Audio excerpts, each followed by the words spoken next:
Chapter 1483. There were 3,000 methods of cultivation in the world and 7,000 other methods. Hence, it was said that all methods belonged to the same origin. If one were to rank them based on ferocity and brutality, Ning Xiao always believed that the art of gluttony cultivated by his lineage would definitely be one of the best. The so-called art of gluttony was the way of devouring. Of course, it was not blindly plundering. There was a strict set of standards. Only by devouring cultivators who fulfilled the requirements could one benefit from it and increase their strength. From Ning Xiao's point of view, the most difficult part of cultivating this method was to be careful. If one was controlled by the method and gradually lost their mind, the Tao Tai would take over their consciousness and devour their desires. In the end, they would bring about their own destruction. The reason was simple. There were many people in the world who met the standards but could not be touched. For example, the first princess. Her scent almost drove Ning Xiao crazy. He did not doubt that if he could devour this lady, he would be able to break through the limit and step into the realm of rulers. This was the realm that Ning Xiao dreamed of and pursued. However, he had been under the first princess' tutelage for 100 years and had never dared to make a move. Not to mention the fact that he was courting death. Even if he was lucky enough to succeed, what awaited him would be the relentless pursuit of the Western Wilderness imperial family. The reason why Ning Xiao could live peacefully until today and have his current cultivation base was because he had always been able to maintain his calm and self-control. However, not long ago, Ning Xiao found a similar feeling from another woman. No, to be exact, it was an even stronger desire to devour. This time, he was very lucky. This woman was not like the first princess, who had a noble identity that could not be offended. She also did not have a backer behind her. She was just a rather beautiful woman in a brothel. This woman's name was Yun Qing. With Yun Qing's beauty, it would not take long for her to stand out and gain the favor of all the wealthy guests in the capital. In other words, if he had discovered her a little later, it would have been troublesome to touch her. But now everything was just right. She had just entered the Lunar Inn in the capital and was still in a state of being kept in a boudoir. As long as he paid a high price to buy her away, Yun Qing would be at his mercy. Thinking of this, Ning Xiao's heart trembled with excitement. The carriage stopped and he lifted the curtains. His gaze fell on the rather elegant entrance of the Lunar Inn and he smiled. In order to avoid revealing any abnormalities and being noticed by others, Ning Xiao forcefully suppressed her impatience. She contacted the Lunar Inn a few times and expressed her strong will. Today, he would hesitate and agree to Lunar Inn's offer to keep Yun Qing in his hands. Taking a deep breath, Ning Xiao stepped out of the carriage. Her heart was filled with excitement. But soon after, Ning Xiao's heart felt as if someone had poured a bucket. Yun Qing's, he said slowly. Looking at the thin middle-aged man with an apologetic smile, Ning Xiao's eyes were as cold as a knife. She slowly said, "Who is it?" Being locked onto by such a terrifying gaze, the middle-aged man's smile did not change. His tone was calm and gentle. "Guest, you should know that our Advent Moon brothel has always valued the privacy of our guests the most. So this matter, we really have no comment." Yun Ning. Ning Qing, Ning Qing, Ning that Yun, Ning men, Ning people. But he didn't dare.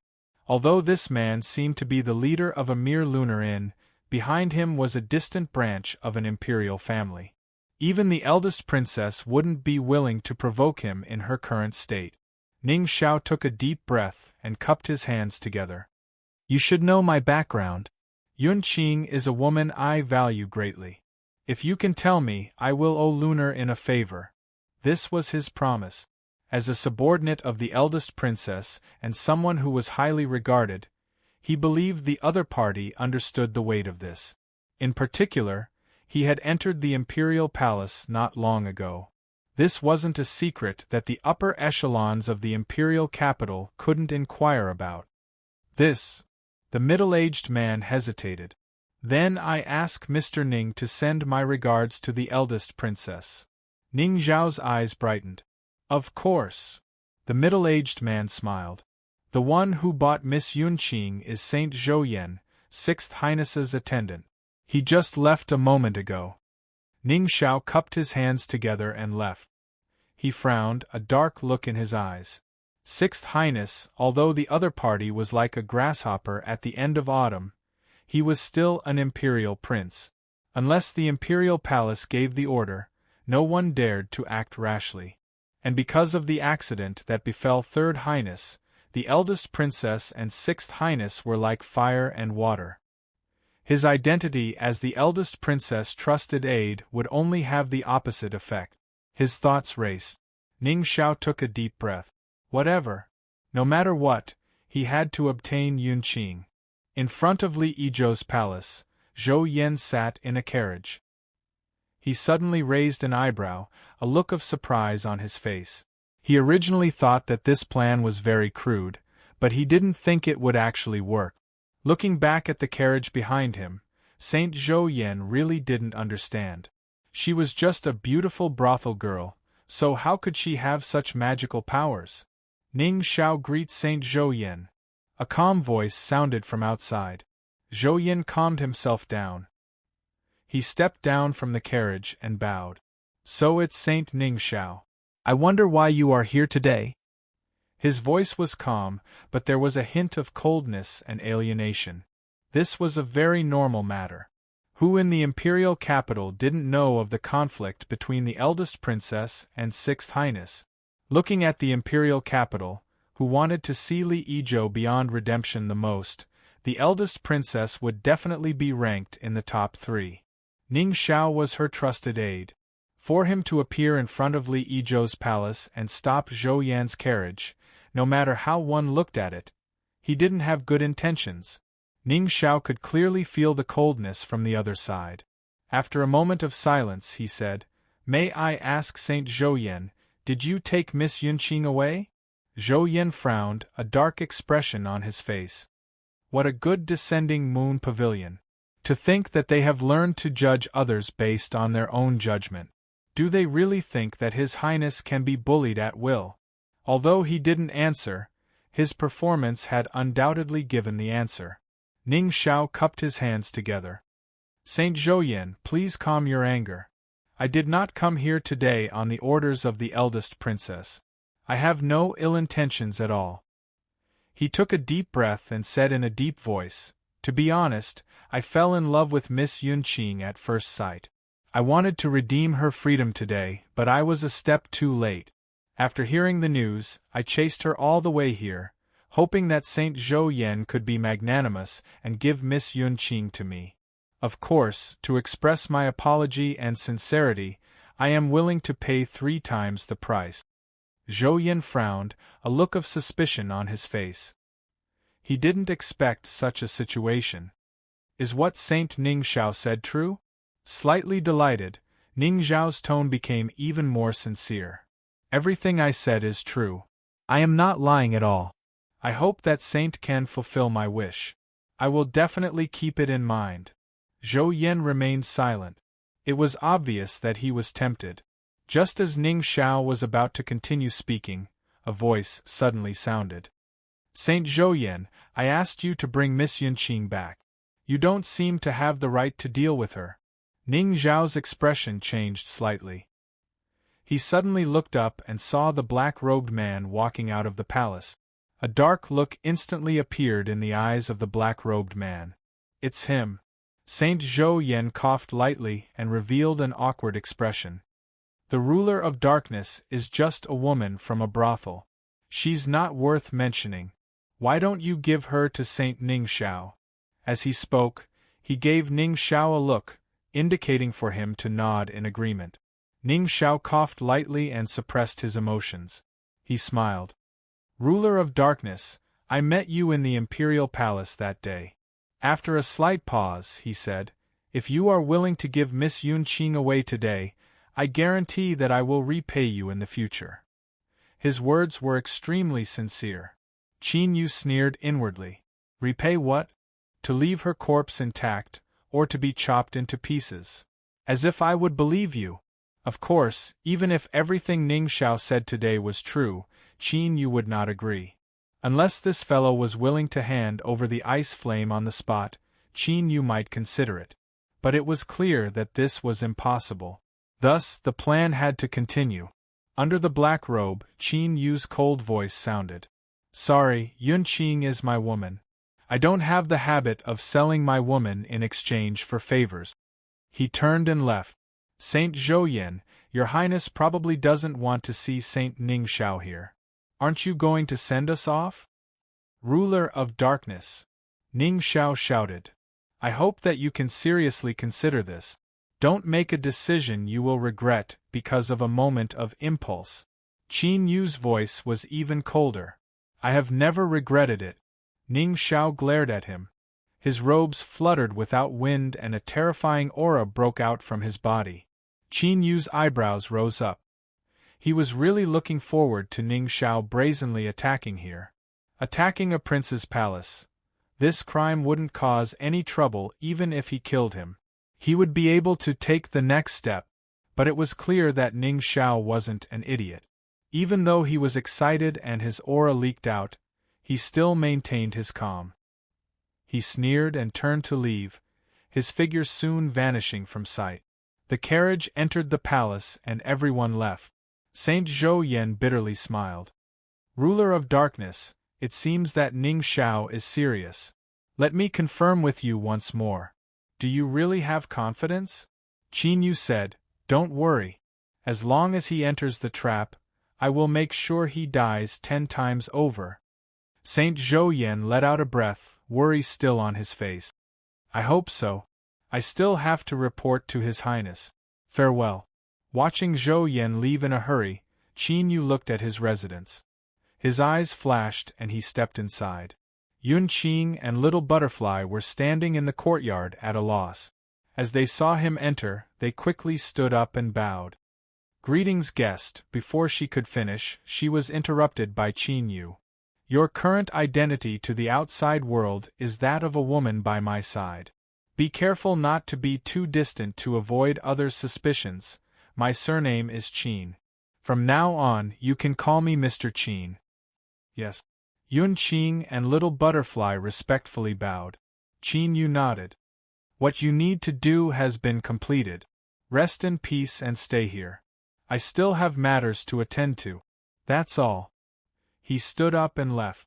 It wasn't that he didn't want to say a few more words to these two beauties, but that Yun Qing's teacher Liao face made him feel uneasy. Moreover, why was she so sure that Ning Xiao had fallen for her trap? This Yun Qing seemed to be hiding some secret. Qin Yu flicked his sleeves and directly sealed off the inside and outside. He took a deep breath and said in a deep voice, Now, you should come out and give me a good explanation, right? Chapter 1484. There was silence in the room. In a situation where he was talking to himself, it was only natural that such a scene would occur. Qin Yu sneered from beneath his black robes. He clenched his teeth. Do you really think that I don't dare to give up? Don't push me too far, otherwise we'll all fall apart. There's a high chance I won't have a good ending, but don't think you'll have an easy time either. A light tremble sounded out in his ears. Then, Qin Yu felt his chest heat up. His flesh and blood seemed to be cut open by a red-hot blade, as if he were a candle melting under high temperatures. Fragments of light flew out, condensing in front of him. As this happened, the space in the room was completely sealed. In the next moment, a blinding light bloomed. When it was extinguished, the ruler's graceful figure appeared in front of Qin Yu. Brat, what did you just say? I didn't hear you clearly. How about repeating it to me again? Qin Yu met the ruler's unkind gaze and coughed. Since you've already appeared, let's get straight to the point and not waste any more time. After all, even for the ruler, secretly descending into the Western Wasteland's imperial capital isn't an easy matter. A man had to be hard when he needed to be hard and soft when he needed to be soft. This was what it meant to judge the situation. Humph! The ruler sneered. I don't have much time left, so what do you want to know? Ask now. Qin Yu didn't have the time to bother with the ruler's words. He took a deep breath and said, "What did I come to the Western Wasteland for?" The response of the imperial palace was enough to determine just how important this matter was. Meddling in this was dangerous to begin with, and Qin Yu also had another mission on his back. If he didn't even understand what was going on and rashly interfered, that would be no different from seeking death. The ruler lightly said, "The great Desolate's 9 regions have a long inheritance and have ruled the world together since ancient times. But that doesn't mean that there are no others outside of the 9 regions. With north, south, east, and west as the boundaries, the Great Desolate region is the land of the barbarians. Let me remind you here that the barbarians are the mortal enemies of the Great Desolate. The two sides cannot coexist in this world, and there is no possibility of subduing them. The only thing that can be done is to constantly kill and weaken them until they are forever suppressed." His words were filled with thick killing intent. Qin Yu's heart chilled. He didn't know just how terrifying this barbarian race was that they could become enemies with the Great Desolate lands. Moreover, from the meaning behind these words, it seemed that even if they gathered the strength of the 9 regions of the Great Desolate lands, they would only be able to suppress them. They wouldn't be able to eliminate them once and for all. But this didn't seem to have anything to do with what he was asking. Qin Yu frowned. "I will remember the matter of the Goliath. Please continue." The Sovereign Lord glanced over. "The western part of the Western Wastelands is the land of the Western barbarians. A long time ago, an incomparably powerful ancient barbarian kingdom was born there. Its national strength was incredible, and it was famous for a time. It even invaded the Western Wastelands and killed countless people. In the end, after a difficult and cruel war and paying a huge price, the Waste region finally defeated and completely destroyed the ancient Man Kingdom. Since then, the Western barbarians have fallen into a period of weakness. Until today, they have been suppressed, unable to resist. This time, the place you're going to is the ruins of the ancient Man Kingdom. To be exact, it's the tomb of the last and strongest king of the ancient Man Kingdom. In the past, the ancient Man Kingdom was incomparably powerful. It nurtured a powerful national destiny and poured it into a rare treasure of the ancient Man Kingdom. They hoped to use this treasure to help the ancient Man King advance a step further and become a Saint Emperor. Later, the ancient Man Kingdom was destroyed and the ancient Man King was killed. However, this rare treasure that contained the ancient Man Kingdom's national destiny went missing. It is rumored that it is in this tomb. Qin Yu's eyes lit up. "Your goal is this rare treasure?" The Sovereign Lord rolled his eyes and mocked. "Do you need to use such a tone to say something that is already out in the open?" Qin Yu wasn't in the mood. He didn't care about her current attitude. He only felt a heavy pressure in his chest and bitterness in his mouth. The tomb of the last king of the ancient Man Kingdom.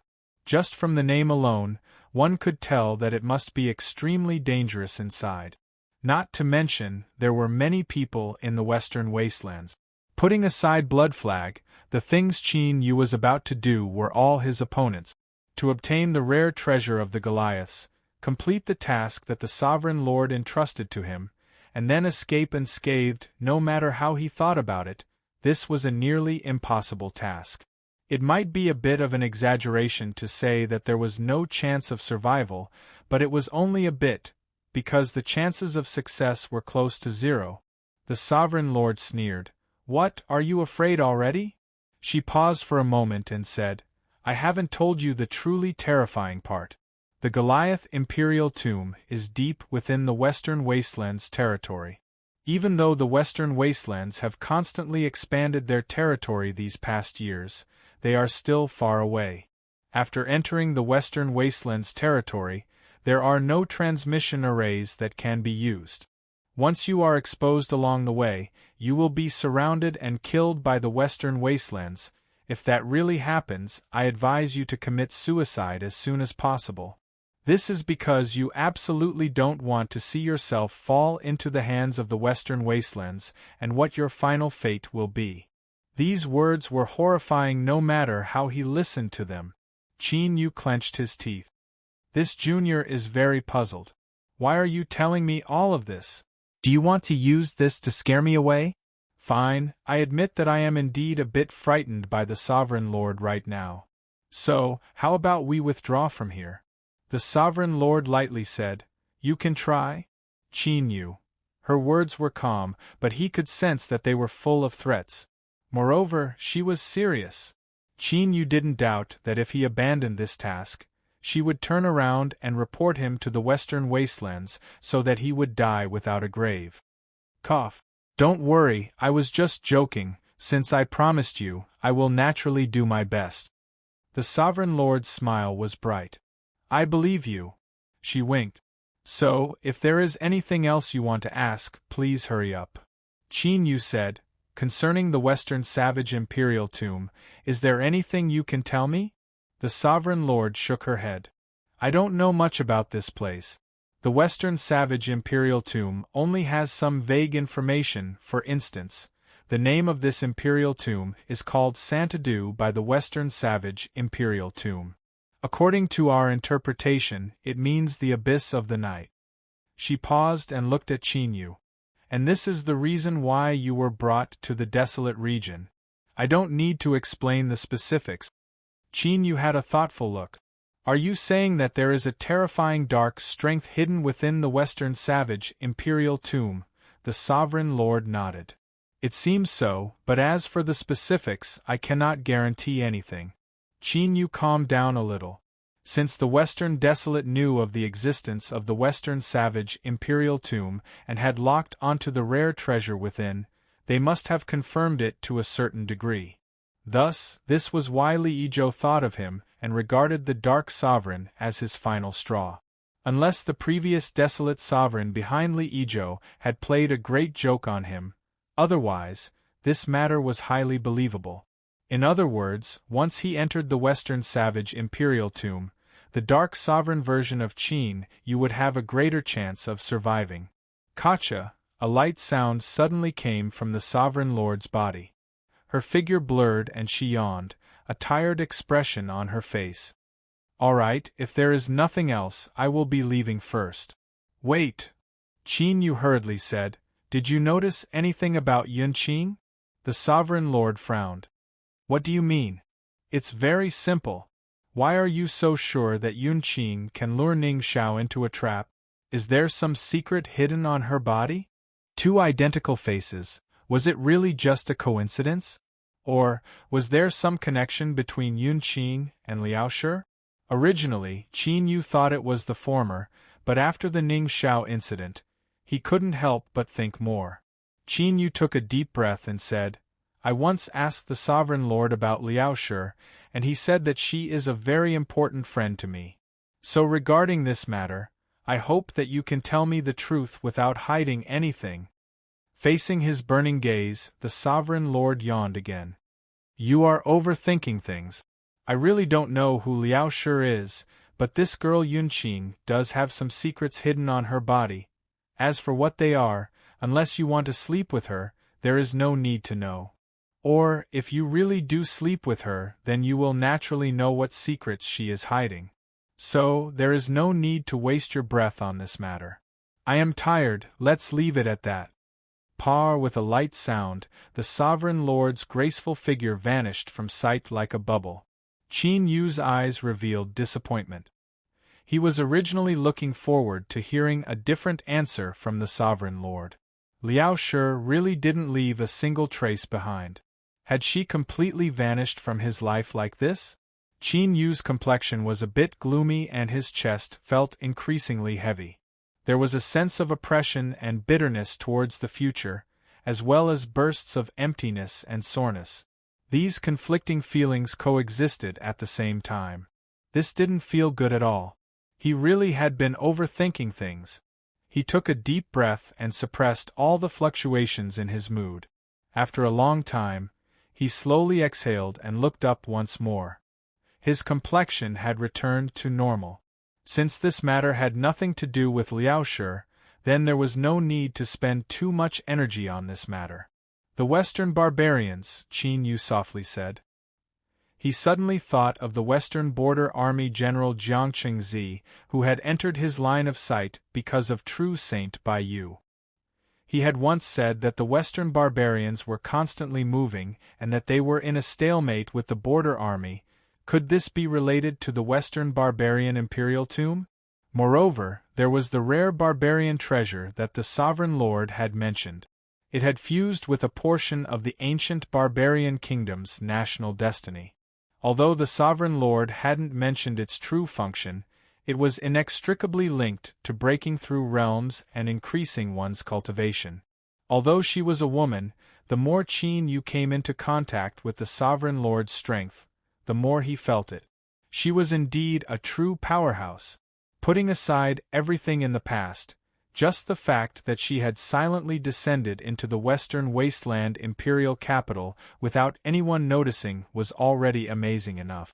Such a powerhouse had painstakingly schemed to obtain the rare western barbarian treasure, and thinking about the attitude of the western wasteland imperial palace, could it be related to a higher level, a half-emperor?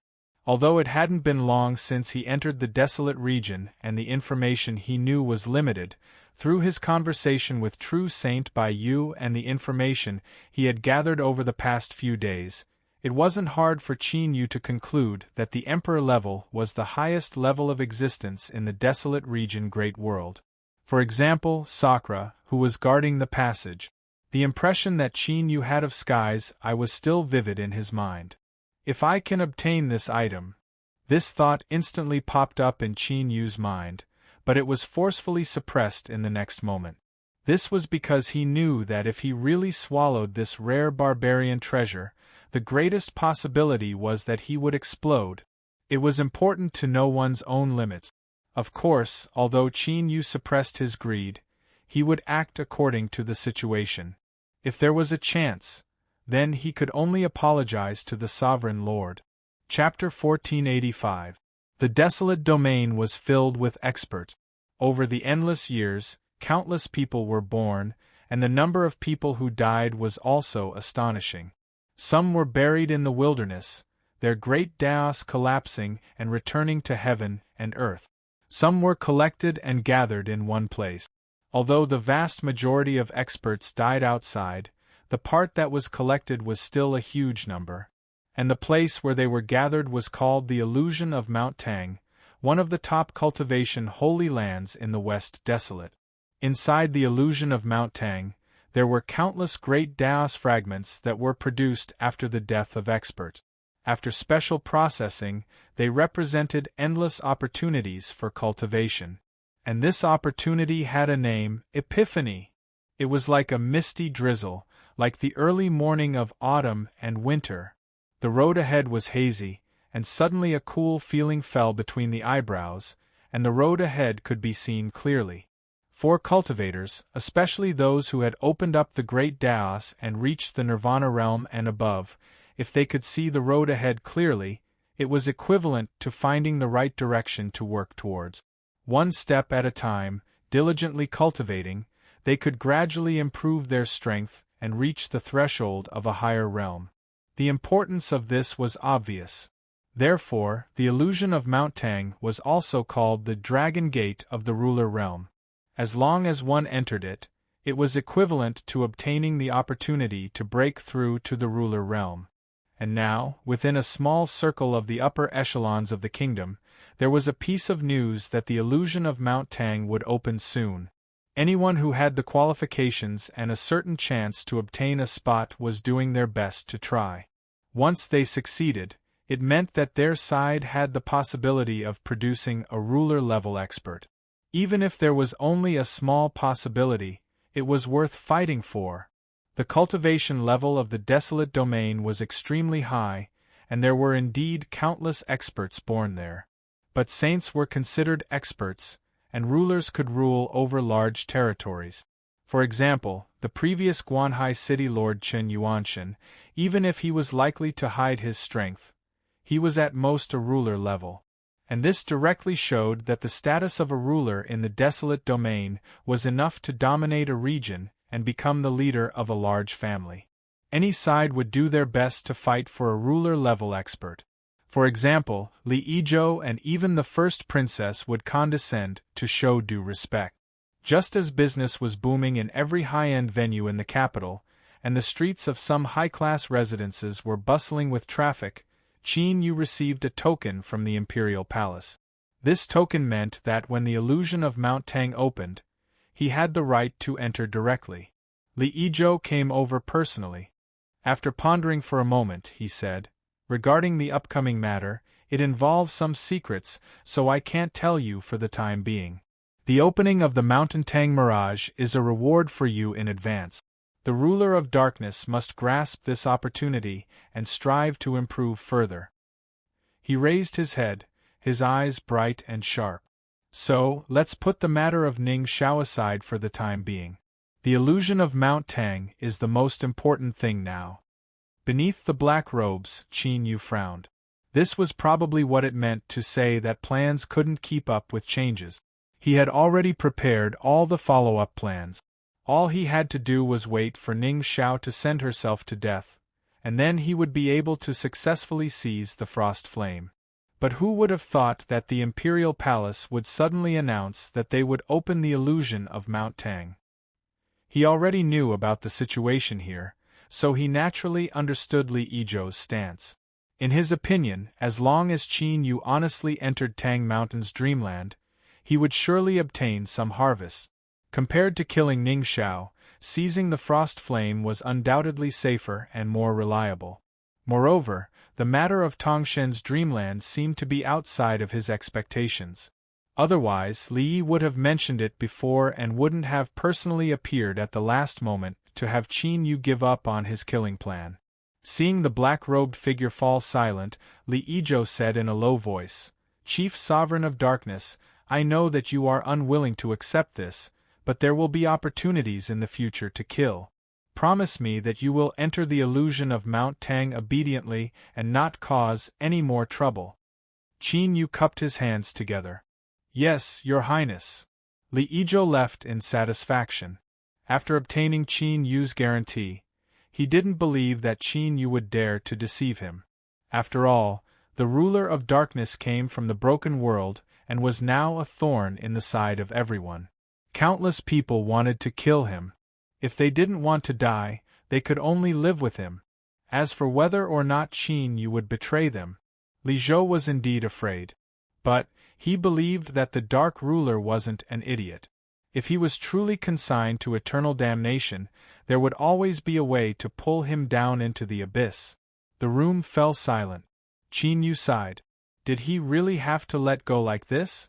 As if sensing Qin Yu's thoughts, the furnace began to shake, sending out an intensely dissatisfied thought. Qin Yu rubbed his temples. "I know you are unwilling, but I am the same. Although I promised not to do anything, if Ning Xiao comes to die on her own initiative, there might still be a chance." A sharp light exploded in Qin Yu's eyes. He narrowed his eyes and thought for a moment. Now, he could only see whether or not Yun Qing's attraction to him was strong enough. As if dissatisfied, the chief sovereign of darkness ordered all the servants to withdraw. Then, with a gloomy aura around him, he entered Yun Qing's courtyard. The next day, the maid Xiao Dai came out of the courtyard with a pile of torn clothes in her arms. Soon, news spread throughout the palace that the chief sovereign of darkness had pampered the two maidservants for a single night, staying up all night to seek pleasure. 2 hours later, the maid responsible for cleaning up the mess inside and outside the palace hurriedly stuffed several bundles of rags into a pile of rubble. Moments later, the rubble was lifted and the rags were taken away. Soon, they left the palace. Ning Xiao examined the rags in front of her. She lifted a hand to her nose and took a deep breath. He closed his eyes, his body shivering. Perhaps it was because he was holding his breath, but his face was flushed red.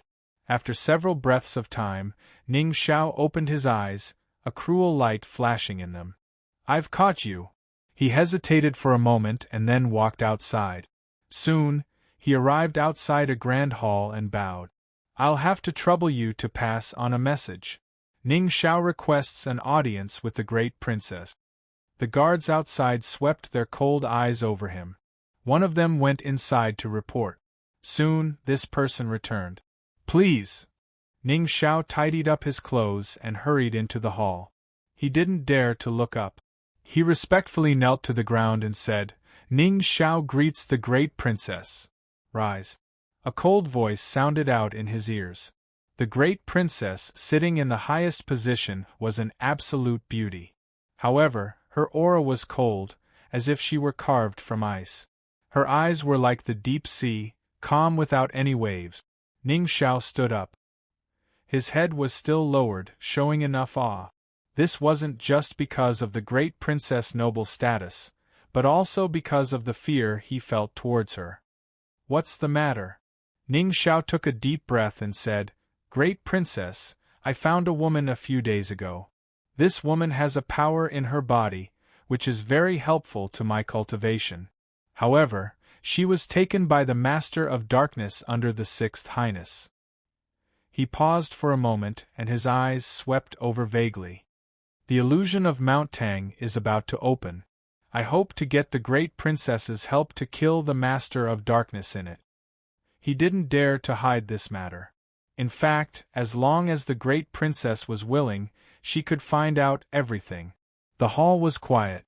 Ning Xiao looked calm, but his heart gradually grew uneasy. Fine beads of sweat appeared on his forehead, then gathered together and slid down his cheeks. With a soft paw sound, it fell to the ground and shattered. "It seems that you have found a target that fulfills the conditions of devouring. The Tao Tai technique is indeed an exquisite cultivation technique." The great princess's calm voice sounded. It was like thunder in Ning Xiao's ears. His face instantly turned pale, and he knelt on the ground. Great princess. He never thought that the secret that he had been painstakingly guarding had long been known. The great princess looked at him, and a cold glint flashed in the depths of her indifferent eyes. "All these years, the greed in your eyes when you look at me has never diminished. If it was someone else, they might have killed you long ago, but I won't. You are very smart. You know what I want to do, so I will help you and give you a chance to kill the Master of Darkness. But remember, you only have one chance. If you can't kill him, you don't need to come back." Without a doubt, the illusion of Mount Tang was in the world, but its true location had never been exposed.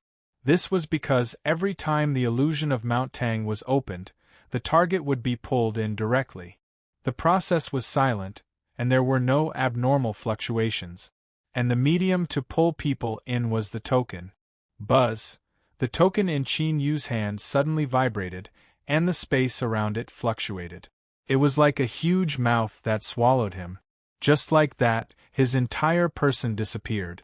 Not long after, Sage Zhouyan rushed over. He opened the door and saw that it was empty inside. He couldn't help but reveal a look of envy.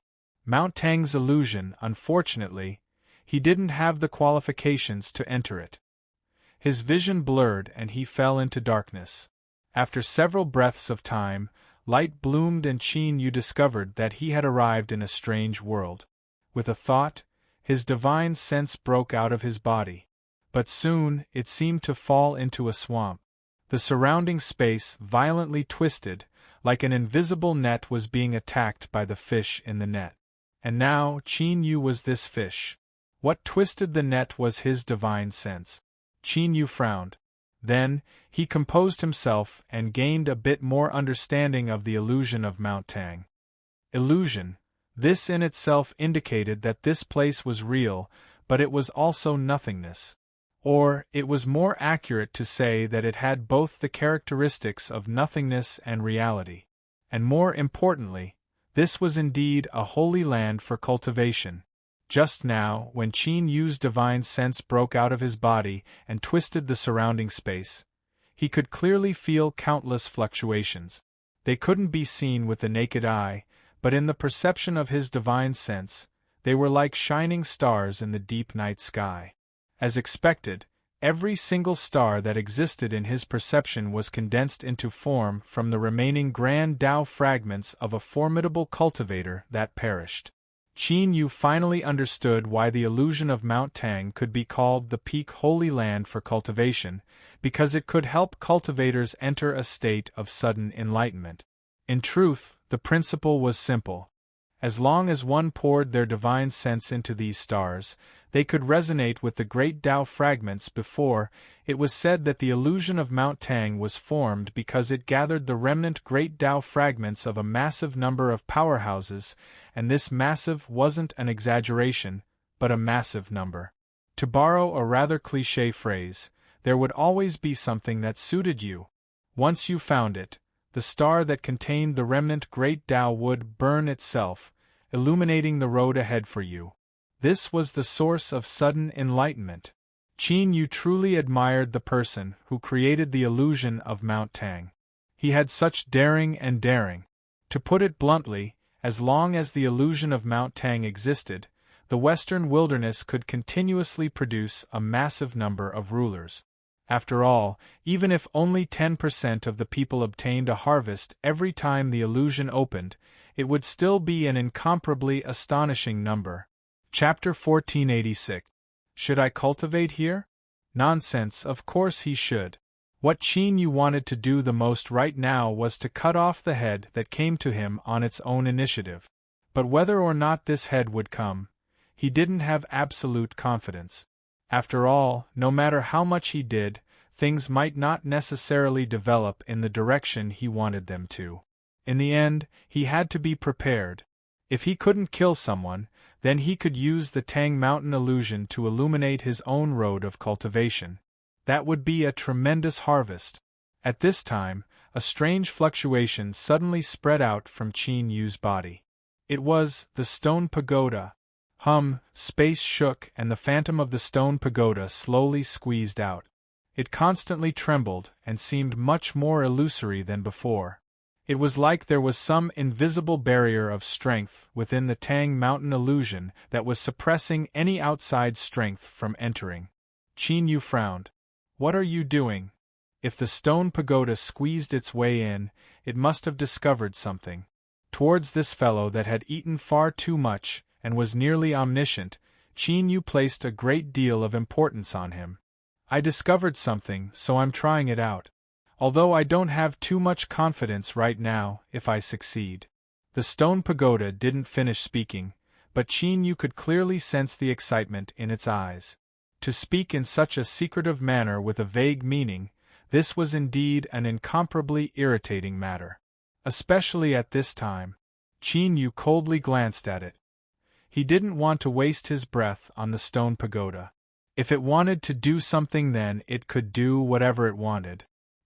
He sat down cross-legged and all of his divine sense broke out from his body, sweeping through the surrounding space like a raging tide.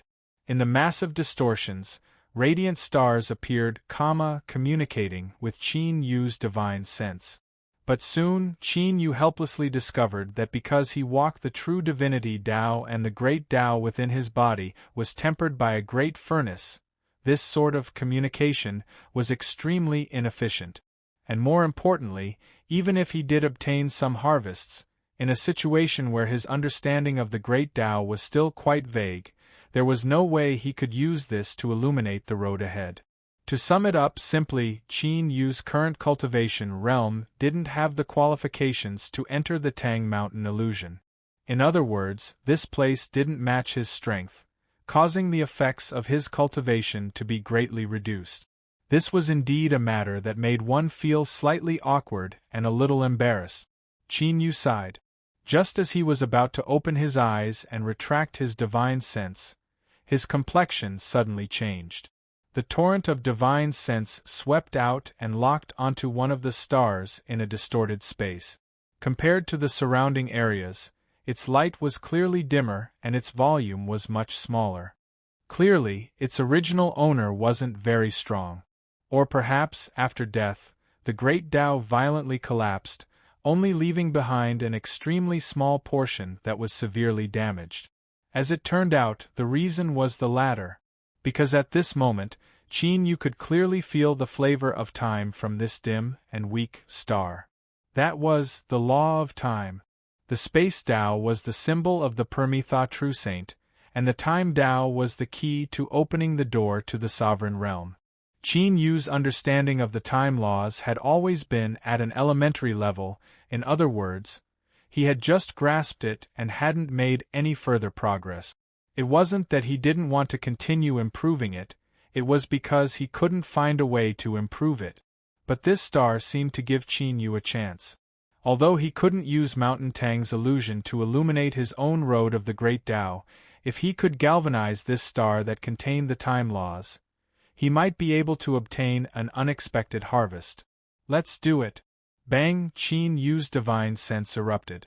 It was like a flood converging from all directions, all of it pouring into the dim star. The dim and weak star suddenly brightened. It constantly swallowed and expanded, taking off the outer coat that concealed its essence. It was effective. Qin Yu's lips curved up in a smile. As the star was galvanized and the time laws began to flow, a straight line formed from spatial distortions stretched out from the distance, straight towards where Qin Yu was. Ning Xiao was hurrying along. He could clearly feel the stars that appeared in the distorted space around him. Several of these stars even gave him an incomparably compatible feeling. Ning Xiao believed that as long as he stopped and poured his divine sense into them, he would definitely obtain some harvest. To a cultivator, it was extremely difficult to push away the temptation of ascension that was right at the tip of their tongue. But Ning Xiao had done it. First, it was said before that his willpower was extremely strong, thus he was able to maintain his calm and self-control.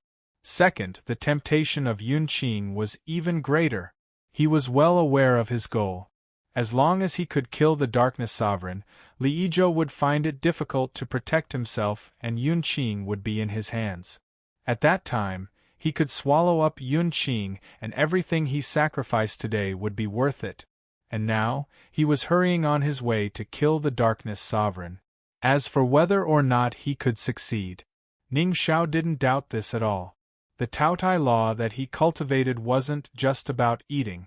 The star of time was burning. Qin Yu could clearly feel that his control over the time laws was rapidly rising at a visible speed. This was a wonderful feeling. It was like he had directly inherited the strength of the original master of this star. And this unknown deceased person clearly had extremely deep and exquisite attainments in the time laws. To be able to cultivate the time laws to such a level was absolutely not something a saint could accomplish. In other words, if there wasn't an accident, then the deceased person who left behind this star of time was at least at the ruler realm. Without a doubt, this was Qin Yu's lucky chance. But he also knew that if Ning Xiao really didn't want to give up on Yunqing, then he would surely be on his way here right now. Qin Yu believed that he wouldn't miss out on this chance to kill him. Just as Qin Yu had tried his best to improve his strength before the Western Savage Imperial Tomb opened, Ning Xiao must have also been thinking about this application download address. Whether this person was far away or close, perhaps Ning Xiao would jump out at any moment and interrupt Qin Yu's lucky chance. Faster! A little faster! There was no reason for this, but the restlessness and urgency that filled his heart seemed to indicate something. Qin Yu chose to believe his own intuition. Shuar Qin Yu opened his eyes. He lifted a hand and pointed forward. As his finger fell, space suddenly gave off an incomparably strange feeling. It seemed as if everything was the same as before and nothing had changed. But, quietly, some unknown change had occurred. Bang! The flames on the surface of the blazing star suddenly rose up. Then, it melted and decomposed at an even faster speed, completely fusing into Qin Yu's body. Time quietly passed. Finally, the fiercely burning star exhausted the last bit of its strength. It was extinguished and dissipated. Strong winds blew up. The space in front of Qin Yu suddenly collapsed inward, forming violent distortions. This was because the phenomenon formed by the dissipation of the star of time Once the surrounding stars finished moving and filled in the empty space, everything would naturally return to normal. Once the empty space was filled in, everything would naturally return to normal. And it just so happened that Ning Xiao saw this phenomenon. He was well aware of what this represented. His complexion changed and endless jealousy gushed out from the depths of his eyes. Then, this jealousy turned into burning greed. To smoothly find their target and refine a star was the greatest dream of all cultivators that entered Mount Tang's dreamland. This meant that they had already obtained the most crucial harvest, to illuminate their own path forward on the great Tao. But this wasn't a problem. As long as he killed the Dark Sovereign and swallowed him up with the Taotai technique, then everything this person had would belong to him. And he had come here to kill people to begin with. Killing intent exploded in his eyes. But in the next moment Ning Xiao's complexion changed because as he rushed in, he could feel the seemingly calm but actually astonishing changes in this space. That was time. As a peak existence of the Saint Realm, Ning Xiao had foolishly looked up at the ruler realm for many years. He had made countless attempts to break through, and although he had failed every time, he had accumulated an extremely rich experience. For instance, he was well aware of what the time laws meant to the ruler realm. The reason a ruler was called a ruler was because they had the qualifications to rule over their own lands and were called the overlords that supported the heavens. This was because they controlled time and space. Their entire body was their own domain and they could control everything with just a thought. Space was easy to obtain, but time was hard to find. This threshold had cut off countless people's chances of making further breakthroughs. They were stuck at the peak of the Saint Realm, unable to rise any further. But now, Ning Xiao could feel the fluctuations of the time laws in space that hadn't yet dissipated. In addition to the remnant aura and the phenomenon he saw just now, it wasn't hard to guess what had happened just now. Just before he arrived, the Dark Sovereign had ignited a star and inherited the remnant time laws within it. Flames of jealousy shot out from the depths of his heart, wrapping around Ning Xiao and causing his eyes to turn crimson red. The heavens were far too unfair. He had bitterly pursued this for so many years but had never seen a chance of making a breakthrough. But today, he watched helplessly as the Dark Sovereign ignited a star and obtained the inheritance of the time laws. Why? He couldn't accept this. He was enraged. Die! With a loud roar, Ning Xiao lifted a hand and pointed between his eyebrows. At that moment, the red dot between his eyebrows rose up like a red bubble. With a light popping sound, it burst. Roar, a heaven-shaking roar echoed through the void, carrying with it an intense desire to devour as well as an endlessly ancient aura. Behind Ning Xiao, the phantom of a great beast appeared. Its eyes were cruel and greedy as it stubbornly locked onto Qin Yu. Suddenly, the phantom of the giant beast opened its mouth wide, and the world before them fell into darkness. It was as if the world itself was about to be swallowed into its stomach at this moment. And this was the legendary ancient vicious beast Taotai. Within its belly was a world that could swallow and refine all things. Ning Xiao cultivated the Taotai art. Every time he swallowed a person, he could obtain a wisp of Taotai essence energy. This essence energy gathered between his eyebrows and formed that red. When necessary, he could break the red dot on his own initiative and use the essence energy of the Taotai to summon the projection of the ancient vicious beast Taotai. Although this was only a projection, it was still a terrifying existence in the legends that could swallow the heavens and earth. Ning Xiao wasn't a ruler, but he had the strength to fight one. It was also because of this that he had such confidence in himself and dared to attack in the illusion of Tang Mountain. Now that the Taotai projection had arrived, anyone below the ruler realm would be unable to escape. The Dark Sovereign would undoubtedly die. Chapter 1487. The world fell into darkness. As he saw the Taotai projection descend, a ruthless killing intent gushed out from the depths of his heart, raging like a tide. At this moment, Qin Yu seemed to have encountered his mortal enemy. And this hostility, so strong that it was impossible to suppress, came from the Abyssal Titan. That's right, it was the top hunter bloodline he had obtained in the Abyss world in the past. This killing intent and hostility crossed endless space and time to arrive. It seemed that in those ancient times, the two sides were irreconcilable mortal enemies. The bloodline belonging to the Abyss Titan was restless at this moment. It kept attacking Qin Yu's mind in an attempt to gain control of his body. But at this time, Qin Yu received a reminder from the furnace.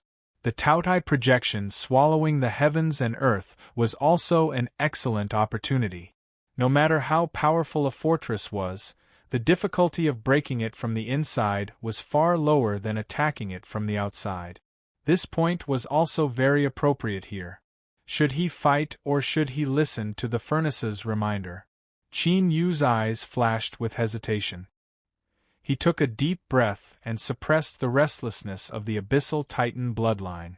Bang! In the next moment, the air around him was violently drawn out, turning into an invisible current that wrapped around Qin Yu. With astonishing speed, he was sucked into the Taotai projection's gaping mouth. Everything fell into darkness. Ning Xiao frowned, surprise flashing in his eyes. Although he never doubted that he had killed the Dark Ruler, he had been swallowed by the Taotai projection without any ability to resist. However, the other party had been swallowed by the projection of the Taotai without being able to resist at all. This had exceeded his expectations. After all, he had felt a strong sense of danger from the ruler of darkness. If not for that, he would not have used his strongest technique to summon the projection of the Taotai. There had to be a problem. Perhaps the Dark Ruler that had been swallowed by the Taotai projection was hiding some methods. Thinking of this, Ning Xiao's eyebrows relaxed and his lips curled up in mockery. As a cultivator of the Taotai cultivation method, Ning Xiao had a clear and direct understanding of how powerful the Taotai projection was. Even a ruler realm superpowerhouse, once swallowed into its belly, would be suppressed by the Taoyu's will and be cleanly refined. In other words, no matter what the Dark Ruler was planning, allowing himself to be swallowed by the Taotai projection was an extremely stupid decision. He was dead. The Taoyu's belly formed its own world, and in this world, darkness and death were eternal rhythms. Beneath the black robes, Qin Yu paled. He could clearly feel the suppression coming from the Taoyu's will. It was as if a mountain had suddenly collapsed and was pressing down on his chest, causing every breath to become exceptionally difficult and difficult. Following that, he fell into a trance. The circulation of his cultivation wasn't smooth either. He was like a stone statue that was gradually being frozen. At the same time, the terrifying power from the darkness was constantly breaking through his defenses and invading his body. They were like countless tiny needles. After piercing through flesh, the tips of the needles split open, revealing numerous mouths that wantonly began to devour. Of course, it didn't just devour flesh and blood, it also devoured cultivators' power, souls, and even their lives. Right now, Qin Yu was experiencing all of this with incomparable clarity. At the same time, he was withstanding the roars and struggles of his Abyssal Titan bloodline. Being swallowed by the Taotai projection seemed to have touched its bottom line. The nobility of the Abyss Titan bloodline made it unwilling to remain silent any longer. Trapped from both inside and outside, pressured from both sides, but at this time, the great furnace did not move at all. After being swallowed into the belly of the Taotai projection, it fell into a silent state, its connection with Qin Yu completely cut off. Qin Yu frowned, his complexion incomparably gloomy. If it weren't for the fact that he knew that the great furnace wouldn't harm him, he would have thought that this was a trap that had been deliberately designed to target him.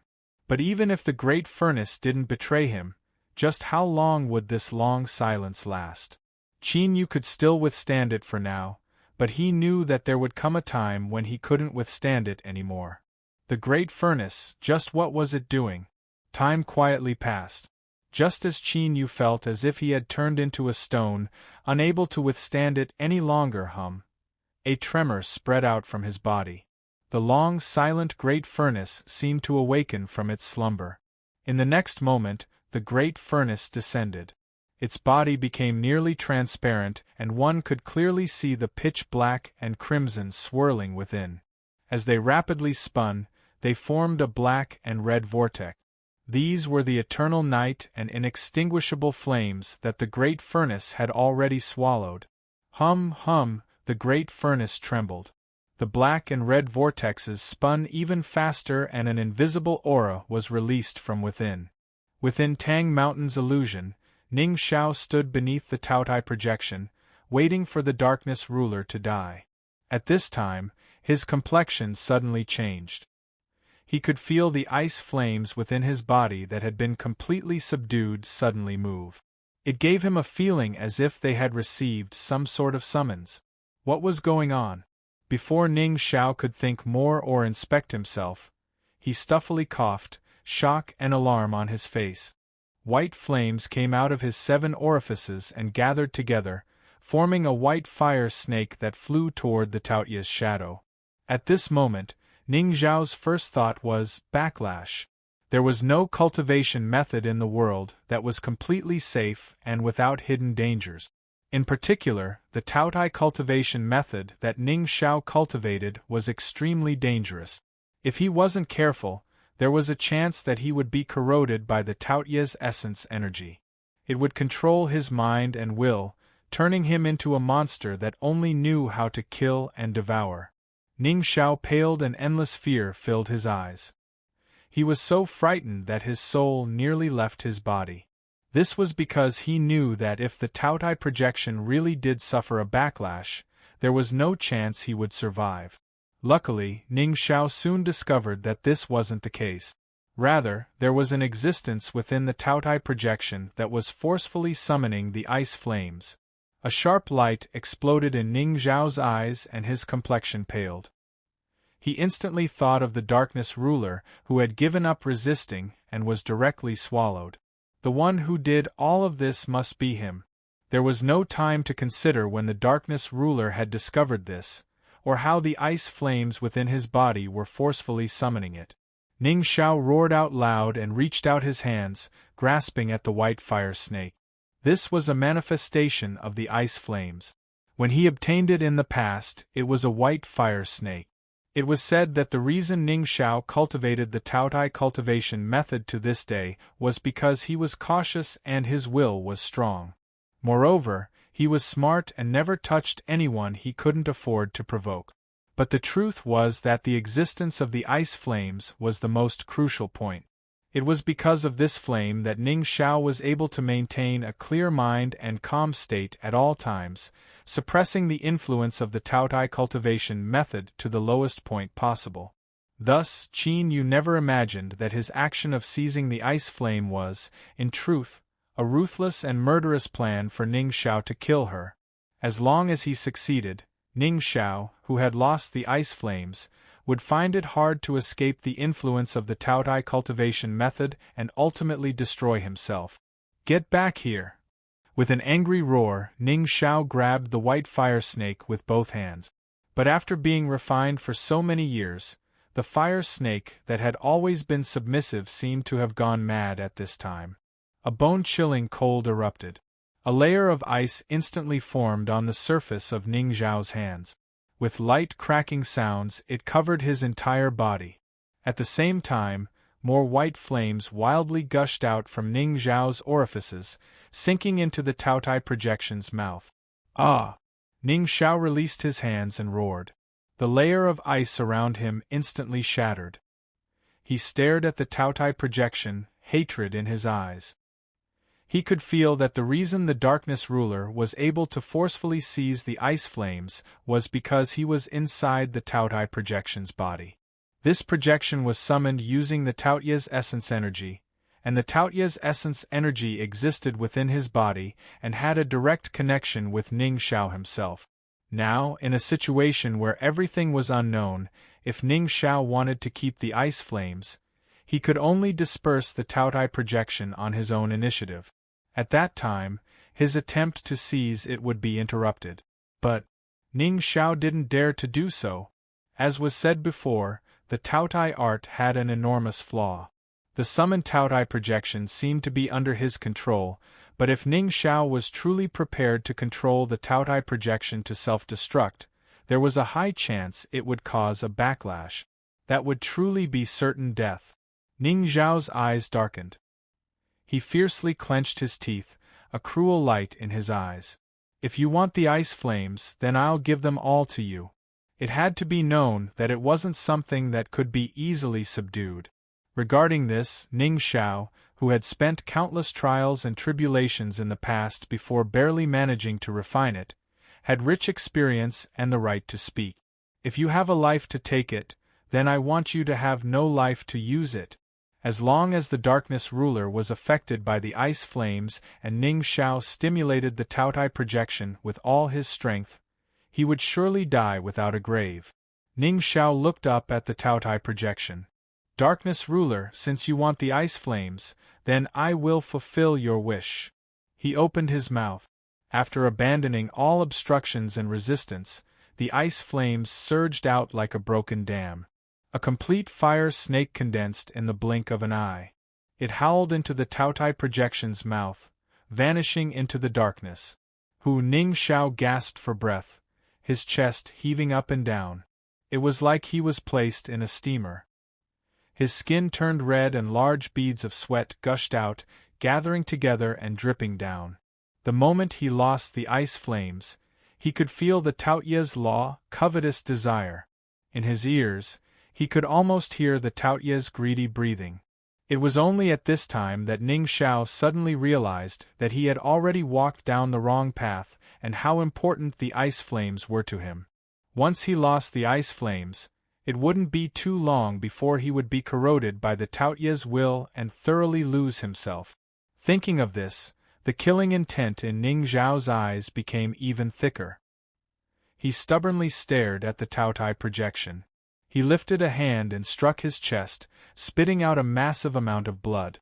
The moment the blood left his chest, it shook and shattered, turning into massive amounts of blood fog that howled out and fused into the Taotai projection. Roar! As the blood fog fused into the Taotai projection, it reared its head back and roared. A cruel and destructive aura instantly shot up into the skies. Die! Die! I want you to die! Ning Xiao let out a shrill howl. His face was ferocious as black scales drilled out from the flesh on the surface of his body. A white fire snake howled forwards, drilling into the furnace. It fused into the black and red vortex, causing it to become a tricolored state of black, red, and white. The furnace violently shook. It constantly expanded and shrank. Qin Yu could clearly feel that it was completing some sort of transformation. Deep and heavy pounding sounds constantly emitted from the furnace. It was like countless invisible sledgehammers were constantly hammering and tempering the furnace. At the same time, the great Tao within Qin Yu's body underwent another change. Before he could feel any more, the space within the Taotai projection's belly suddenly stirred up a raging tide of destruction.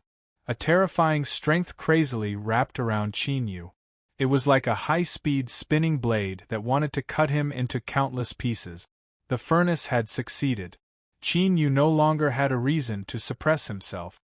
He struggled to look up, his neck bones emitting crackling sounds. In the next moment, with an enraged roar, the terrifying abyssal titan arrived. It was 100,000 feet tall, its eyes like blazing suns. Divine light surged within it, as if countless bolts of thunder were exploding within it. The abyssal titan still looked the same as before, but the aura it exuded had undergone an astonishing change. It was more ancient, more dignified. It was like a ruler sitting high on a throne, able to pluck down the stars and moon with a raise of its hand. Chapter 1488.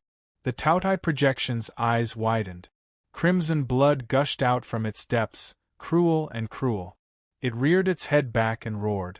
Every scale on its body was covered in blood. Rumble, rumble, a deep and fierce rumbling sound came from its chest. The terrifying refining strength that belonged to the Tautai was galvanized to the limit. But at this time there was a loud bang. The Tautai projection's abdomen rapidly swelled and bulged out. The Tautai projection emitted pained roars. Dong, with another loud bang, the Tautai projection's bulging abdomen could no longer withstand the wild strength of the attack. Its bloodshot scales shattered inch by inch, turning into powder that fell to the ground. At the same time, the flesh and blood of its abdomen exploded outwards. A large hand reached out, grabbing the bloody figure and forcefully squeezing it out. The Abyss Titan used this incomparably cruel and bloody method to force its way out. No, it didn't just force its way out. The Abyss Titan's other hand grabbed onto the other side of the Tautai projection's horrifying wound. With a loud roar, it gathered strength, wanting to tear it in half. Ah! Ningxiao grabbed his head with both hands and screamed out in pain. Blood flowed out from his head. With a light sound, like a popping bubble, the Tautai projection vanished. The earth violently rumbled and space wildly twisted. The Abyss Titan's massive body that supported the heavens fell to the ground. Pitter-patter.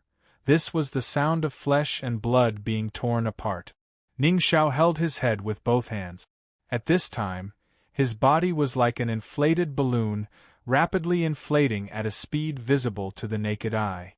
The sound he heard now was because his flesh and blood were growing too fast, and the surface of his body was constantly being torn apart.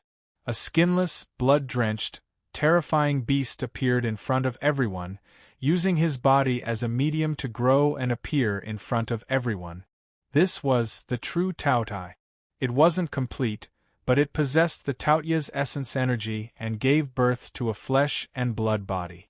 It also possessed the Taotia's inextinguishable will to swallow and destroy. Roar! The Tautai reared its head back and roared. It stubbornly stared at Qinyu, its giant eyes filled with a wild, killing intent. Its feet fell down and its massive body rushed forward. Its speed was astonishing, and in the blink of an eye it arrived in front of the Abyss Titan. Without the slightest bit of hesitation, without the slightest probing or contact, the two enormous beasts brazenly fought each other. It abandoned its terrifying ability to devour the heavens and the earth, as if the Tautai itself knew very well that the power it possessed was not enough to harm the Abyssal Titan. Just now, his projection had been forcefully broken and he had charged out of the world in his stomach. This was the best proof of this. The furious roars were like claps of thunder. Every collision and attack caused the surrounding world to tremble violently, and the shock waves spread outwards at an astonishing speed. A young man in an embroidered robe was sitting cross-legged. Even though he was trying his best to stabilize his state of mind, one could still see the unconcealable ecstasy on his face, because he had found the star that suited him. Without the slightest hesitation, the young man in embroidered robes mobilized his entire divine sense and poured it into this star. Hum, a slight tremor erupted from within the star. The embroidered robed youth revealed a look of ecstasy, because it was about to ignite. Once he succeeded, he would be able to make use of this opportunity to illuminate his path of cultivation and break through to the sovereign realm. Suddenly the earth trembled. Then, it grew stronger and stronger, causing the surrounding space to distort. The youth's complexion changed again and again. This was because as the environment around him began to shake, the connection he had just established with the star was forcefully broken apart. In fact, as the illusory world of Mount Tang distorted, the star began to shift. He was about to lose track of this star. No! With an angry roar, the youth spat out a mouthful of blood. He stared blankly at the shaking space in front of him, his face twisting. Who is it? With a loud roar, the youth shot into the skies, howling towards the source of the fluctuations of strength. His eyes turned red and he clenched his fists within his sleeves. He swore in his heart that no matter who caused all of this, they would all die. If cutting off one's path to wealth was the same as killing one's parents, Then to the youth in embroidered robes, the fact that his burning of the star had been interrupted was the same as ruining his lucky chance to enter Mount Tang's illusory world. Such a deep hatred far surpassed that of cutting off one's path to wealth. The resentment and anger in his heart could be imagined.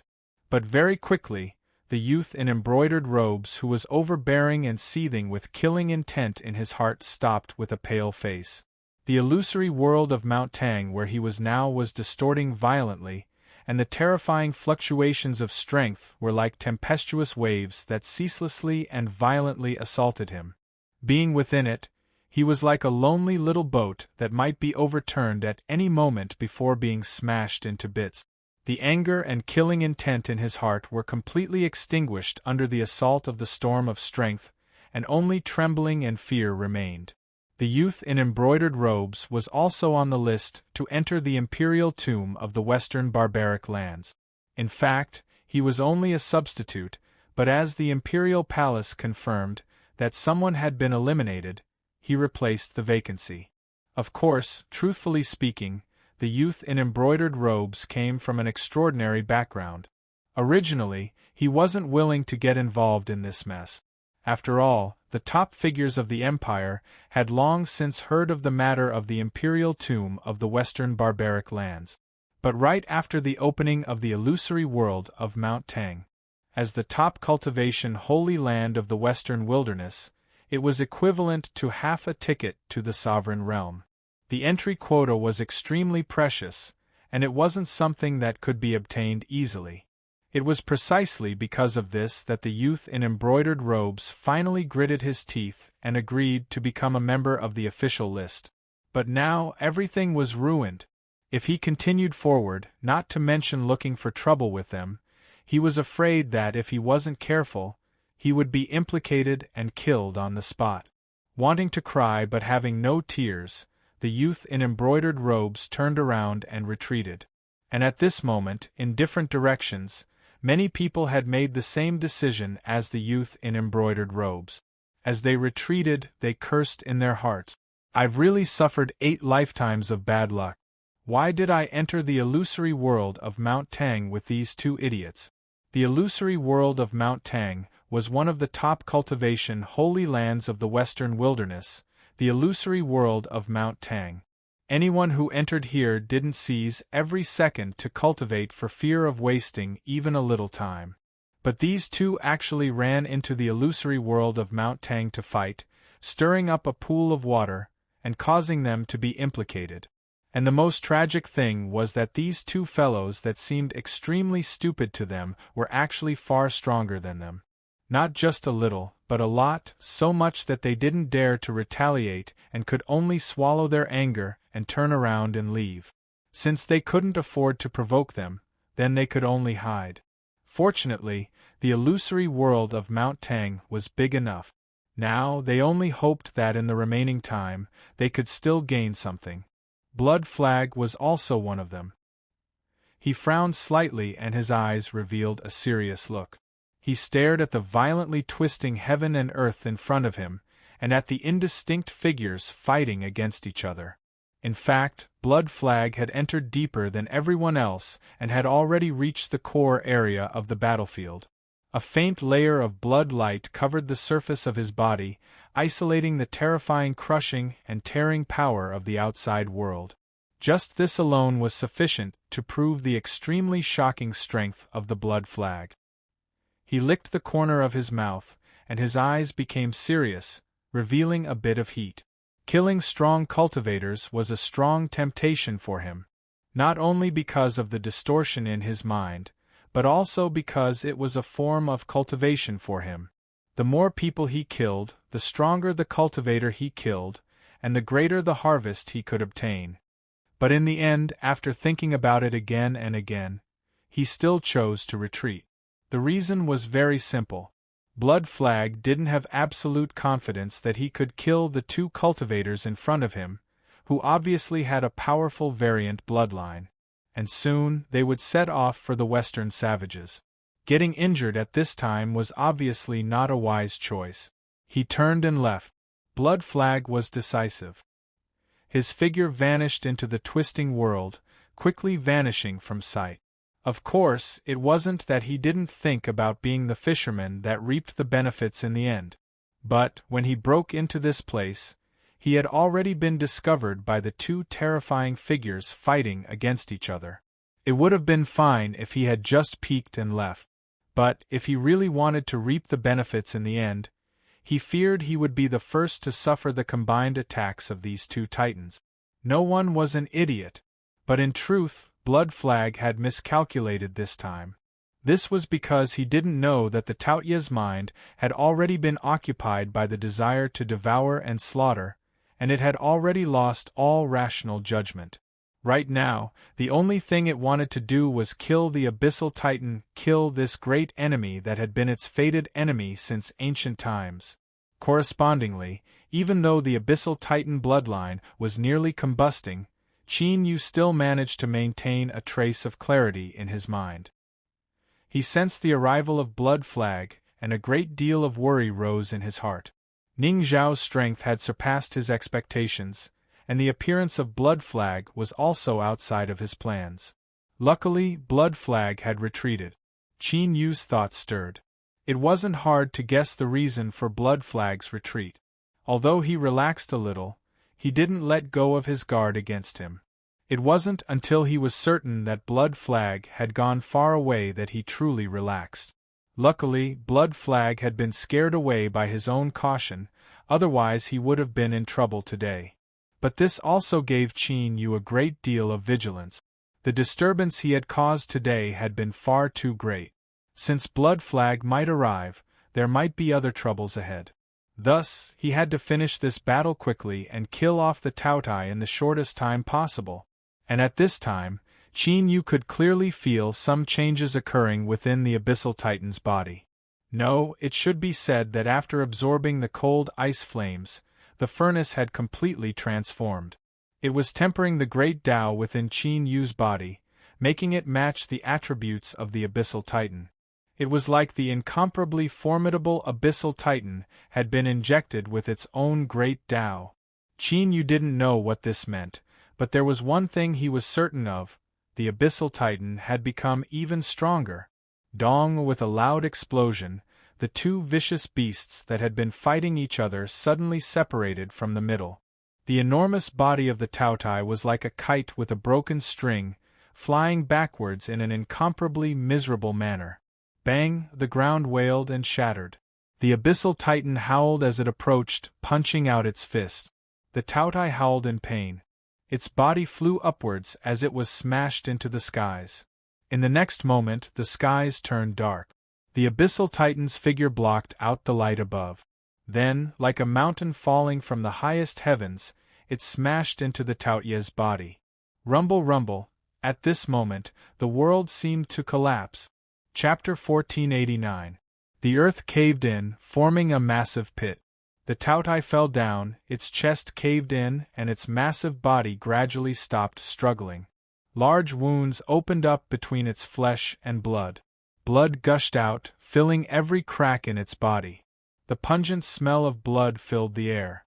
Crimson aura seeped out from the Taotia's body and dissipated into the world. The Abyssal Titan stood up. It reared its head back and roared. It lifted a hand and grasped forward. Bang! The already violently shaking illusory space began to crazily compress and collapse. A faintly discernible crimson aura appeared in the collapsing space. This was the aura that had seeped out from the Taotia's body. Roar! A furious roar echoed in everyone's ears. In the collapsing and shrinking space, behind the crimson aura, a massive phantom appeared. Its appearance was exactly the same as the Taotai that had been killed by the Abyssal Titan at the bottom of the pit. Or, to be more precise, it was the true Taotai. As an ancient vicious beast that could swallow the world, even if its flesh and blood body died, its will would still exist in the world. In fact, if there was a suitable opportunity, it could even revive. For instance, right now, when Ning Xiao suffered a backlash from the Taotia's projection and used his body as a shell to create a new body. Even if its body wasn't complete and couldn't maintain its existence, if it could kill the Abyssal Titan and swallow this mortal enemy, it might truly revive. And the foundation of the Taoyu's continued existence was the Taotai essence energy mentioned before.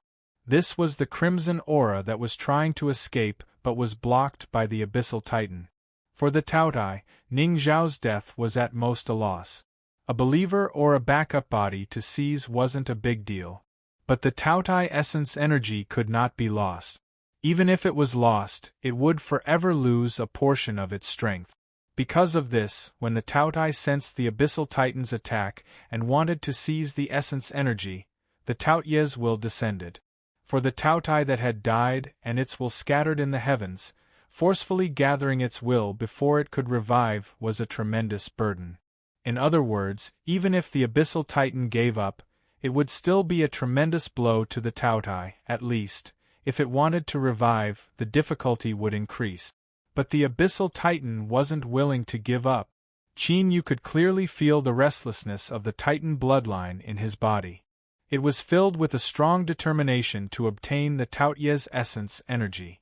It wasn't just hatred between them, but a restlessness that came from the bloodline itself, and Qin Yu easily understood the meaning behind this restlessness.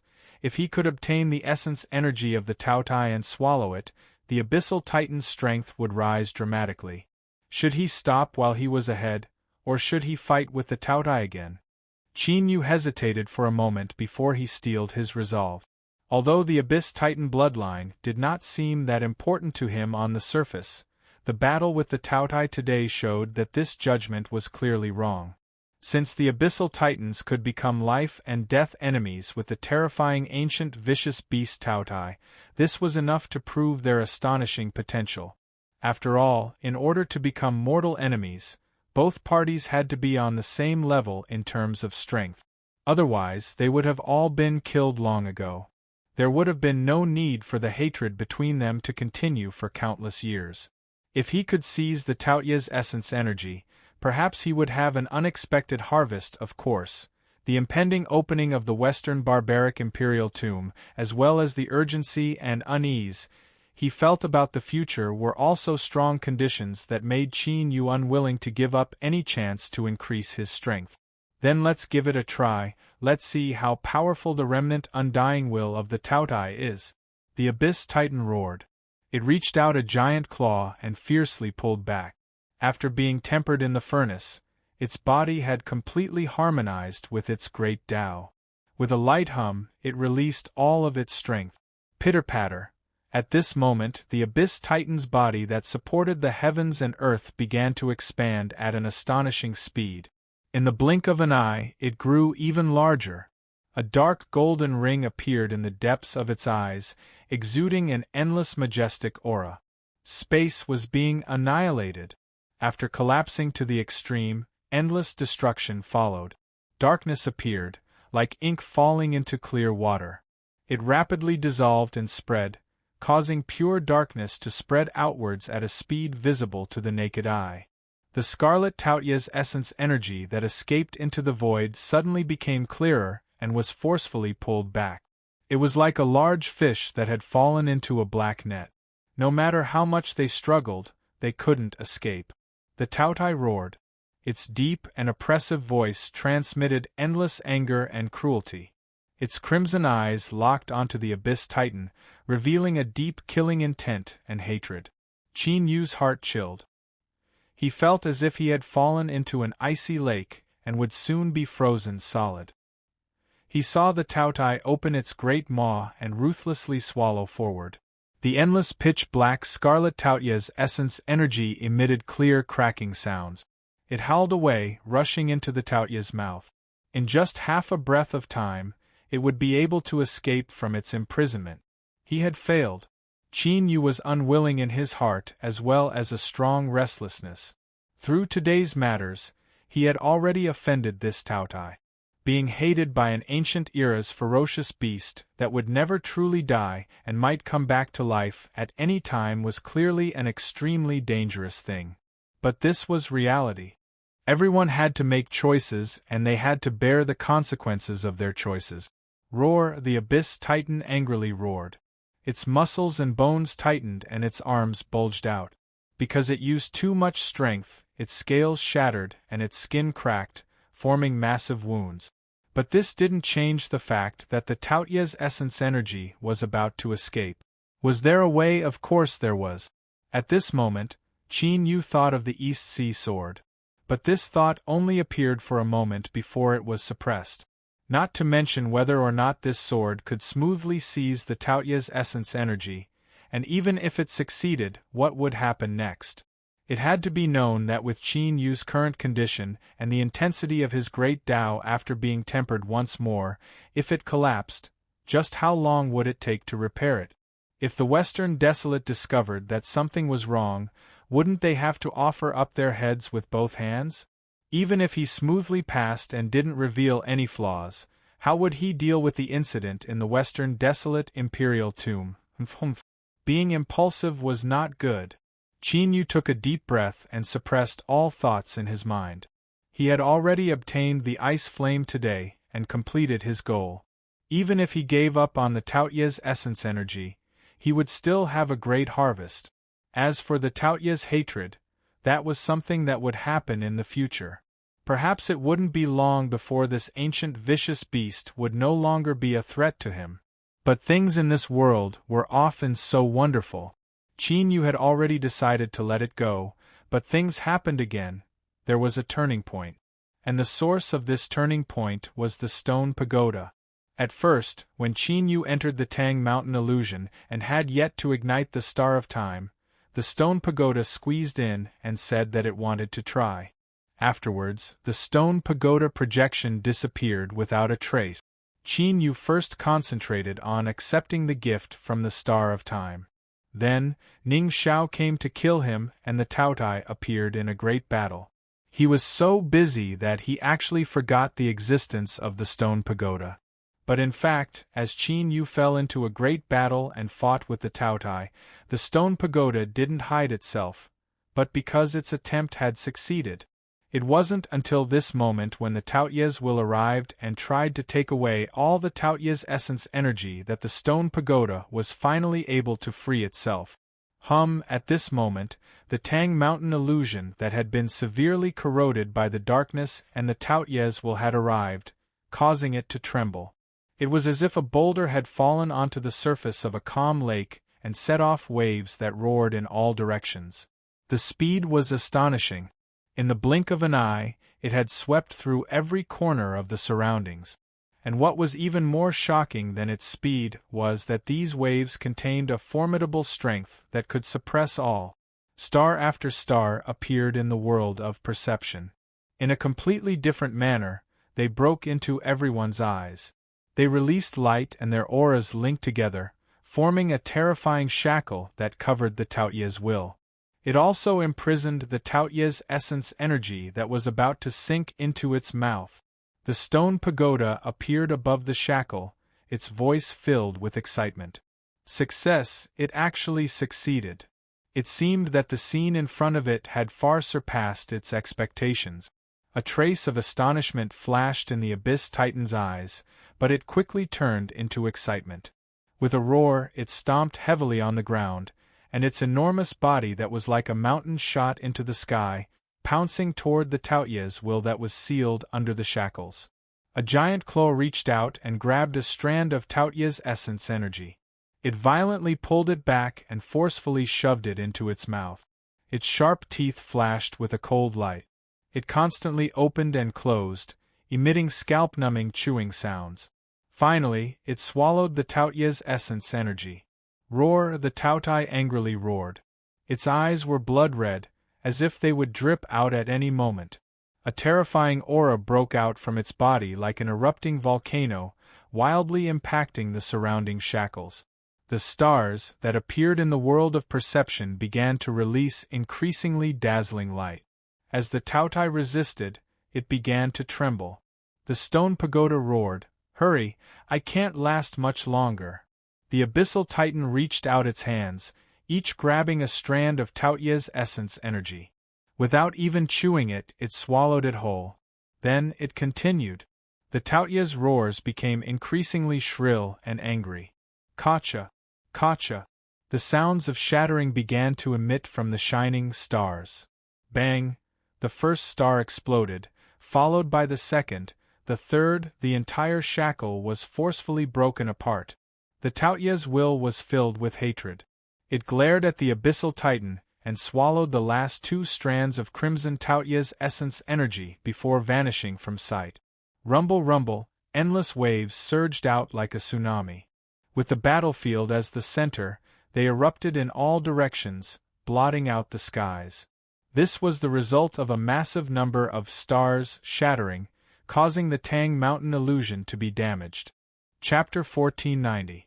This was probably the first time in the history of the West Wilderness that the illusion of Mount Tang had ended so hastily. A large number of stars shattered, triggering a chain reaction that caused the entire Mount Tang illusion to be in turmoil. In this state, all the cultivators who entered were forcefully expelled. It was said that on that day, countless people roared at the sky, their roars filled with endless resentment. The initial commotion caused by the Abyss Titan and Taotia's battle had long since alarmed many people. Soon, information regarding this aspect surged like a tide in the dark. Even though they weren't absolutely sure, the fact that the Mountain Tang mirage closed ahead of time definitely had something to do with them.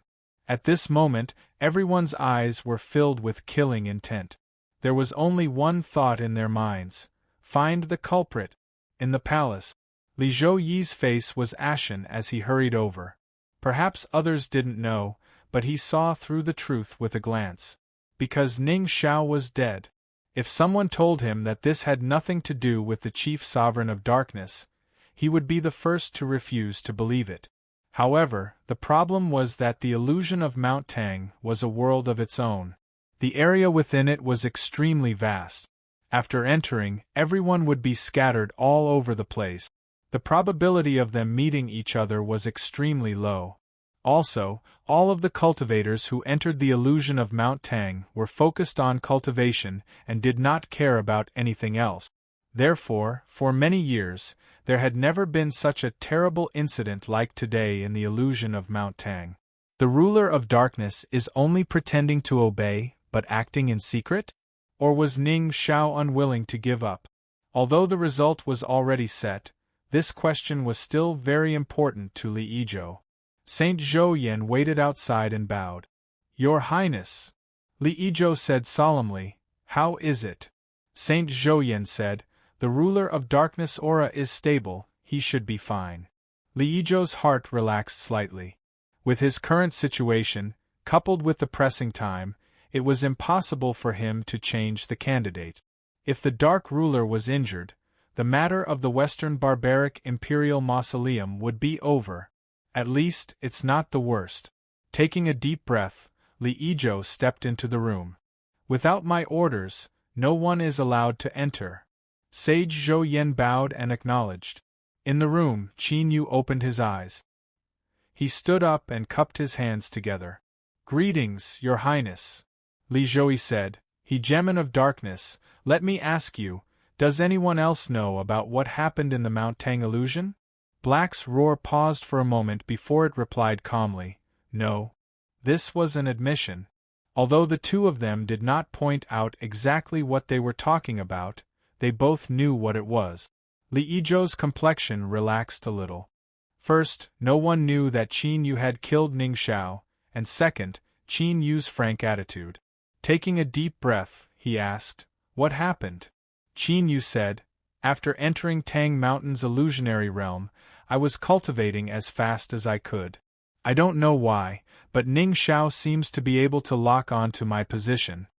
After making some embellishments, he told the entire story. Li Yizhou's heart relaxed again. It was Ning Xiao who took the initiative to attack him, which meant that the ruler of darkness was still controllable. He didn't have any autonomous thoughts that he shouldn't have.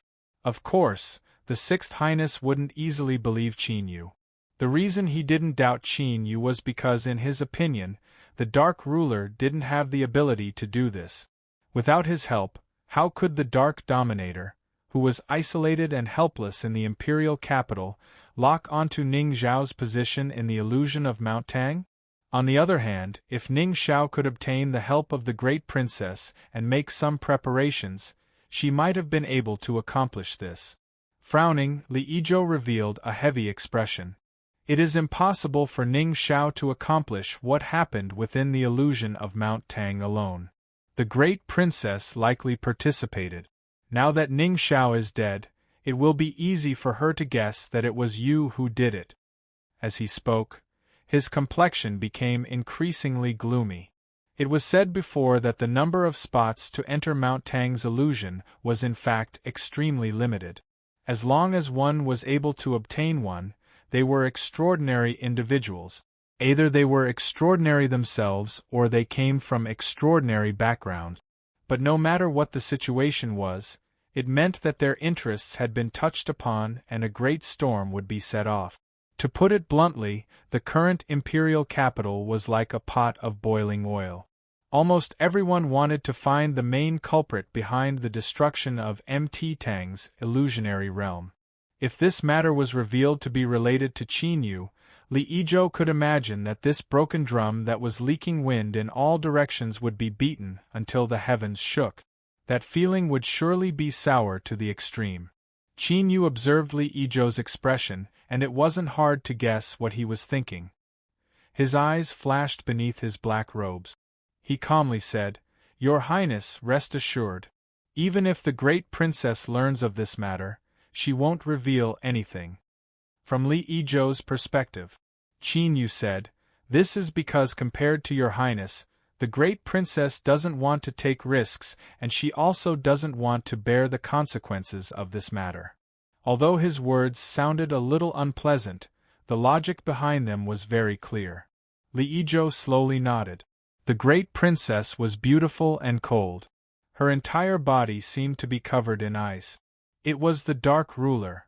Her voice was calm, as if she didn't reveal any strange emotions because Ning Xiao had been killed. Even if he had been selected to enter the Western Savage Lands and participate in the struggle for the rare treasure of the savage race. A young man stood tall below. This person had an extraordinary bearing.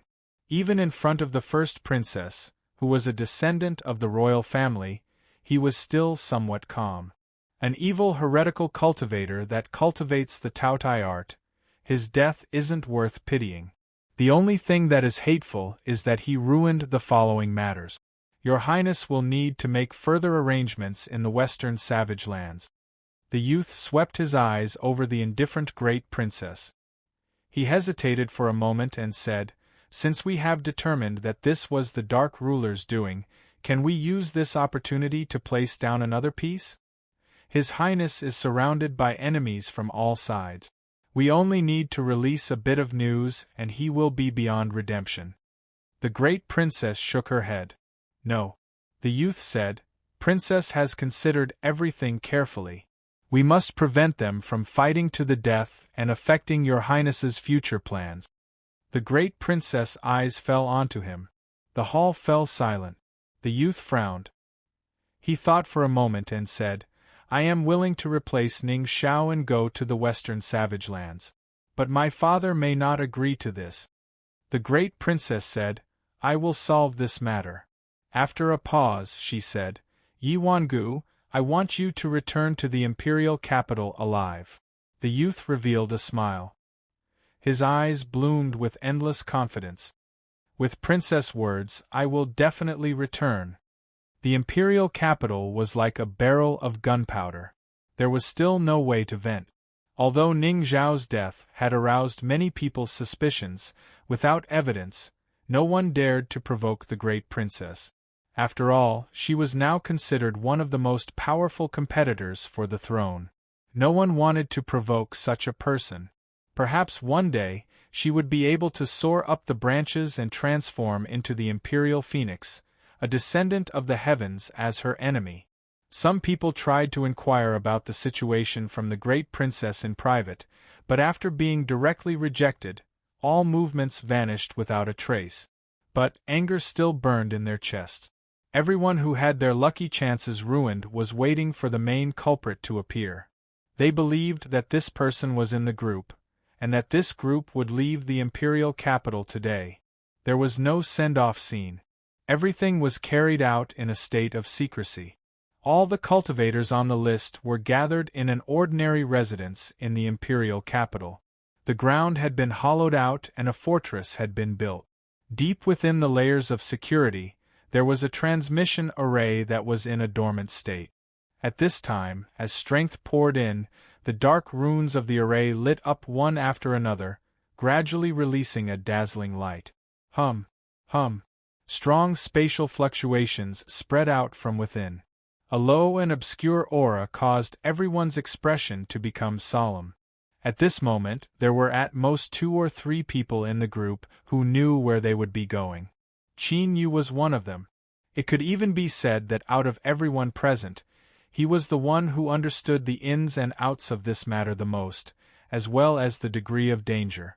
The Western Savage Imperial Tomb was a rare treasure of the barbarians. It could give birth to a powerful half-step sovereign step treasure. Even though there were countless powerhouses in the desolate region, a half-step sovereign was still enough to shake an entire country. Every newly born half-step sovereign could directly increase the strength of a country and even increase the authority of a country in the entire desolate region. If so, then it could be understood why the Western Savage Imperial Tomb placed such importance on this matter. Because they already knew about this and were mentally prepared, they were naturally much calmer. Thus, Qin Yu discovered a new face. Yuan Gu. This name was quite good, and he believed that his strength would also be pleasantly surprised. After all, this was the person who had come to replace Ning Xiao after her death. Although this person's eyes hadn't stopped on his black robes since he appeared, Qin Yu was well aware that the two sides were like fire and water from the very start. Then, he sensed that the aura from the blood flag hadn't even left the Western Savage Imperial capital and had already made 2 powerful enemies. It seemed that this trip to the Western Savage Imperial Tomb was destined to not be peaceful. But at this moment, deep in Qin Yu's heart, he didn't feel any fear or unease. There was only a deep tranquility. And the essence of this tranquility was self-confidence.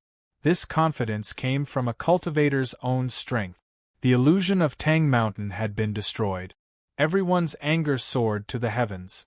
They wished they could find the main culprit and tear him to shreds. But the truth was that the main culprit had eaten so much that his mouth was dripping with oil. The Time Star was one, the Ice Flames were the second, and the Taotai Essence Energy was the third. Now that Qin Yu's Tao of Time had made great progress, he could use it at a critical moment as one of his true trump cards. After the great furnace swallowed the ice flames, it completed a further transformation, causing the great Tao within Qin Yu's body to rise along with it. There was an inconceivable yet wonderful change. As for the Taotai Essence Energy, it directly strengthened the strength of the Abyssal Titan. Even now, he could clearly feel that his Titan bloodline was constantly becoming stronger. And this was only Qin Yu's own intuitive harvest. Although he didn't have any concrete evidence, his intuition told him that the greatest harvest in the illusion of Tang Mountain should have come from the Stone Pagoda's attempt. However, regarding this, the Stone Pagoda only said that it needed time to prepare. As for when it would be completed, it was still unknown. But Qin Yu believed that in the near future, the Stone Pagoda would surely give him a great pleasant surprise. This fellow was indeed reliable. It hadn't failed to live up to his trust. The transmission array has opened. Hurry and enter. Remember, everything that happens next is a top secret of the Western Savage. Do not reveal anything to anyone. A loud shout interrupted Qin Yu's thoughts. He took a deep breath and followed behind everyone. As he stepped in, a strong spatial distortion struck him. In the next moment, everything in front of him shattered, like a mirror that had been smashed to the ground. Chapter 1491. Northern Camp. As the transmission array fiercely surged with strength, space twisted and figures appeared. As they looked around, their complexions changed. Northern Camp. How come we're here? Could it be that what we're about to do is related to the northeast desolate region? Qin Yu frowned as he heard the discussions around him. That woman had clearly said that it was related to the Western desolate imperial tomb. Regarding this, she shouldn't be deceiving them. Did something change? Silence. A cold voice sounded out. Standing in front of everyone was an armored general. His eyes were like an eagle's, emitting a chilling intent. After the surroundings quietened down, the general coldly said, "Everyone, there is no need to panic. Since you came from the imperial capital, your first stop is indeed the northern camp. You will stay here for a day and obtain information about your next mission." Everyone relaxed and a bit of excitement appeared in their eyes. They finally had the qualifications to obtain information about their next mission. In fact, although the Imperial Palace did an excellent job of keeping information confidential, everyone was already thinking about it. This mission was bound to involve a great deal. The opening of the Tang Mountain Fantasy Realm was the best proof. Danger was necessary, but in this world, input and output were ultimately proportional. The higher the risk of the mission, the more merit points they could accumulate. After leaving the large tent, everyone was gathered together. The one who came to announce the contents of the mission was actually Grandma Wu from the Imperial Palace. Qin Yu's eyes narrowed. It seemed that this seemingly ordinary old woman had a far higher status in the Western desolate Imperial Palace than he imagined. Everyone has seen this old woman before, so let's get straight to the point. Your mission is to enter the depths of the Western Desolate Empire and seize a treasure for my Western Desolate. What followed was roughly the same as what the Lord Ruler had said. It was just that the specific details were concealed. For instance, information about the Western Desolate Imperial Tomb. For instance, the level of the treasure. In this aspect, the Lord Ruler knew a bit about it. Qin Yu didn't believe that the Western Desolate wouldn't have any harvest. The concealment now only showed that they knew more, but they weren't willing to tell everyone. They clearly needed to rely on everyone to seize the treasure from the Western Desolate Imperial Tomb, but they chose to conceal key information. No matter how one looked at it, this was an extremely stupid decision. Was this the wisdom of the Western Desolate Imperial clan? After leaving the tent, they had a day to rest. The ultra-long distance teleportation formation was also a burden for cultivators. Although 2 consecutive teleportations would not cause too much damage, they were about to go to the Western Barbarian territory, so they naturally had to keep themselves in peak condition.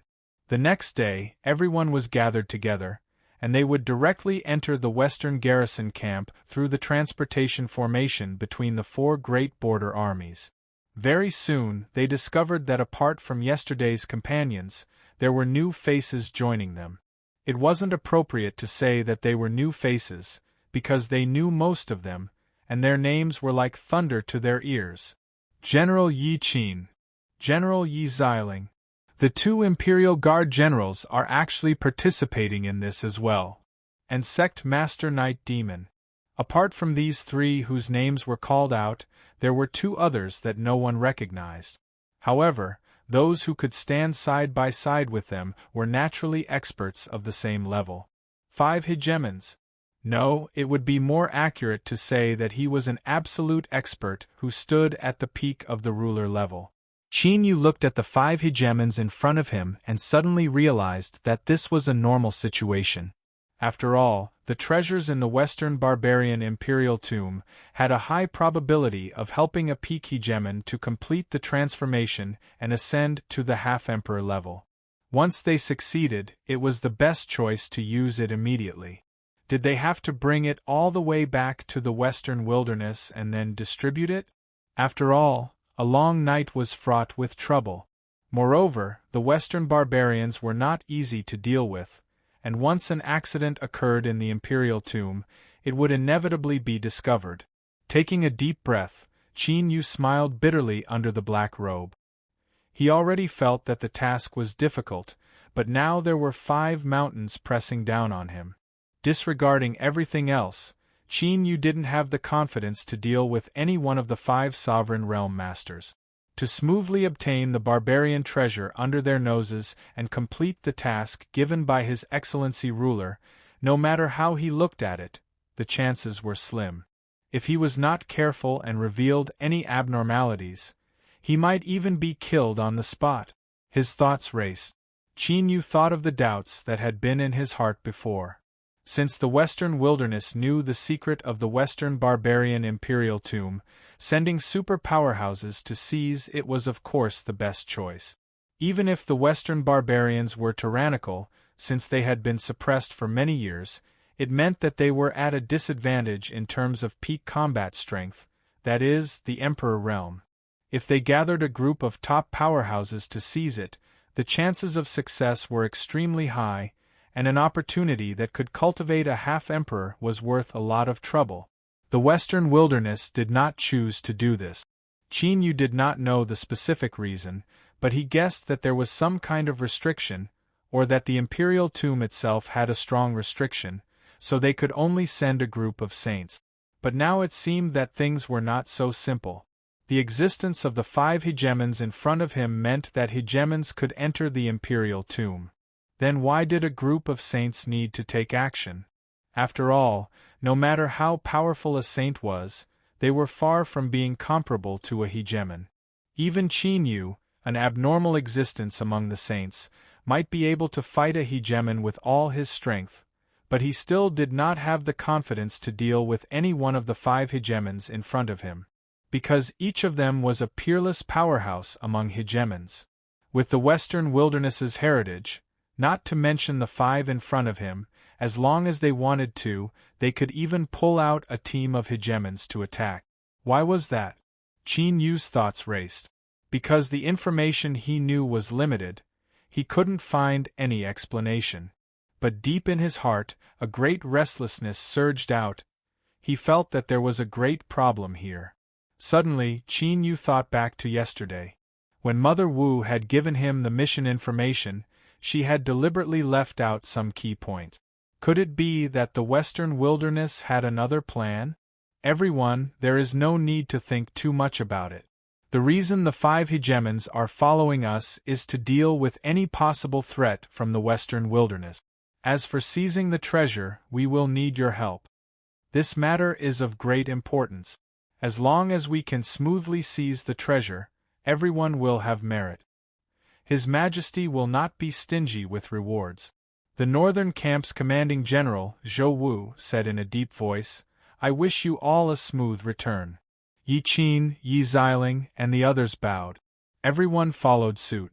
Even Blood Flag, with his wild and unruly temperament, didn't dare to show any disrespect. Zhou Wu was the commanding general of the Northern Camp. He was one of the 5 great generals of the Western Wilderness and could be considered a super leader of the military. His disciples were spread throughout the military, and he was deeply trusted by His Majesty the Desolate Emperor. "Let's go."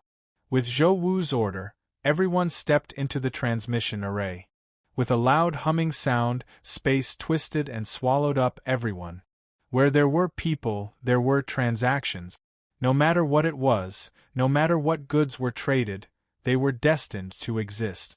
The Western Wilderness had suppressed the Western Wilderness for many years, and the war between the two sides had continued for tens of thousands of years.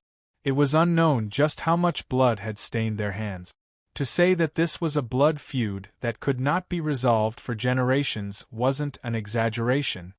Even so, beneath the surface of the bloody slaughter between the two sides, in the shadows where the light couldn't shine, there was still a trade. The Western Wilderness hoped to obtain all sorts of luxuries and enjoyments from the Western Wilderness, and the Western Wilderness wanted to obtain the treasures that were unique to the Western Wilderness. For instance, in the Western Wilderness, there was a monster beast called Cruel. After it was tamed and raised by the Western Wilderness, it became their main source of meat. Cruel itself didn't have much use, but when its feces fell on some special weeds within the Western Wilderness, there was a chance that it would undergo a mutation and give birth to something called rainbow grass. The Western Wilderness used this rainbow grass to create a terrifying fog. It was enough to confuse the minds of the bravest and most brutal warriors of the Western Wilderness. It was an invincible weapon on the battlefield. As for the rainbow grass, the Western wilderness had made countless attempts.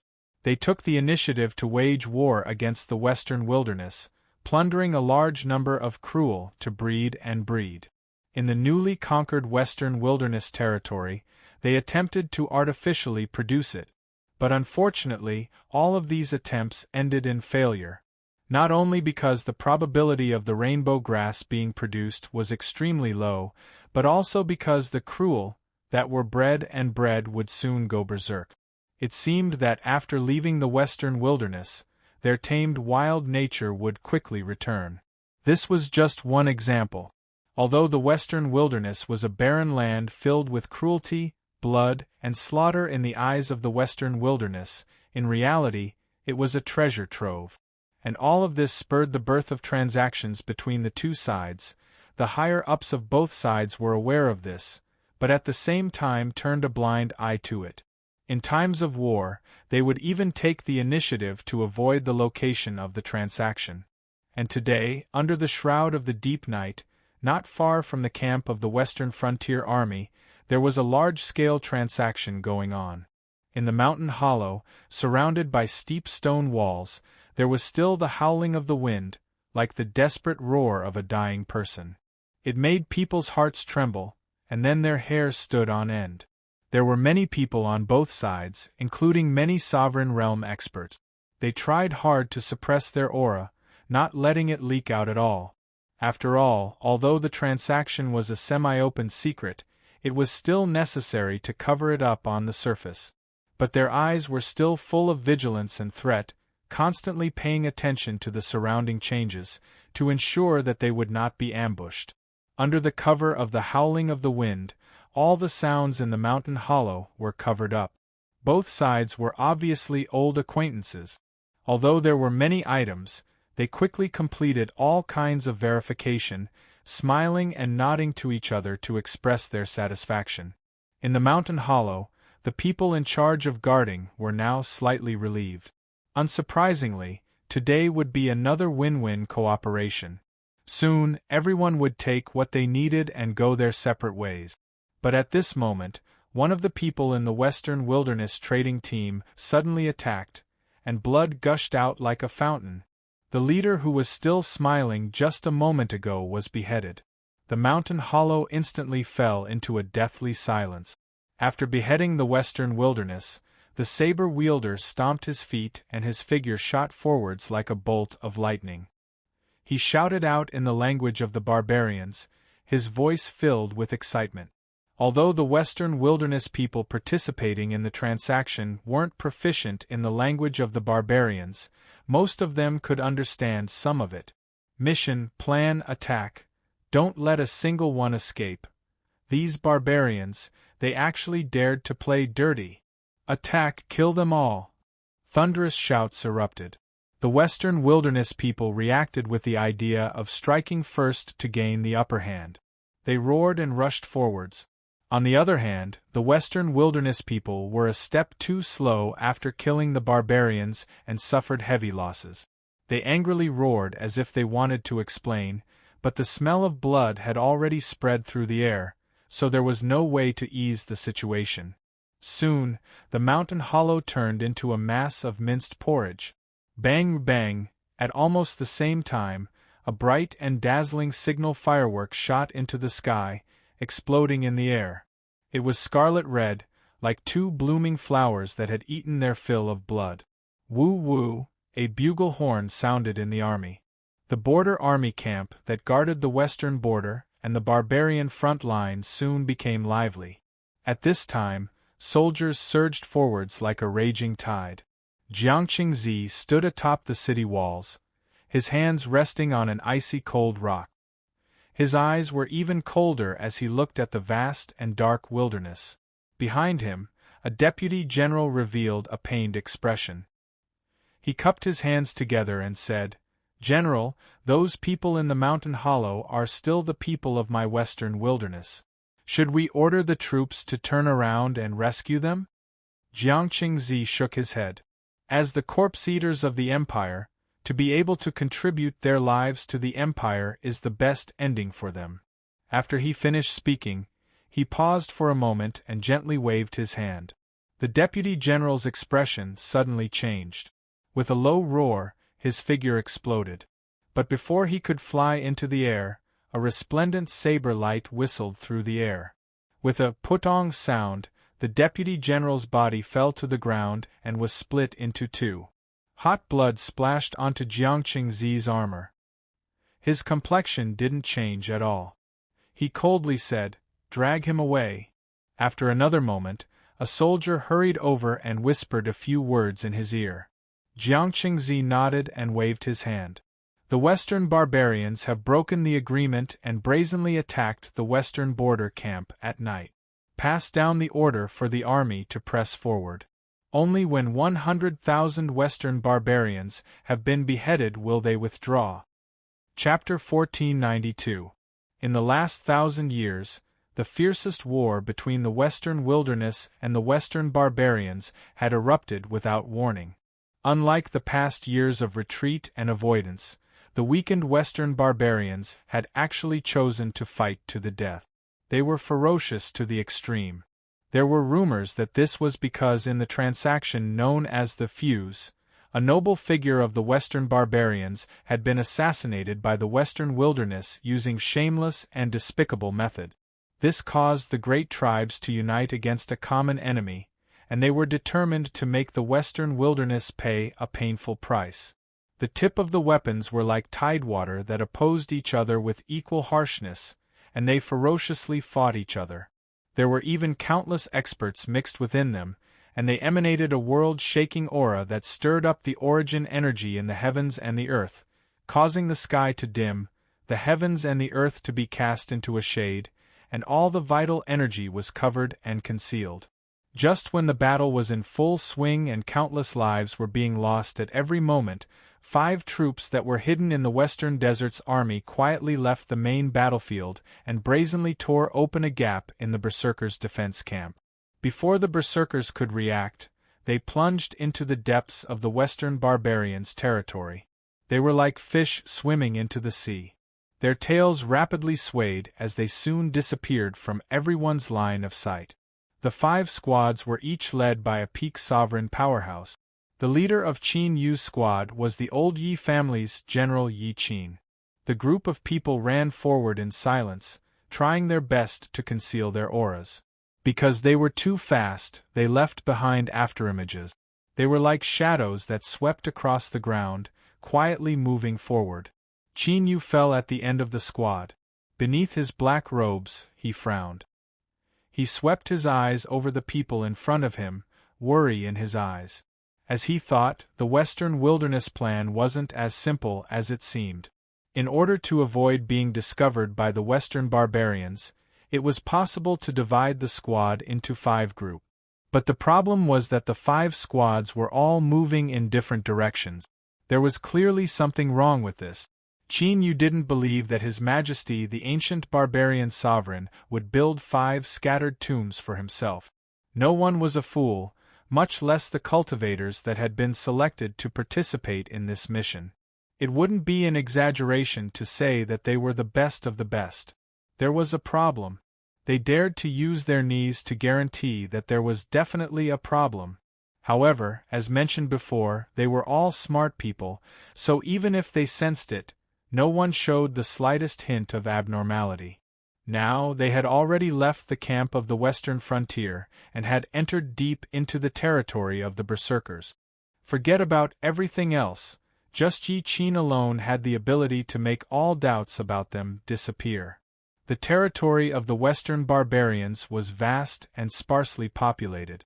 Most of the land was barren, and the strong wind blew sand and gravel all over the sky. Naturally, it was a form of protection that was beneficial to the group. In addition, the front line was in a tight situation. A large number of Western barbarian soldiers had been sent to the front line. The level of internal defense and patrol had been weakened to the lowest level. With Yi Qin covering everyone's breath, the process of breaking into the depths of the Western savages was extremely smooth. Even though there were a few times when they passed by some tribes, they didn't cause any trouble. Beneath the black robes, Qin Yu was secretly observing General Yi Qin, who was leading the way. He was very sure that if Yi Qin wanted to, he could easily avoid these western barbarian tribes scattered on the ground. The reason why there were these seemingly dangerous brushing past was because he had done so intentionally. Perhaps he was looking for something. This was a bit different from what Qin Yu thought before. He felt that this matter was increasingly strange. On the 5th day of entering deep into the western savages' territory, after observing dozens of tribes of different sizes, Yi Qin finally found a satisfactory target. He stood in the yellow grass and pointed a finger forward. Attack. Within a quarter hour, I want there to be no living being in this tribe. Everyone bowed. No one asked why, nor did they make things difficult for him. Between the western wilderness and the berserkers, there was a blood feud that would never end until one side was dead. The slaughter began. A group of saints attacked. As for the barbarian tribe in front of them, it wasn't too large. This meant that it was weak.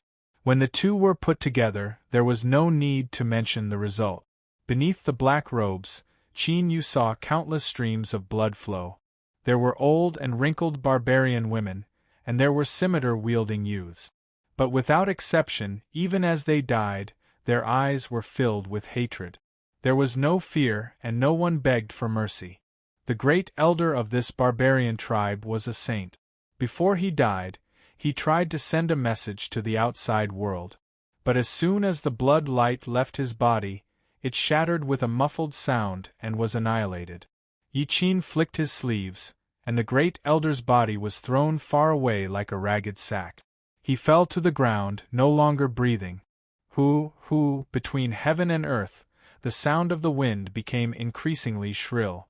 The thick smell of blood drilled into everyone's nostrils and mouth. The entire barbarian tribe fell into absolute silence. There was only death. There was no sign of life. Yes, even the cruel that was raised as meat for the barbarian tribe had been completely killed. This was because General Yi Qin's order was to kill all living beings in the barbarian tribe. After stepping into the great elder's tent and breaking the seal, Yi Qin quickly found the entrance to the underground. The moment the entrance was opened, a blood-red skull flew out at an astonishing speed, heading straight for the entrance. Humph! Yi Qin stomped on the ground, and the skull that was pouncing towards him let out a blood-curdling screech as it was directly shattered. He was the first to enter the passage. Everyone followed behind him, all the way down to a simple underground altar that had been dug out. It was a very simple and crude stone platform with obvious traces of man-made excavation. A black stone statue was placed on top of it. From its appearance, one could only tell that it was a tall and sturdy barbarian warrior. Apart from that, one couldn't tell anything about its appearance. But at this moment, Qin Yu's heart chilled. He could feel a formidable suppression coming from this rough stone statue. This didn't mean that it possessed a formidable strength, but rather that it was a suppression on a different level. This was similar to the difference in the food chain. And what gave Qin Yu this awe-inspiring feeling came from the connection between him and the divine kingdom. If Qin Yu didn't know the details of the Western savage imperial tomb and the function of the barbarian race's supreme treasure, he clearly wouldn't have connected the two together. But now, as his thoughts turned, a sharp light exploded in his eyes. This stone statue was the powerful sovereign of the Western savage empire. With this knowledge, everything could be explained. For instance, why Yi Qin had led everyone to brush past the barbarian tribes again and again. What he was looking for was the barbarian tribes that still believed in the dead sovereign. This was definitely related to the imperial tomb. And what happened next undoubtedly further verified Qin Yu's speculations. Yi Qin stepped onto the altar. He took out something from his chest and opened it with his back facing everyone. His fingers sank into it and a deep red dot appeared between the stone statue's eyebrows. Rumble, rumble, a deep and oppressive rumbling sounded out from within the stone statue, like the greedy roars of a starving tiger or wolf.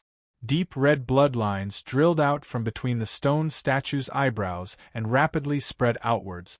After several breaths of time, they covered the entire body. Then, they sank into the altar. The increasingly loud rumbling sounds came from within the stone statue. Strong winds howled. Countless barbarian corpses fell to the ground. The barbarian corpses that dyed the entire barbarian tribe red began to wither at a speed visible to the naked eye. At this moment, it was like an invisible demon had drilled its way out and stabbed its mouth into their bodies, crazily plundering their flesh and blood. In a short period of time, all of the barbarian corpses had turned into dry wood. All that was left over was a layer of deep purple skin that had lost all moisture and was stuck to the surface of the skeleton. All of their flesh and blood had disappeared. Even the blood that had spilled onto the ground had been completely stripped away. The thick smell of blood that filled the air of the barbarian tribe and couldn't be dispelled by the strong winds had now completely disappeared. Underground altar space. Incomparably thick and viscous flesh and blood gathered along the blood lines, submerging the entire altar and forming a giant mass of flesh and blood. The surface of the mass of flesh and blood constantly wriggled, as if it were a living creature. It also seemed as if there was some terrifying creature hidden within that could drill out at any moment. However, everyone knew very well that there was only that extremely crude stone statue inside the ball of blood. Yi Qin had a solemn expression as he stared at the mass of flesh and blood. After a long time, he seemed to confirm something and his complexion relaxed. He let out a long breath. The first step could be considered to have been completed. He sensed with rapt attention. After determining that there wasn't anything wrong, he turned to everyone and calmly said, "I know that there are many things in your hearts that you must be puzzled about. But regarding this matter, there are some things that you have no right to touch upon now. I will issue a new mission." Yi Qin's eyes swept over everyone. After pausing on Qin Yu for a moment, he said in a low voice, "Next, we will use the method of drawing lots. 3 of you will follow me and leave. The rest of you will have to stay here and ensure that this place is not destroyed. Remember, you absolutely cannot make any mistakes. Even if you have to pay with your lives, you must protect the altar and maintain its original state. Otherwise, even if you can leave this place alive, you will be banished forever and it will be impossible for you to return to the Western Wasteland." Everyone's hearts chilled. They could feel the icy cold and powerful will exuding from his eyes. They all lowered their heads and nodded. "Very good," Yi Qin said. "You can rest assured that the Western Wasteland will remember everyone's contributions. As long as this matter is smoothly accomplished, everyone will be richly rewarded. And this matter itself isn't too dangerous. As long as there are no accidents in 3 to 5 days, it will be fine." 3 to 5 days? Many people revealed looks of joy.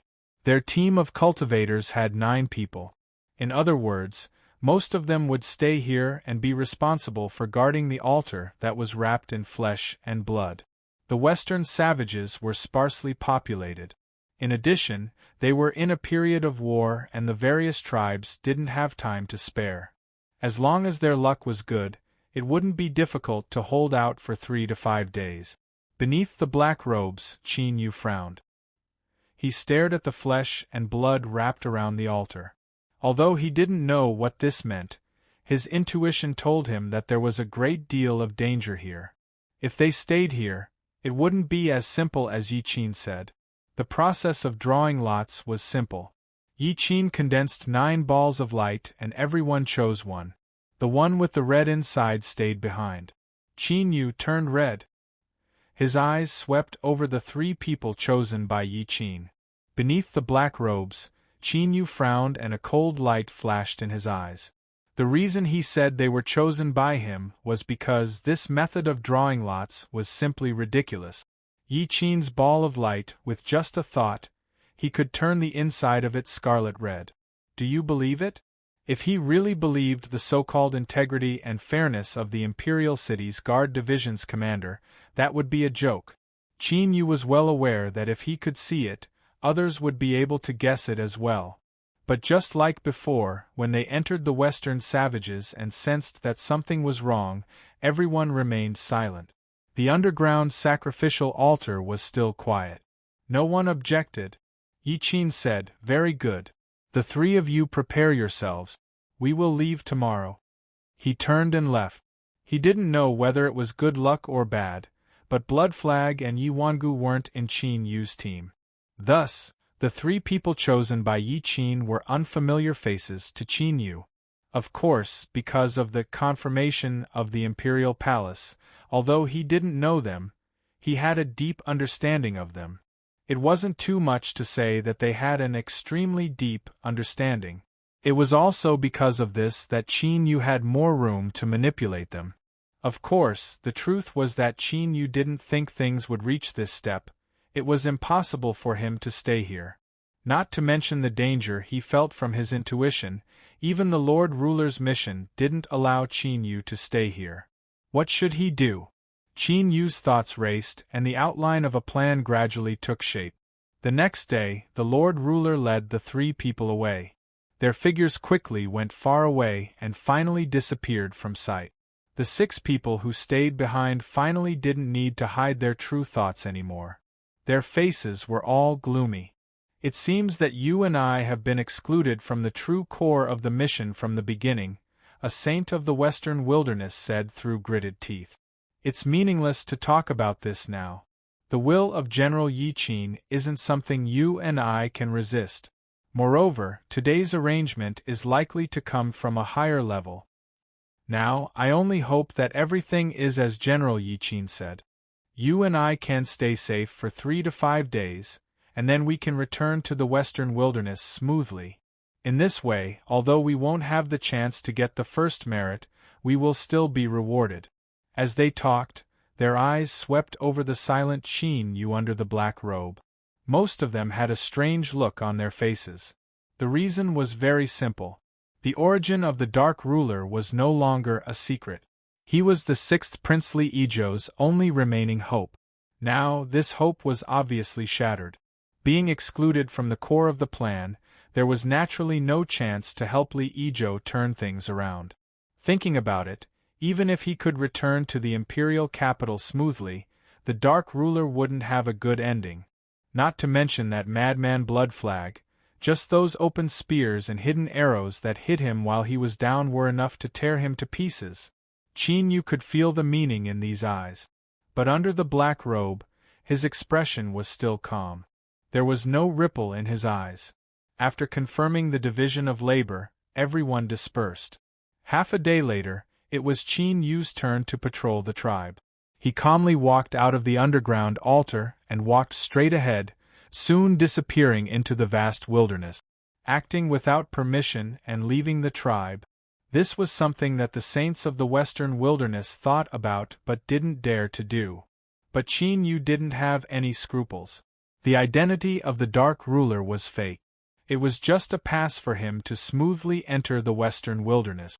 If there was a need, he could change into another person at any time and obtain a new identity. After confirming that the Dark Ruler was nowhere to be found, the saints of the western wilderness were shocked and angry. Qin Yu went all the way north, whistling as he locked onto his target.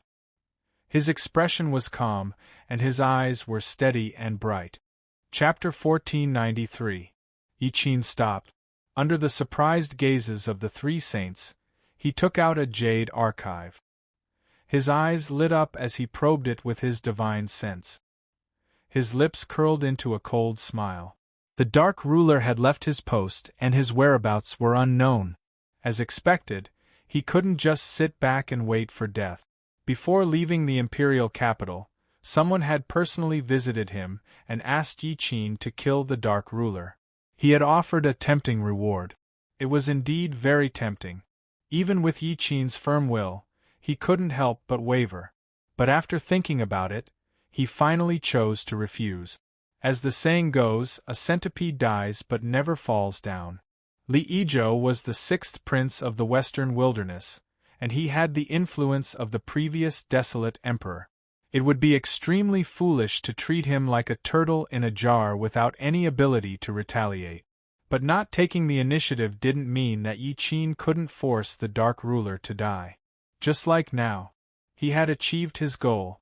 Now that the Dark Ruler had left without permission, he could only be a rat in the sewers for the rest of his life if he fled. If he was unwilling and tried to change the situation, as long as he dared to show up, Yi Qin would be the first to kill him. With a strong enough position and motive, he wouldn't be afraid of revenge. In other words, no matter what, Li Yizhou was doomed to fall. There would be no chance for him to make a comeback. Once he achieved this goal, someone would give him a reward when he returned to the imperial capital. As for whether the Dark Ruler would become hot-headed and join the barbarians, once he entered the illusion of Mount Tang, he had completely cut off the possibility of joining the barbarians. Otherwise, why would the imperial palace be so generous? There was a price to pay for everything in this world. General Yi Qin? A saint from the West Wilderness asked respectfully. Yi Qin waved his hand. It's nothing. Let's continue our journey.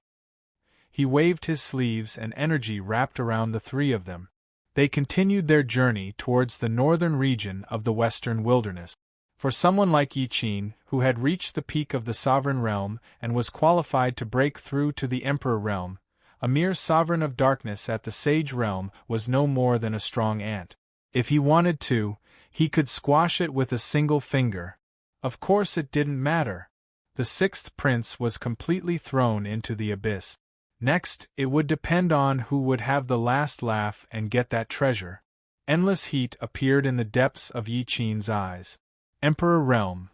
If they were able to step into it, they would be able to reach the peak of the wasteland with a single leap, and they would be able to sweep through everything and look down upon all the kingdoms in the world. No matter where they went, they would be revered and become true transcendental existences. Not all teams had a smooth journey. The team led by the Night Demon sect master accidentally exposed their tracks while they were searching for the tribe that worshipped the barbaric emperor. After a great battle, although they had successfully shaken off their pursuers, the powerful warriors of the barbarian tribe who had chased after them had paid the price of the death of two sages. As a result, the plan of the Western Wilderness to take advantage of the outbreak of the war to secretly infiltrate into the depths of the Western barbarians appeared in the eyes of the Western barbarians. When the leader of the Night Demon clan had a gloomy expression on his face, he urgently sent a message to the outside world to inform them of this matter. While he was reorganizing his troops to continue moving, the discussion regarding the abnormal actions of the Western Wilderness had already begun in the strongest tribe of the Western Wilderness, the Dark Knight tribe that had inherited the bloodline of the Man-Emperor. Those who participated in this meeting were the leaders of the major tribes of the Western savages. They surrounded the round table that was made of cut boulders with solemn expressions. Leaders, you've all read the intelligence on this matter. You can now express your opinions. The white-haired leader of the Dark Knight tribe, whose face was full of wrinkles, opened his only eye and glanced at the crowd. A cold light flashed in his eyes. The other eye that had been blinded was pierced by a long scar from the tip of his eyebrow to the bridge of his nose, all the way to the corner of his mouth. It formed a protruding, twisted, and extremely hideous scar. The weakest of the cultivators who invaded from the Western Wilderness is a saint, and the leader of the team is a peerless figure of the Dominator realm. Such a powerful warrior would never easily step into the territory of the barbarians. Moreover, they did not escape after being discovered. Instead, they chose to break through the encirclement and go deeper. From this, it can be seen that this group of invaders must be carrying an important mission, a leader of the barbarian tribe said in a low voice. Our tribe can provide another important piece of information. The barbarians of Western Han, who were discovered by the Western Wilderness cultivators, were originally the descendants of the ancient barbarian kingdom, but they had always hidden their background. We only discovered this secret because of an accident. Ancient barbarian kingdom. Another barbarian tribe leader growled. Killing intent surged in his eyes. Could this matter be related to the opening of the Imperial Mausoleum? The atmosphere in the big tent suddenly became tense. The barbarian tribe leaders sitting around the round stone table all looked shocked and angry. Many things were like this. When nothing was discovered, everything was normal, but once a doubt or a breakthrough point was found, there was no way to continue hiding it. For example, the sudden outbreak of a war at the front line. For many years, the Western wilderness had an absolute advantage and suppressed the Western barbarians, but they had always been relatively restrained. After all, their enemies were not only the Western barbarians, but also the neighboring countries who were eyeing them covetously. Without enough reward or enough motivation, the Western wilderness would not easily start a war, let alone a full-scale slaughter. The Western barbarians took the opportunity to attack. They were forced to take advantage of the situation, and they wanted to use the movement of the war to completely disrupt the chi of heaven and earth and cover up the opening of the Imperial Mausoleum. But now, it seemed that the Western wilderness had brazenly attacked and accused the Western barbarians of invading. This was their original plan. They also had ideas about the Imperial Mausoleum. These damned despicable people. In terms of intelligence, the faces of the Western barbarian tribe leaders, who had always been at a disadvantage, became increasingly ugly at this moment. Bastards from the Western wilderness. They actually dared to attack the mausoleum of the great barbarian emperor. Damn it! The legacy of His Majesty the barbarian emperor is the only hope for the rise of the Western barbarians. We must not lose it. Great leader of the Dark Knight tribe, please immediately give the order to mobilize the strong barbarians to completely kill the cultivators of the Western wilderness. Angry roars sounded in the big tent like a thunderclap. The one-eyed, old leader of the Dark Knight tribe looked as calm as ever, not the slightest affected by the scene in front of him. He tapped his fingers on the table, and soon his ears became quiet. This was not only because the leader of the Dark Knight tribe was the most powerful cultivator in the entire Western barbarians, but also because of the overall strength of the Dark Knight tribe. Everyone, the opening of the Imperial Mausoleum has been discovered. Even if they send strong cultivators to kill the cultivators of the Western wilderness, who can guarantee that they only sent this team? If we act rashly, I am afraid we will beat the grass and alert the enemy. After a slight pause, the leader of the Dark Knight tribe continued, instead of playing hide-and-seek with them and constantly guarding against a sneak attack from the Western wilderness, it is better to let them in. Without waiting for the crowd to object, a cold light flashed in his single eye, and he said in a cold tone, "The mausoleum of the last barbarian emperor of the barbarians is not a place that anyone can enter. If they dare to enter, only death awaits them." Leader of the Dark Knight tribe, the mausoleum of the barbarian emperor is sacred. Is it inappropriate to do this? Perhaps. The leader of the barbarian tribe had not finished speaking when he let out a muffled groan. His face turned pale and he looked up in horror. The leader of the Dark Knight tribe leaned forward and pressed his hands on the stone table. He looked down with an imposing manner. "This is my decision. Does anyone have any objections?" The big tent was silent. The leader of the Night Demon sect looked calm as he watched the saints under his command rush into the tribe in front of him and kill wantonly to vent the anger and resentment in his heart. Not long ago, their whereabouts were exposed, and they were chased by the strong barbarians. 2 of the saints who came with them were killed on the spot. Even though they did not have much of a relationship with each other, they still felt a chill down their spines, and then resentment grew. But these people did not know that the reason why they were exposed and chased by the strong barbarians was because of the calm leader of the Night Demon sect, who was standing with his hands behind his back. In the Western Wasteland Empire, the Emperor clans were the strongest. There was no doubt about this. Otherwise, the Zhou clan would not have been able to become the country and hold the highest authority in the Western Wasteland. Next was the military. In a world that was not stable and where wars often broke out, the military must have enough power to speak. This was a matter of course. Even the emperor clans chose to tacitly approve of this. That was why the military of the empire had such an important position today. So this time, the two generals of the Imperial Guard Division came at the same time for the matter of the Western Wastelands Imperial Mausoleum.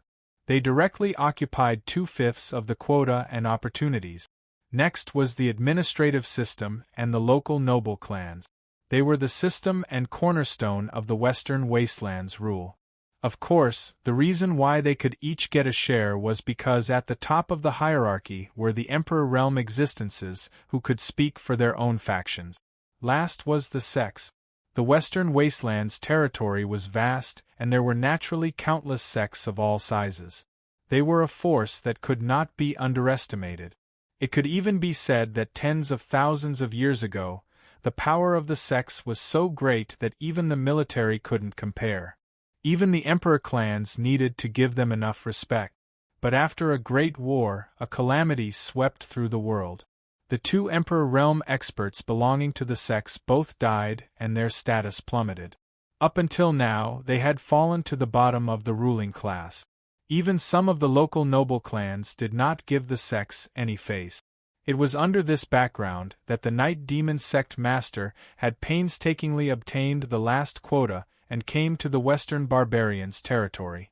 And this time, he had used up the sect's many years of accumulation. He could not allow failure. The Night Demon Sect Master was determined to obtain the rare treasure in the Barbarian Emperor's tomb. But whether it was the Emperor clans, the military, the administrative system, or the local noble clans, none of them wanted to see the sects rise again. So he had to drag the Western barbarians into the water and make the situation chaotic and dangerous enough. Only then would he have a chance to take advantage of the situation. Of course, there were risks to doing this. If he wasn't careful, he could be surrounded and killed by the barbarian powerhouses. But the Night Demon Sect Master chose to gamble. This was because he was the sect's last hope. If he failed, then perhaps in a few thousand years or even shorter, the sect would fall from the ruling class and become a chess piece that others could control at will. Luckily, his luck wasn't bad. At least for now, it seemed that his plan had succeeded. The Western barbarians would surely be alerted. The Night Demon Sect Master looked up, his cold eyes looking towards the north. That was where the barbarian emperor's tomb was located. It would also be a terrifying battlefield, and he was confident that he would become the final victor in this slaughter. He didn't know where he was and he didn't know where he was. But this didn't affect Qin Yu from locking onto the location of the barbarian emperor's tomb. The reason was the divine kingdom. He could faintly feel the fluctuations that were spreading out. They were like the vibrations from the depths of the seabed, setting off a ring-shaped impact. Although it had become incomparably weak by the time it reached the surface, it was still obvious and easy to see. In Qin Yu's understanding, the reason this happened was because the hidden barbarian emperor's tomb was about to appear. That's right, it was hidden. Otherwise, did they really think that the Western barbarians were just a group of people that respected the late emperor and abided by etiquette? If the barbarian emperor's tomb had been exposed before, it would have been completely excavated. There wouldn't have been a chance for the Western wilds to interfere and send them here. Qin Yu rushed forwards alone. In addition to his super-strong concealment ability in the dark, his speed was astonishing. He could sense that the fluctuations of aura coming from the barbarian emperor's tomb were constantly approaching. Finally, when the howling winds between the heavens and earth became incomparably strong, so strong that they could easily tear apart the ground and pulverize it into dust, Qin Yu came to a stop.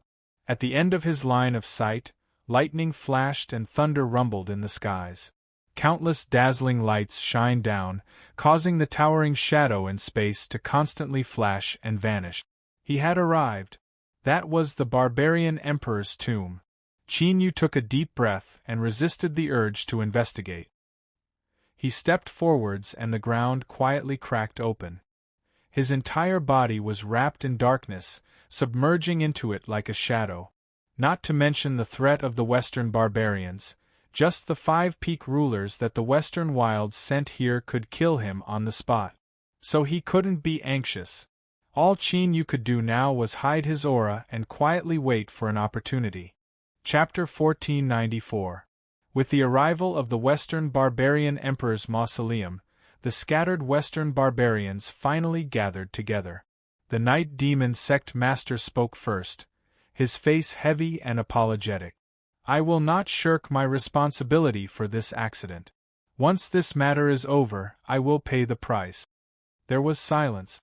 This silence was a tacit agreement. It was clear that at this time there was no better way to deal with it. At the same time, this silence was a warning and dissatisfaction. The 5 barbarians scattered to prepare for entering the mausoleum.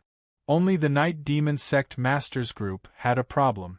Although accidents could not be controlled by humans, if they really believed that it was an accident, that might not be the case. You and I are in the Western barbarians.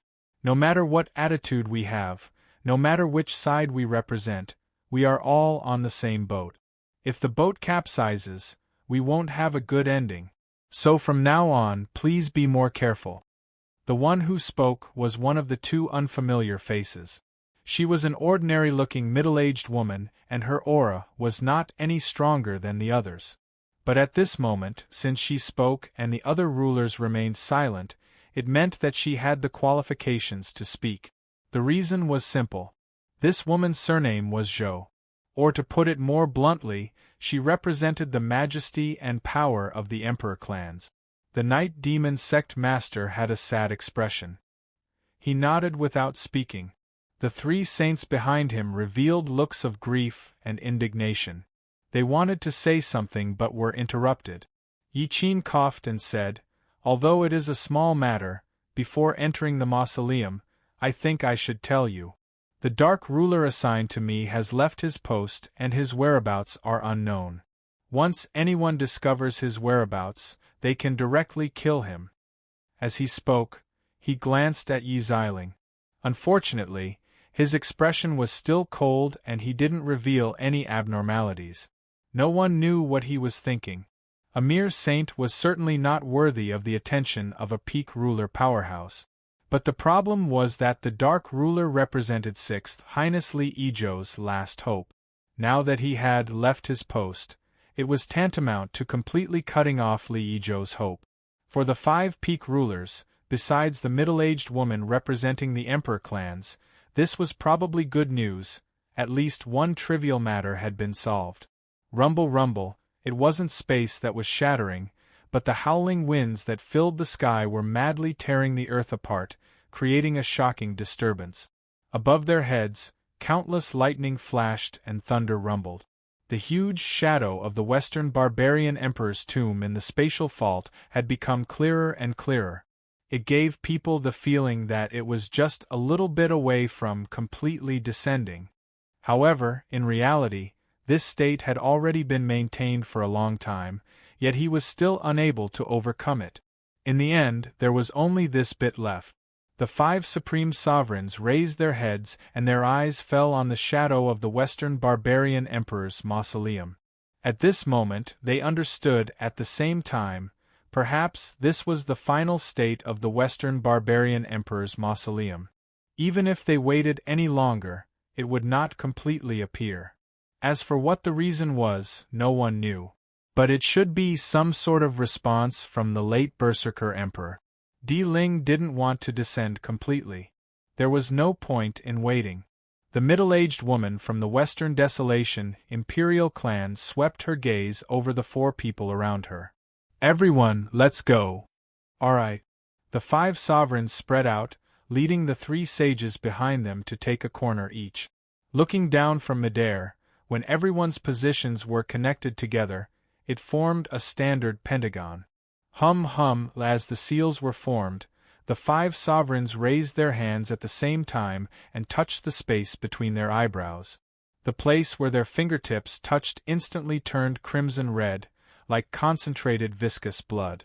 At the same time, a strange and cold aura that revealed ruthlessness, despair, and destruction, yet was also solemn and dignified, erupted from within their bodies. The space was distorted. Deep and coarse phantom lines appeared in the surrounding space. At first, they were thin and weak, but as time passed, they quickly solidified, gradually forming the phantom of a huge stone statue. They were of different sizes and shapes, but the moment one looked at them, one would naturally feel that these stone statues represented the same person. "Come in," the woman from the imperial clan shouted. The three sages behind her flashed and entered the phantom of the stone statue. One of them entered the chest, while the other two entered the legs. In the next moment, the eyes of the stone statue suddenly lit up, as if it had awakened from a deep slumber. And at the same time, Yi Qin, Yi Xiling, and the other sovereigns also completed the same action. The 5 huge phantom stone statues were resurrected at this moment. Dong dong, a deep and deep sound spread out from the phantom stone statues, like a strong beating heart. This sound spread out, spreading through space and stirring up layers of fluctuations, like the surface of water being stirred. The 5 phantom stone statues each had 5 hearts beating at the same time.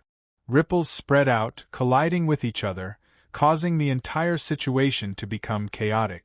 But in this chaos there was a faint mysterious flavor to it. At this moment, if someone were to see the spatial oscillation between the 5 stone statues and the spatial distortion caused by the descent of the Western barbarian emperor's tomb in the spatial fault above their heads, they would find that the 2 chaotic fluctuations were highly overlapping. And as time passed, they gradually approached each other, gradually becoming completely synchronized. Dong dong, the heartbeat became faster and faster and the chaos became increasingly intense. When it reached a certain limit, shwa, the 5 phantom stone statues, as well as the people within them, all vanished from sight. Deep underground, hidden in the darkness, with the sun and moon force field wrapping around him, Qin Yu was able to see everything from a transcendent perspective. A look of surprise appeared in his eyes. Although he had already guessed that the barbarian emperor altar he found was likely related to the opening of the Western barbarian emperor tomb, this was still beyond his expectations. Now, the people of the Western barbarian emperor had borrowed the power of the 5 altars to break into the emperor tomb. What should he do? He had to follow the example and build 5 more flesh and blood altars. Not to mention the fact that Qin Yu didn't know how to do it. Even if he could see through everything, he still wouldn't have enough time. By the time he finished everything, perhaps the competition for the treasures in the Emperor Tomb would have already come to an end. He had hidden himself and waited for an opportunity, but now others had used a method that he couldn't do to enter the Emperor Tomb. This was the same as throwing Qin Yu off the wagon, and he no longer had a chance to intervene. "Calm down, don't panic." Qin Yu took a deep breath and suppressed the urge to rush out. His eyes swept over the broken space and the faintly discernible Emperor Tomb. The people of the Western barbarian Emperor Tomb had smoothly entered, but this process wasn't it a bit too smooth? What about the Western barbarians? They could only watch helplessly as the Western barbarian Emperor Tomb cultivated. Would they be able to break into their own ancestors' mausoleum and peacefully reap the wealth of the dead? There was a problem. To Qin Yu, having a problem was a good sign. Otherwise, he really would have been left behind and could only be an outsider. Moreover, he wasn't close to either the Western barbarians or the Western barbarians. If both sides fought to the death, he would be happy to watch from the sidelines. Or, to put it more bluntly, the more intense their conflict was, the more likely Qin Yu was to find an opportunity. Otherwise, if everything went according to plan, he didn't have the slightest confidence that he could snatch food from the jaws of both sides. In other words, Qin Yu's best choice right now was to wait. Wait for the Western barbarians to respond. Of course, the truth was that this was the only thing he could do right now. Shrouded in darkness, Qin Yu became increasingly cautious. He completely restrained his aura and even closed his eyes, no longer paying attention to the Emperor tomb in the broken space. Time slowly passed. In the blink of an eye, an hour passed. In the dull and boring wait, anxiety slowly broke through the soil, gradually filling his heart. Just as Qin Yu was about to lose his patience, the Western barbarians that he was waiting for finally arrived. The leader was an incomparably old man. One of his eyes had been pierced by a terrifying scar. As he looked up at the broken space, his remaining eye flashed with an icy cold light. This was the leader of the Dark Knight tribe. Behind him followed nearly 100 barbarian powerhouses. There were leaders of various tribes as well as peak barbarian powerhouses. Every one of them had a terrifying aura. At this time, as they breathed through their noses and mouths, there was the faint sound of wind and thunder. The air seemed to freeze, as if a mountain was pressing down on one's chest, making it difficult to breathe. Deep underground, Qin Yu was shrouded in darkness. At this moment, his mind violently shrank. It was like countless tiny needles were constantly trying to pierce into his flesh and blood, his soul. This was probably the so-called feeling of a needle on his back. He felt a great sense of unease, as if he would be discovered in the next moment. Leader, they have already entered the Emperor tomb for an hour. Space suddenly wriggled, and a thin and small figure appeared. He was crawling on the ground, and his exposed flesh and blood were densely covered in strange scriptures. When one looked at him, they would feel dizzy and see stars. They would feel endless chaos and a strange feeling. The Western barbarians had people hiding here all this time, and the 5 peak sovereign-level powerhouses from the Western wilds hadn't noticed them at all. Qin Yu's heart chilled. A cold sweat instantly soaked through his clothes. While he was horrified, he also rejoiced that he had been careful enough. If he had been the slightest bit careless, he would have been exposed. However, this also verified Qin Yu's previous guess. The Western barbarians had long since noticed the invasion from the Western wilds. Before this, they had deliberately allowed Yi Qin, Yi Xiling, the Night Demon Sect Master, and the others to enter the Emperor tomb. They had even deliberately waited an hour before appearing. This proved that the Western barbarians had sufficient confidence in the Emperor tomb and that they wouldn't easily succeed. Or, perhaps they were simply using the Emperor tomb to kill people. The Dark Knight tribe leader sneered. The guests must be impatient. Then let's not delay any longer. He reached into his chest and took out a black stone. With a light cracking sound, it shattered into powder. The Emperor tomb that was hidden in a spatial fault suddenly erupted with a rich black light. It fell down like an arrow, wrapping around the Dark Knight tribe leader. He stepped forwards, as if he were stepping on stone steps. Like this, he ascended to the heavens. The other Dark Knight tribe powerhouses followed behind. Night Shadow, you continue to guard here. Once we all enter, close the channel. A voice sounded out from afar. A thin man covered in scriptures bowed to the ground. Chapter 1495. His chance had come. In the darkness underground, Qin Yu patiently waited.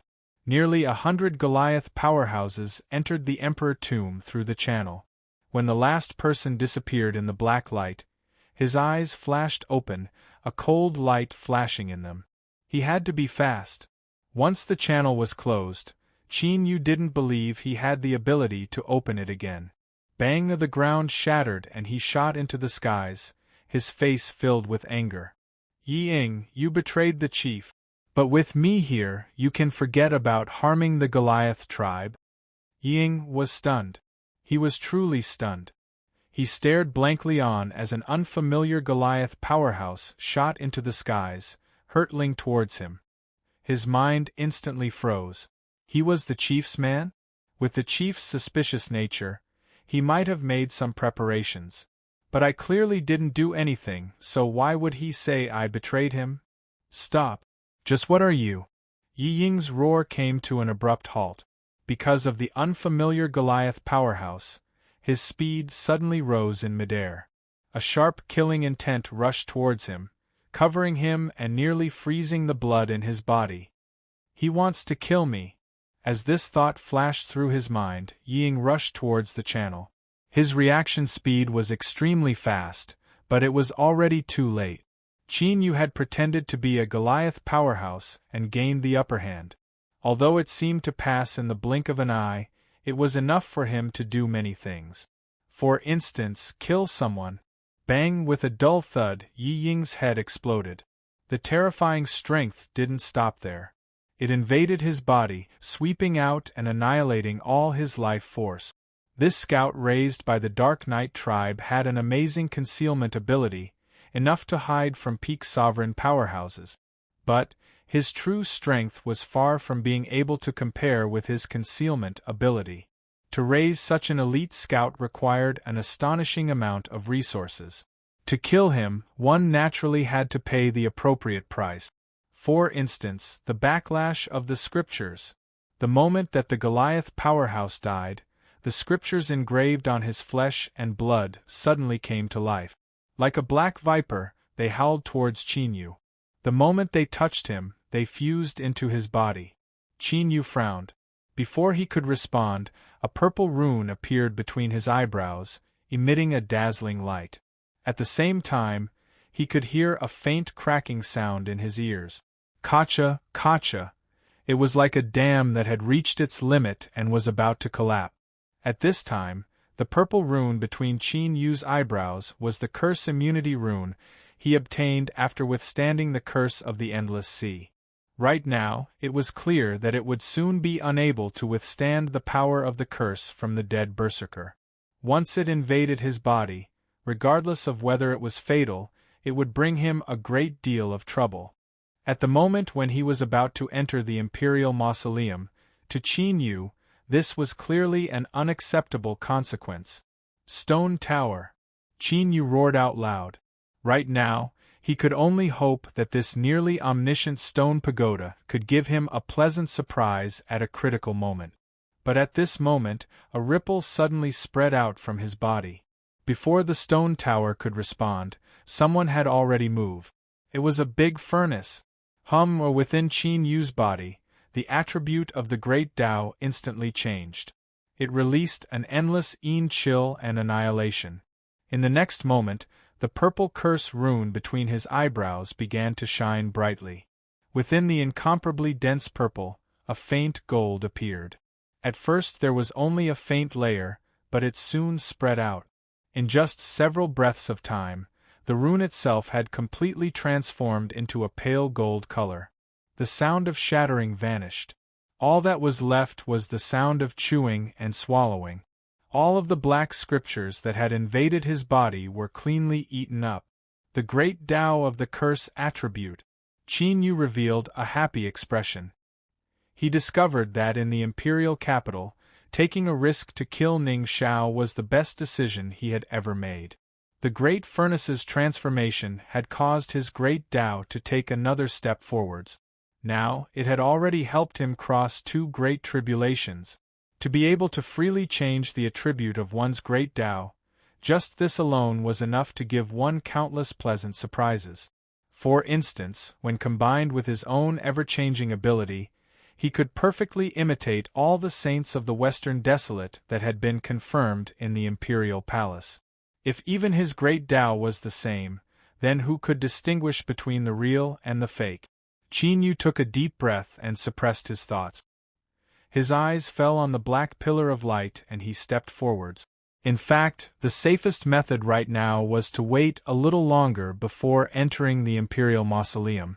At the very least, he had to wait until the numerous powerhouses of the Western Desolate Continent were far enough away to avoid the tragic fate of being discovered as soon as he entered. But when he killed the Western Desolate Continent scout just now, he had nearly suffered a backlash from the Black Scriptures. Qin Yu wasn't confident that the Western Desolate Continent powerhouses wouldn't notice him. Thus, he could only rush into the Imperial Mausoleum as soon as possible to avoid any unexpected complications. The black light seemed to be just a beam of light, but after entering it, he discovered that it wasn't so simple at all. It was extremely viscous, like some sort of greasy oil. As he walked in, he could even feel a heavy sense of oppression. Stepping forwards, Qin Yu pushed aside the suppressive strength and continued upwards. Just as he arrived at the edge of the spatial fault and was about to step in, his complexion changed. He felt a strong sense of unease. Stopping, Qin Yu furrowed his eyebrows and thought for a moment. There was a loud cracking sound in his flesh and bones, and his body instantly shrank. He was incomparably thin. Countless strange scriptures began to appear on the surface of his exposed flesh. In the blink of an eye, he had transformed into the Western Desolate Continent scout that had just been killed. And during this process, a golden curse rune appeared between Qin Yu's eyebrows, causing the scriptures on his body to come alive. That's right, he had come alive. Not only did he look exactly the same as the Western Desolate Continent scout, but he even had the same curse attribute. They truly came from the same source.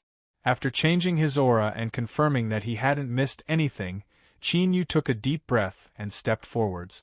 Bang! The moment Qin Yu entered the spatial fault, a boundless and terrifying aura of annihilation swept out. But at this moment, Qin Yu suddenly understood. This was a sort of confirmation method that prevented anyone who wasn't a Western Desolate Continent member from entering the Imperial Mausoleum. If he hadn't sensed it just now and rashly stepped in, he feared he would have been crushed to pieces by that destructive aura, and everything the Western Desolate people did before should have been to avoid this strength and smoothly enter the Imperial Mausoleum. Qin Yu took a deep breath and suppressed the joy and fear in his heart. He looked up at the Imperial Mausoleum in front of him. He was about to reach the end of the passage. He continued forwards. The viscous black light shined down on the thick and solid walls of the Imperial Mausoleum. After a moment of hesitation, Qin Yu reached out a hand. The moment his fingertips touched the stone wall, he felt a strong pulling strength. He didn't resist. Instead, he allowed this strength to wrap around him. His body instantly passed through the stone wall and entered the Imperial Mausoleum. Cold sweat instantly broke out and covered his forehead, because at this moment Qin Yu, who had just stepped into the Imperial Mausoleum, had fallen into the encirclement of the Western Desolate Continent barbarians. Countless icy cold eyes were like sharp swords, nailing him to the ground. The Dark Knight tribe leader's icy cold eyes locked onto him. Night Shadow, what happened? Because Qin Yu had already learned from His Excellency Ruler that he would be entering the Western Desolate, he had learned the Western Desolate Continent's language. Thus, communication wasn't a problem. His thoughts raced. Without hesitation, Qin Yu slumped to the ground as if he had been frightened out of his wits. His voice trembled as he said, Leader, after you left, a Western Desolate cultivator suddenly rushed out from underground. I wasn't his match, so I could only flee into the passage. The Dark Knight tribe leader sneered. He dared to lie to me. Kill him. No. Qin Yu shouted out loud. Cold sweat dripped down his forehead. He could feel the thick killing intent of the surrounding Goliath powerhouses. It was clear that if he didn't do something, he really would die.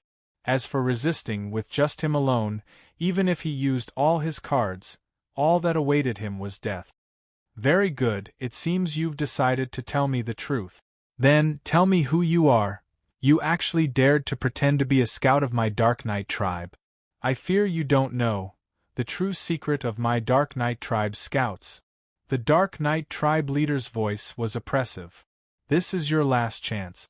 I hope you don't make a decision you will regret. He spoke far too much. This was a bit abnormal.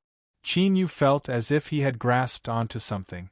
He swept his eyes around and determined that there was no hope of escaping then, he could only give it his all. He closed his eyes and shouted, Leader, everything I said is true. It is because I am your scout that you should know that I really am me. 1 breath, 2 breaths, 3 breaths. The death he was waiting for didn't arrive. Qin Yu slowly opened his eyes and saw the Dark Knight tribe leader frowning. In fact, Qin Yu had made the right bet. The scouts of the Dark Knight tribe had amazing concealment abilities. First, it was because of their outstanding talent, and second, it was because of the scriptures that were bestowed upon them by the tribe. Not only could they provide the scouts with a super strong concealment ability, but they were also the key to determining their identities, or to put it more bluntly, these scriptures could ensure that all scouts were loyal and devoted to the tribe leader, and would never do anything that would harm the tribe's interests. This was because in the eyes of the tribe leader, the scriptures that were engraved on the surface of their bodies were like lighthouses in the dark night. They were incomparably dazzling and could not be concealed at all. For the same reason, no one could continue to impersonate the Dark Knight tribe scout after killing him. This was because the scriptures could be imitated, but the charm and aura could not be imitated. There was also the curse power that came from the tribe. It was even more impossible to impersonate. But this was also what the Dark Knight tribe leader couldn't figure out. Because just now, he had indeed sensed the scout's death. Could it be that he had sensed wrongly, or perhaps it was because of this emperor's tomb that his perception of the outside world had been distorted? It might not be the case in other places, but this was the emperor's tomb of the last barbarian emperor. It had a natural suppressive ability to the barbarian tribes, so it was not impossible for such an abnormality to occur. He had made the right bet. Qin Yu's heart was filled with excitement. He felt that he had been circling the gates of hell a few times. But on the surface, he did not dare to show any of it, because the long sword was still hanging above his head. He could not say for sure if it would fall down at any moment and behead him. "Get up." The Dark Knight tribe leader spoke slowly, and the killing intent around the many barbarian tribes' warriors receded. Qin Yu struggled to get up, and at this moment, the Dark Knight tribe leader suddenly spoke. "Since you have come in, then hand over the thing I gave you before." In a flash, Qin Yu raised his head in shock, and his face was filled with confusion. "Leader, what did you say?" The Dark Knight tribe leader glanced at him, but did not answer. He said in a deep voice, "Destroy the passage." The group of barbarian tribes' warriors hesitated, but in the end, they were not satisfied with going against his will. Accompanied by a few roars, a few barbarian tribes' warriors attacked fiercely and heavily bombarded the stone walls of the emperor's tomb. The strong recoil caused them to fly backwards, and blood spurted out from their mouths and noses. But such an action had also forcefully shattered the black light pillar outside the emperor's tomb, and dissipated it. At this point, the emperor's tomb was cut off from the outside world. Unless someone obtained the inheritance, then the passage could be opened again. "All of you stay here and recuperate. The rest of you, follow me." The Dark Knight tribe leader turned around and ordered, "Yi Ying, go and scout the way with the 1,000 faces." "Yes, leader." Only at this moment did Qin Yu really pass. The most dangerous part was actually the last question. If he had even a moment of hesitation, he would have been killed without hesitation. But Qin Yu was very clear that he had entered the emperor's tomb to fight for the hope of becoming a demi-emperor. At this time, as long as there was a chance, the barbarian tribe's warriors would gather all the strength they could use, so why would they stay in the outside world? So he did the right thing and successfully survived. Chapter 1496. The Western Savage Emperor Mausoleum was a grand and massive group of palaces. Although the construction style was a bit rough, it had a unique and majestic momentum. But the most surprising thing was that these massive palaces actually didn't have a roof. Looking up, all one could see was a pitch-black darkness. It was as if endless night had gathered together, able to swallow and submerge everything. Qin Yu was currently staring at the darkness above his head. His eyebrows furrowed, and a sharp light flashed in his eyes. When he saw this darkness, he understood why Li Yizhou had gone through so much trouble to find the darkness ruler from the broken world to carry his last chance of survival. This darkness seemed ordinary at first, but its aura was connected to the entire Emperor Mausoleum. It could even be said that this was the foundation upon which the Western savage Emperor Mausoleum could exist. The reason he said this was because the palaces within the Emperor Mausoleum didn't have a roof. Rather, they had blended into the darkness, or rather, they were a part of this curtain of night. Qin Yu had already received some reminders from the darkness ruler, so he wasn't surprised by this. What he truly cared about was that this darkness wasn't as simple as it seemed on the surface. There seemed to be something else hidden within. Vaguely, the feeling was not clear. Thinking about it, Qin Yu's thoughts stirred. The dark emperor crown appeared above his head, and the eye of eternal night flashed with a halo. Great furnace! With a loud shout, the attributes of the great Tao within his body instantly changed. Absolute darkness gushed out from Qin Yu's body, wrapping around him and turning him into a part of the darkness. At this moment, he was the darkness ruler. No, in terms of the absolute strength he could mobilize, he was even stronger than the darkness ruler. Thus, in front of Qin Yu, the darkness that covered the entire Emperor Mausoleum suddenly became clear. Tiny specks of light appeared in the depths of the endless darkness, twinkling like stars. Behind the darkness, there were actually endless stars. If he hadn't seen it with his own eyes, he would have found it hard to believe. What were these stars? They were hidden in the darkness. It wasn't because they were naturally shy and embarrassed to show their faces to others. Qin Yu frowned. He stared at these stars, trying to find out what secrets they were hiding. As he looked, he suddenly fell into a trance. In that endless sea of stars, he discovered an eye. Cold sweat instantly appeared, covering his forehead. Qin Yu's complexion paled, and he couldn't help but feel a great fear. This eye stopped that thought. I can't think about it, or I'll be discovered. Qin Yu didn't know who the owner of this eye was, but he could feel an intense dangerous aura emanating from it. If he exposed himself and was discovered by the owner of this eye, he would fall into an incomparably terrifying situation. He took a deep breath and tried to suppress the shock in his heart. After a long time, he finally managed to calm down. His figure flickered and he rapidly left where he was. As he moved quickly, his thoughts raced. This was the Western Savage Imperial Mausoleum. This eye hidden in the darkness and the endless sea of stars must have something to do with this place. In other words, it was definitely related to that incomparably powerful ancient barbarian emperor. Or, if one were to guess more boldly, it was that barbarian emperor's eyes. A great wave of fear surged forth. Could it be that the barbarian emperor was still alive? Reality was far more wonderful and bizarre than the script. Qin Yu never imagined that besides the Western wilds and the Western barbarians, if he wanted to obtain the rare Goliath treasure and complete the Lord Ruler's mission, he would encounter even more terrifying enemies. Although he didn't know much about this barbarian great emperor who had died many years ago. But just from the time he tried to reach the martial emperor realm, it wasn't difficult to conclude that this great emperor was at least a half-martial emperor realm powerhouse.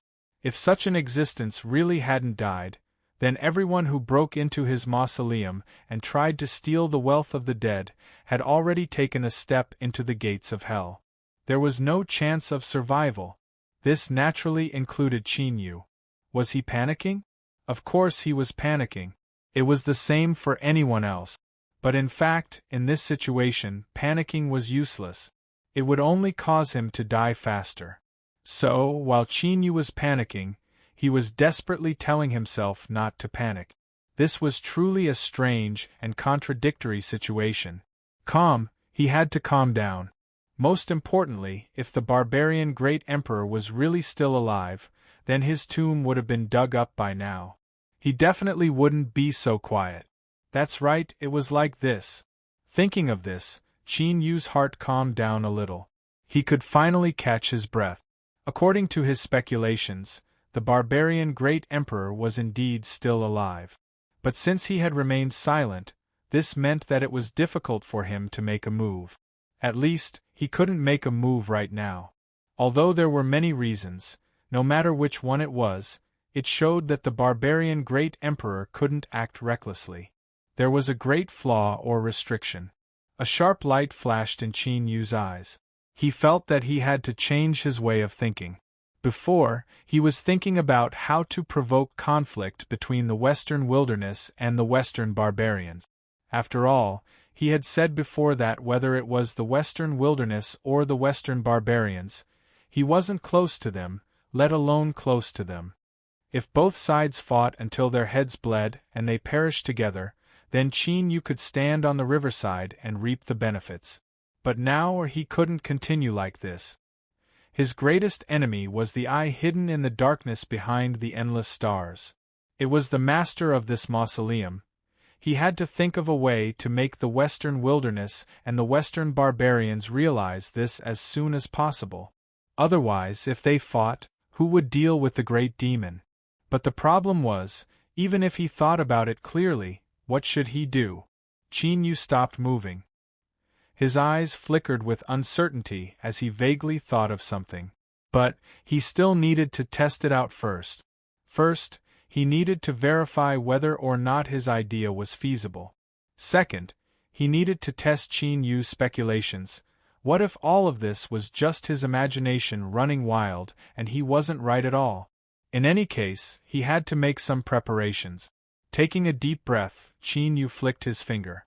A drop of blood flew out and floated in front of him. This drop of blood contained a powerful aura as well as his own exuberant vitality. Looking at it with his naked eye, he couldn't see any changes. But Qin Yu felt that there were some changes. It was just that he hadn't noticed them yet. He frowned. After carefully observing it for a while, he still couldn't find anything. Qin Yu thought for a moment. He lifted a hand and gently tapped his forehead, activating the connection between him and the divine kingdom. In the past, the Western barbarian great emperor had established the powerful ancient barbarian kingdom. Naturally, he had touched upon the level of a divine kingdom. If he started from this aspect, he might be able to obtain some harvest. Reality proved that this was indeed effective. After Qin Yu activated the connection between him and the divine kingdom, the drop of blood in front of him suddenly underwent a clear change. It dimmed. Unlike the fresh blood that could be seen with the naked eye, using the divine kingdom to sense it, this drop of blood seemed to have been left there for a long time. It had completely lost its vitality. And the reason why this happened was because there was a power being drawn out, enveloping the entire mausoleum and robbing all the vitality. And this power came from the darkness that enveloped the entire mausoleum. Or, to be more precise, it came from the stars hidden in the darkness. Qin Yu couldn't see its final destination, but this was enough to support him. He came to a clear conclusion. There was something wrong with this eye, and his method was feasible. A peak sovereign was infinitely close to the emperor realm. Their eyesight was naturally astonishing. Even without the divine kingdom, they would be able to sense that something was wrong. Then let's do it. In reality, Qin Yu's plan was very simple and crude.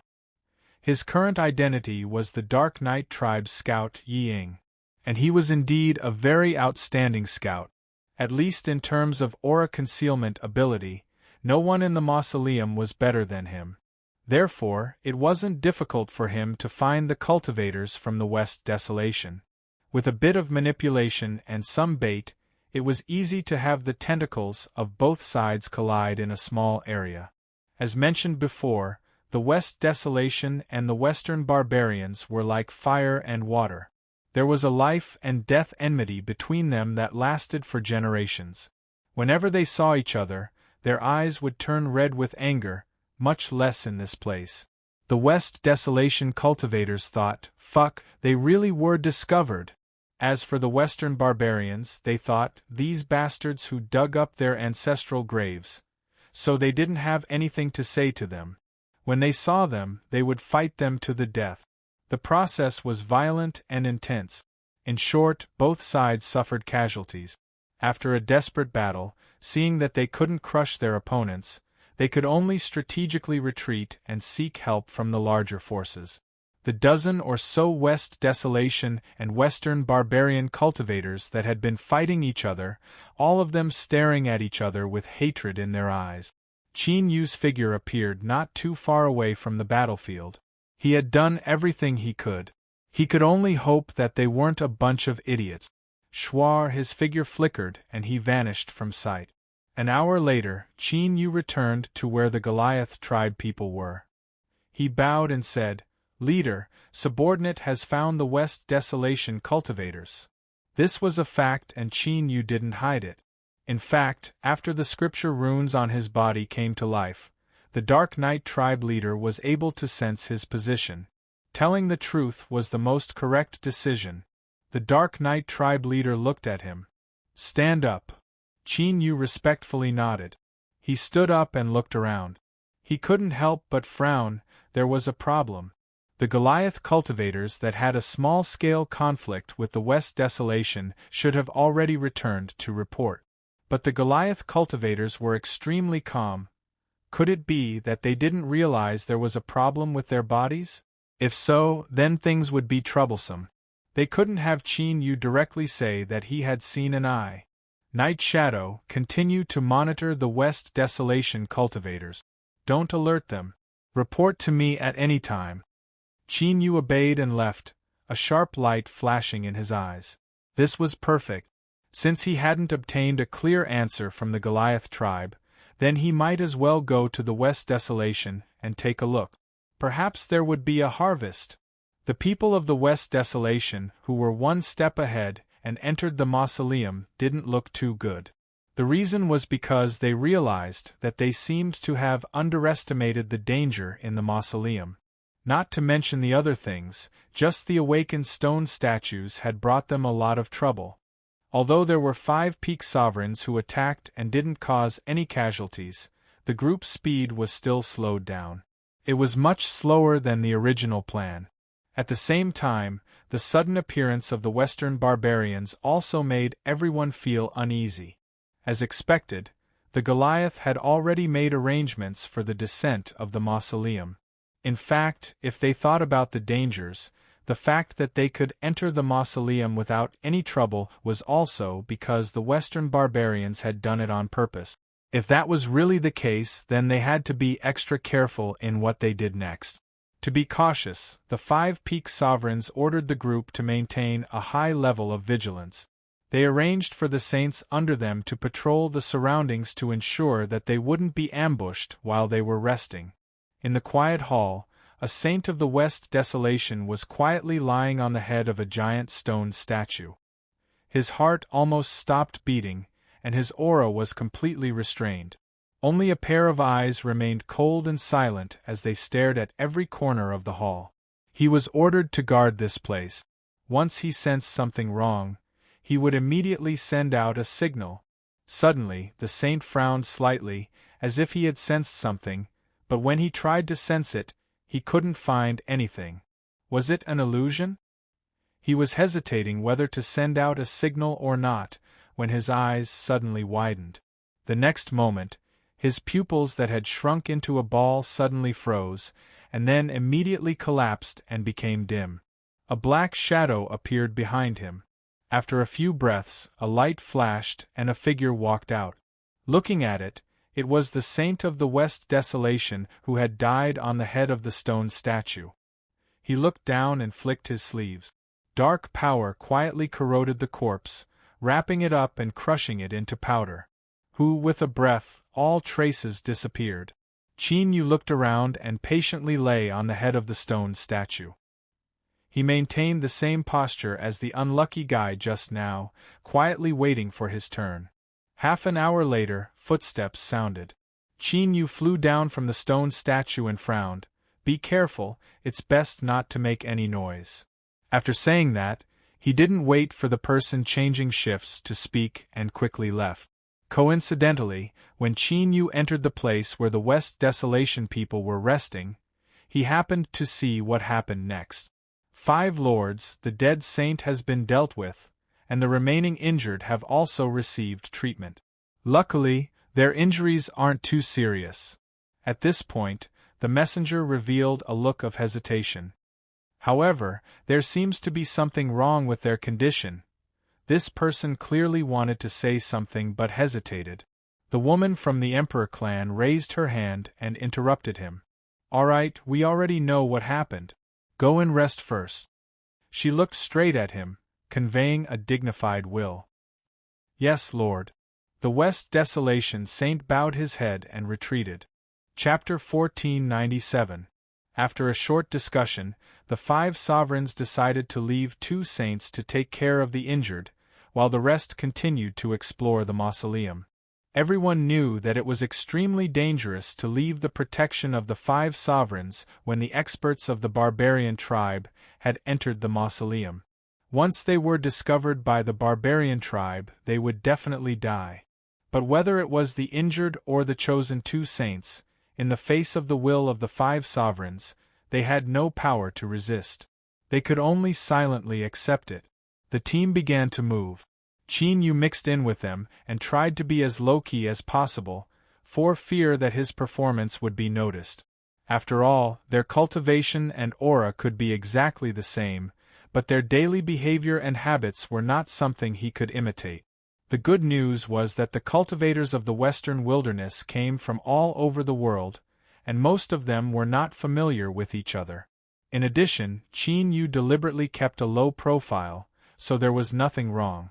The reason why he continued to stay was that he wanted to confirm whether the Western Wilderness and the Western barbarians had already noticed something. Previously, when the saint's report was interrupted, there was indeed something unusual.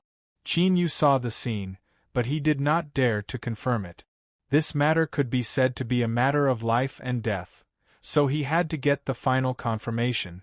Because the previous journey had been passed by the Western Wilderness cultivators, Qin Yu did not encounter too much danger.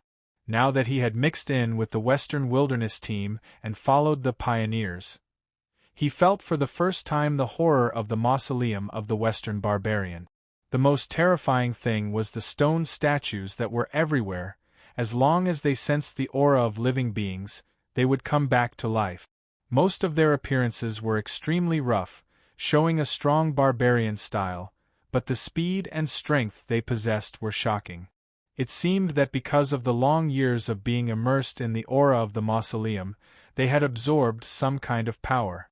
The stone statues were indestructible, and they could burst out with a terrifying power that made people's hearts palpitate. Qin Yu saw with his own eyes that a saint of the Western Wilderness was sent flying by a stone statue that came back to life, and blood spurted out of his mouth and nose. If it were not for the powerful sovereigns who instantly shattered the stone statue, the saint would have been killed on the spot. The strangest and most terrifying thing was that the shattered stone statues weren't destroyed. Instead, they instantly returned to their original positions. It was as if they had once again fallen into a deep slumber and were silently accumulating energy while waiting for their next awakening.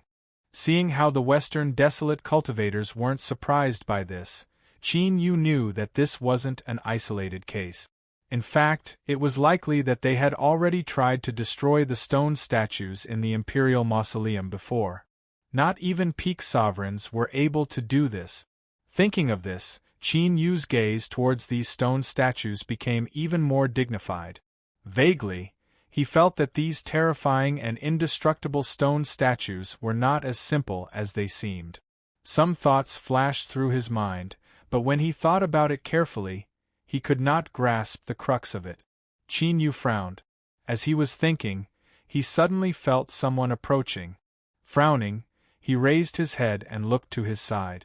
There was a slight change in his heartbeat, but his face remained calm.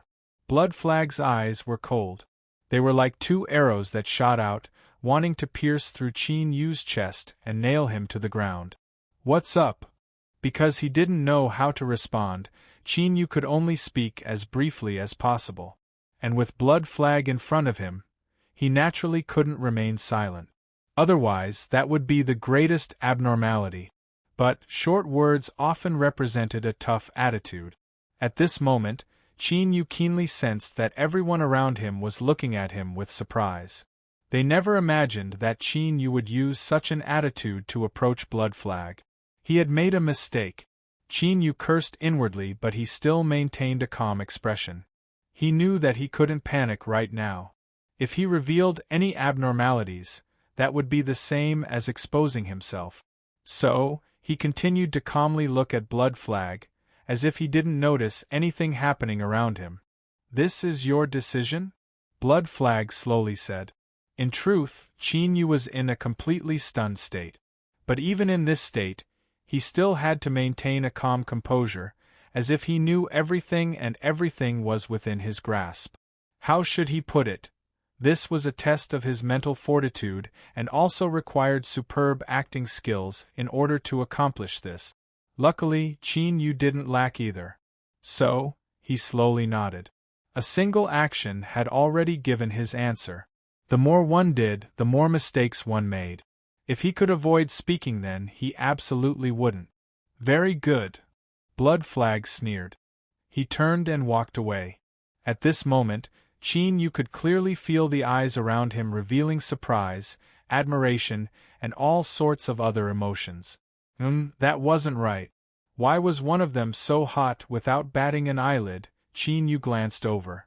He was nearly burned blind by the other party's fiery gaze. Luckily, the other party was a woman. If she were a man, Qin Yu didn't dare to guarantee that he would still be able to maintain his acting skills. With this little interlude, the 5 peak sovereigns didn't even glance over. It was clear they didn't want to waste any time or energy on a group of little fellows. After this wave of stone statue attacks ended and a break was announced, everyone began to disperse. Qin Yu walked to a corner. Before he could think, his complexion changed. That woman walked over. She arrived at Qin Yu's side, her eyes shining. "You really are thinking about me." Her words were extremely gentle, but there was a hint of sweetness in them. Qin Yu narrowed his eyes. He nodded, not speaking. The rules were the same as before. If he could remain silent, he would remain silent. He absolutely wouldn't say half a word more. It was just that being stared at by those sweet eyes made his hair stand on end. The woman fiercely dug into his eyes. She stamped her feet. "Suan Yu, don't be so stingy. Although I said a few words to you, could it be humph? Come with me." She turned and walked away. This area had already been swept and was temporarily in a safe period. As long as he wasn't too far away from the group, there would be no problems. But even if he wasn't too far away, in this Emperor tomb, it was enough to conceal himself. This was truly a cover-up. Perhaps this was the effect of the Western barbarian Emperor tomb. As long as he was more than 100 meters away, his movements would be covered. Unless he was close, it would be difficult to detect him. This was a kind of use of the Divine Kingdom's power.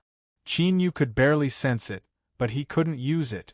Even so, it was enough to help him be far more sensitive than others in the Emperor tomb. This was why he was able to easily find the Western barbarian cultivators in the Emperor tomb. This was why Qin Yu was able to easily kill the stone statue without giving Suan Yu any time to react. Should he follow her, Qin Yu only hesitated for a second before he followed her. It wasn't because this woman was quite beautiful, but because the surrounding gazes made him very clear that rejecting her would definitely be very abrupt and would likely cause trouble. When the chasing gazes behind him were blocked, Qin Yu stopped. The woman who led the way in front turned around and threw herself at him. Qin Yu barely managed to retract the punch that he was about to throw out. The next moment, a warm and fragrant jade filled his arms. It felt smooth and soft. In short, it felt very good. "Dead man, I knew you would give that thing to him. Although the blood flag is powerful, as long as you are with me, there is no need to be afraid of him," the woman said as she twisted her body. This gave Qin Yu a very strange feeling. The saints he had seen were mostly dignified. They had never experienced such a scene. Was it that the saints were not saints in private, or was this woman in front of him an exception? Cough cough. No matter how he thought about it, the possibility of the former was higher. Stop, there was no time to think about it now. Qin Yu coughed lightly. He put his hands on his shoulders and pushed the woman slightly away from his arms. "All right, look at where you are." It wasn't good to speak lightly or harshly, and it was even worse to hug her. It was really difficult. The woman snorted and suddenly reached down. Chinyu took a step back and narrowly avoided the small hand that was picking the peach. Hiss, at this moment, he really sucked in a breath of cold air. Were the saints all so open in private? The woman glared at Chinyu and gritted her teeth. "Now you're pretending. Why weren't you like this when you were in my room?" Chinyu lowered his head and did not speak. Firstly, he really didn't know what to say. Secondly, he was afraid that if he continued to speak, he would hear something that was not suitable to be said. "Humph, just you wait. See if I don't bite you hard next time," the woman said fiercely, but her eyes were watery and she subconsciously licked her red lips. Chinyu was almost numb. What kind of feeling was it to have one's bottom line crossed again and again? Anyway, Chinyu felt very sour. He always felt that the circle of the rich was very messy. Where are the things? A cold chill instantly struck his heart. Chinyu instantly broke free from his nearly numb state and coughed. "Now isn't the time. As for when, only a ghost knew." The woman glared at him. "You are so cautious that you don't even trust me. Good. Just you wait. I will bring you to see the Lord as soon as possible." With that, she turned and walked away. Her slender waist and plump bottom swayed in front of him. She was truly amorous.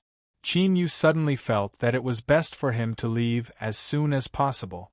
If he continued to stay here, he feared there would be major problems. But the woman's words just now seemed to have a different meaning. Chinyu was distressed that he couldn't confirm this matter, so he was a bit unwilling to leave now.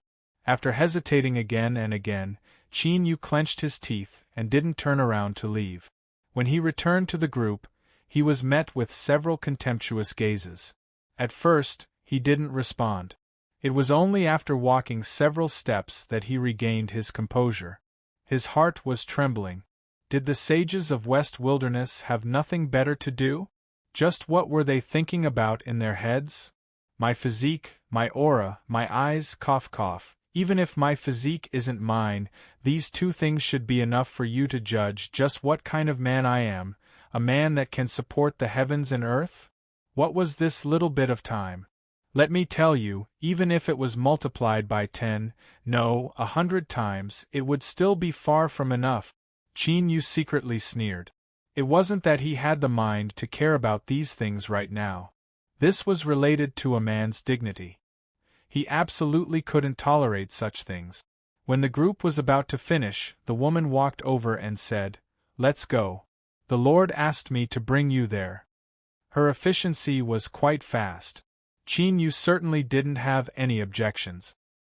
He nodded and followed behind. He wanted to ask a few questions, but when he opened his mouth, he discovered that he didn't even know the name of this woman. That was a bit too much, so he didn't ask. Chinyu shut his mouth. He followed behind her through a corridor and entered the main hall. During this process, he could clearly feel the envious gazes behind him. Humph, the source of all malice really came from jealousy. It was her. Chinyu never imagined that the one in this main hall would be that peak ruler from an emperor race. Although he was surprised, he didn't reveal anything on his face. He quickly stepped forwards and bowed. "Su Onyu greets the Lord." He had to thank this woman who had nearly succeeded in plucking the peach, otherwise Chinyu would have been left speechless to discover that he didn't even know his name. "Rise." The peak ruler from the emperor race had a calm expression. "Don't worry. As long as you follow me loyally, I will ensure your safety."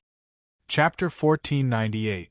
Chinyu Su Onyu respectfully bowed. He had already seen the great figure behind this woman, and he had also obtained the other party's promise of protection. It was clear that he would soon offer a treasure to express his loyalty. After all, this was something that the absolute ruler of the Emperor clan had emphasized. But the problem was that Chinyu had no idea what they were talking about. Thus, he couldn't allow things to progress according to normal circumstances. He had to be the first to ask questions in order to obtain an answer. "My lord," Qin Yu suddenly said, "Ananyu wishes to know the true situation of the Western barbarian emperor tomb. If possible, I hope that you can tell me the truth." The woman standing respectfully to the side revealed a look of worry. She glared at him and was about to speak. But before she could speak, the absolute ruler of the Emperor clan waved his hand and interrupted her. She looked down, her expression indifferent, not revealing the least bit of emotion. "What do you want to know?" Qin Yu was anxious. He knew that he was playing with fire, but since he had already asked, he could only brace himself and continue. "My lord, Ananyu wishes to know whether or not the situation within the imperial tomb is as simple as everyone says." The hall fell silent. The absolute ruler of the Emperor clan furrowed his eyebrows for a moment before composing himself. "You are a smart person. You must have sensed something. That's right, the imperial tomb is still hidden, and it is the most crucial part of the entire plan." She turned and looked deep into the hall. There was a stone statue there. Although it was submerged in darkness, one could still feel a faint, oppressive pressure.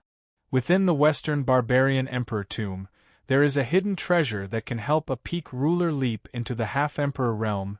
The absolute ruler of the emperor clan swept his eyes over. "With your Su family's strength, you should have known of this long ago. But the truth is that it isn't so easy to reach the half-emperor realm. A treasure, no matter how powerful it is still an inanimate object. How can it help a peak ruler complete a critical transformation in their life's order?" His heart began to race. Qin Yu's eyes widened. He faintly felt as if he had grasped onto something. "To reach the half-monarch realm, I'll need a catalyst on top of this treasure.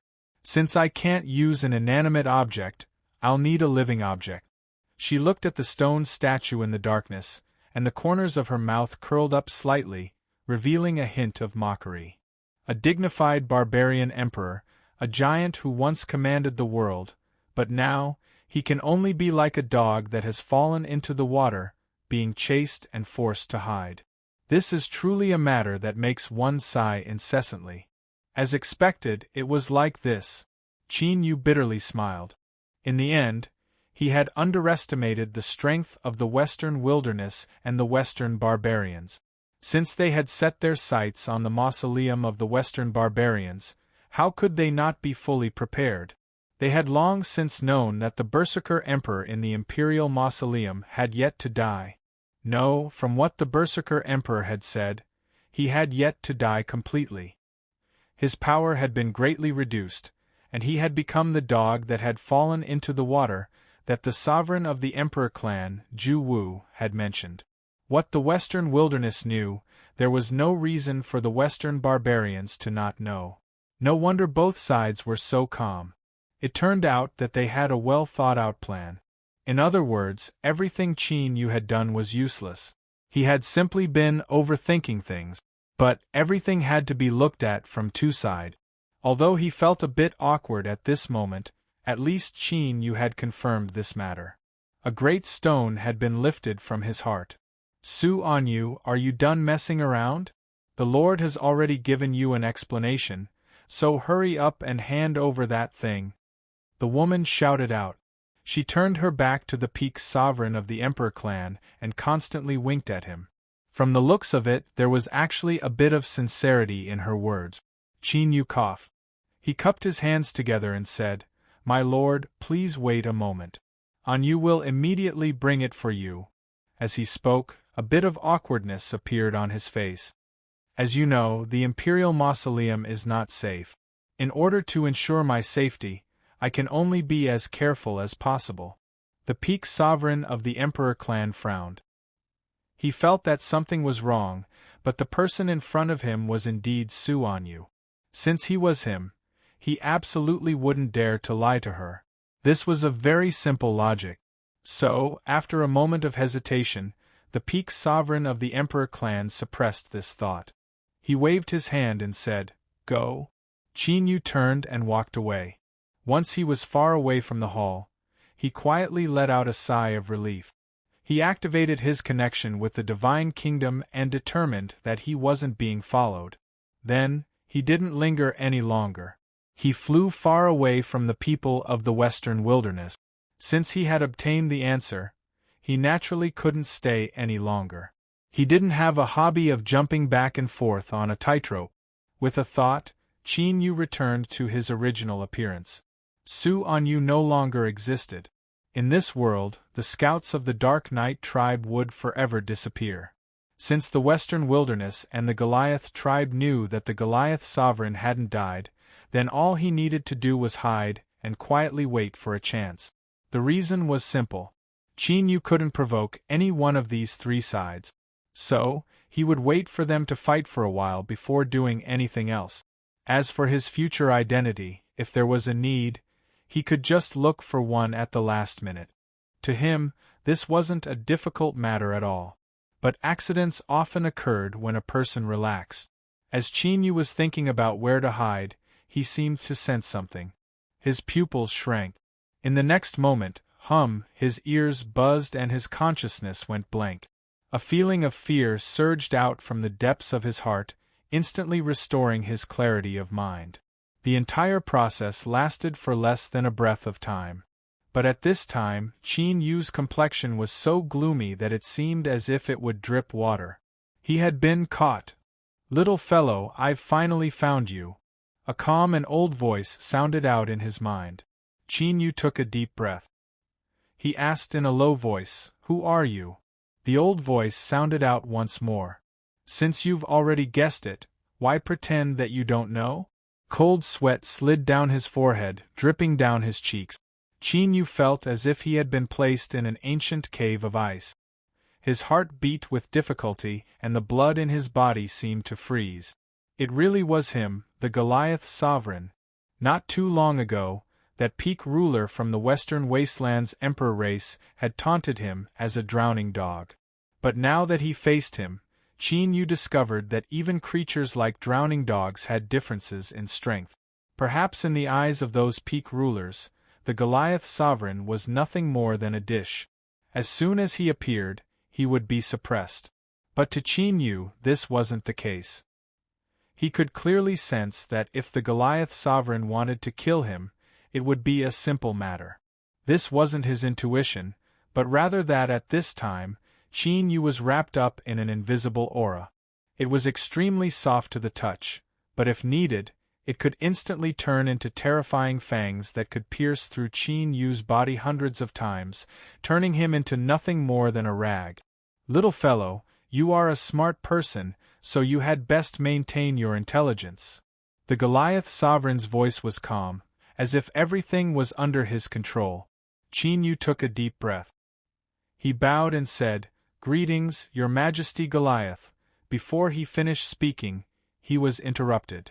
"I am the sovereign of the Goliath race, and I have nothing to do with you humans. So, your excuse to delay for time is in truth quite awkward." Just as his voice fell, Qin Yu stuffily coughed and his complexion paled. "This is a little lesson for you. It will help you become more clear-headed and avoid doing stupid things in the future." Qin Yu gasped for breath, as if he were a drowning man who had been rescued. "Now, follow my instructions and enter the passage on the right." Qin Yu clenched his fists in his sleeves. Countless thoughts raced through his mind, but in the end he chose to endure it. He didn't have full confidence that he could block the Goliath sovereign's attack.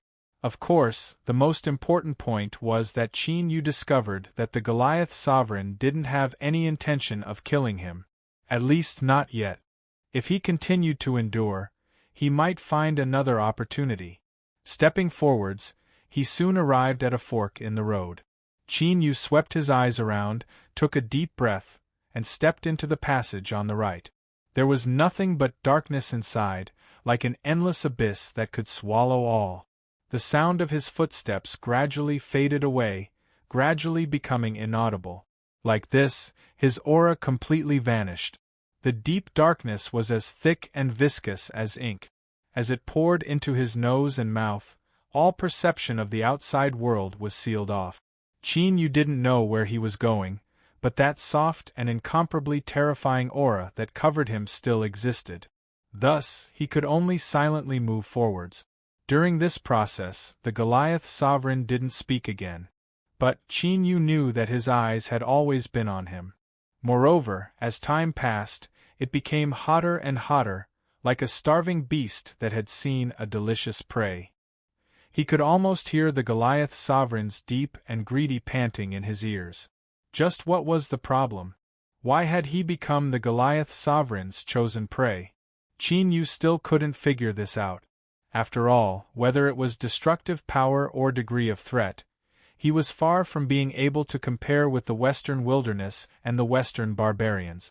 If he was picking up a soft persimmon to pinch, then he could have just killed him. Why go through so much trouble? There must be a deep meaning behind the Goliath sovereign's actions. It wasn't that Qin Yu's will was so strong that he was able to calmly think. It wasn't that he was able to calmly think in such a situation. It was because he could only use this method to prevent himself from falling into a state of panic. Bathed in darkness, his future uncertain, in addition to those greedy and blazing eyes, anyone would panic. This was not something that could be refuted. Suddenly, a low rumbling sound rang out in the darkness. It sounded like a heavy object rolling on the ground. Qin Yu could even feel the tremors coming from the ground. His complexion changed. "Little fellow, for countless years you have been the only visitor here. Come on in." This was an invitation, but it was clear that Qin Yu didn't have the qualifications to refuse. He couldn't avoid it. He took a deep breath and continued to move forwards. 1 step, 2 step, 3 step. When the 4th step fell, the endless darkness in front of him was like fog that was exposed to the blazing sun, rapidly receding like a tide. The light fell into Qin Yu's eyes. Although it wasn't very bright, it still brought a sour feeling to him. His eyes were red and blurry. He blinked, forcefully blinking again and again. Only then was he just barely able to see everything in front of him. The grand and boundless hall was like a palace where a spiritual god lived. It was vast and imposing, and just looking at it made one feel endless awe from the depths of their hearts. There was a massive throne with 2 black dragons intertwining to form the back of it. A figure sat up, his eyes shining as they fell onto Qin Yu. There was no reason for Qin Yu to know who he was the moment he saw him. This person was the master of the Emperor Tomb, Goliath Sovereign, and in this hall, he wasn't the only one. There were many long tables placed on both sides, and behind each table sat a figure. No, it was more accurate to say that behind the long tables were stone statues that were half alive. The reason they were half alive was because the heads of these stone statues had cracked and fallen off, revealing the dried flesh and blood underneath. As for the chest and below, they were still gray stone. At this time, these half-alive stone statues were staring straight at Qin Yu. Their atoms apple-bobbed up and down, and the sound of swallowing could be heard. "Your Majesty, is he your prey? Since you brought him here, why don't you let me eat him? Perhaps then I can completely revive." Behind a long table, a large Goliath man stared at Qin Yu and swallowed his saliva as he loudly roared. A burst of laughter echoed through the hall. But although they were laughing, their eyes were icy cold, as if they were saying, "Let me eat him." On the throne of the Black Dragon, the Goliath sovereign faintly smiled. "Ninth Mountain, this little fellow is not to be eaten, because all of our hopes of reviving rests on his shoulders." The hall fell silent. The laughing half-alive stone statues stared at Qin Yu, disbelief in their eyes. "Your Majesty, you mean, yes, he is the person I have been waiting for." The Goliath sovereign's voice resonated.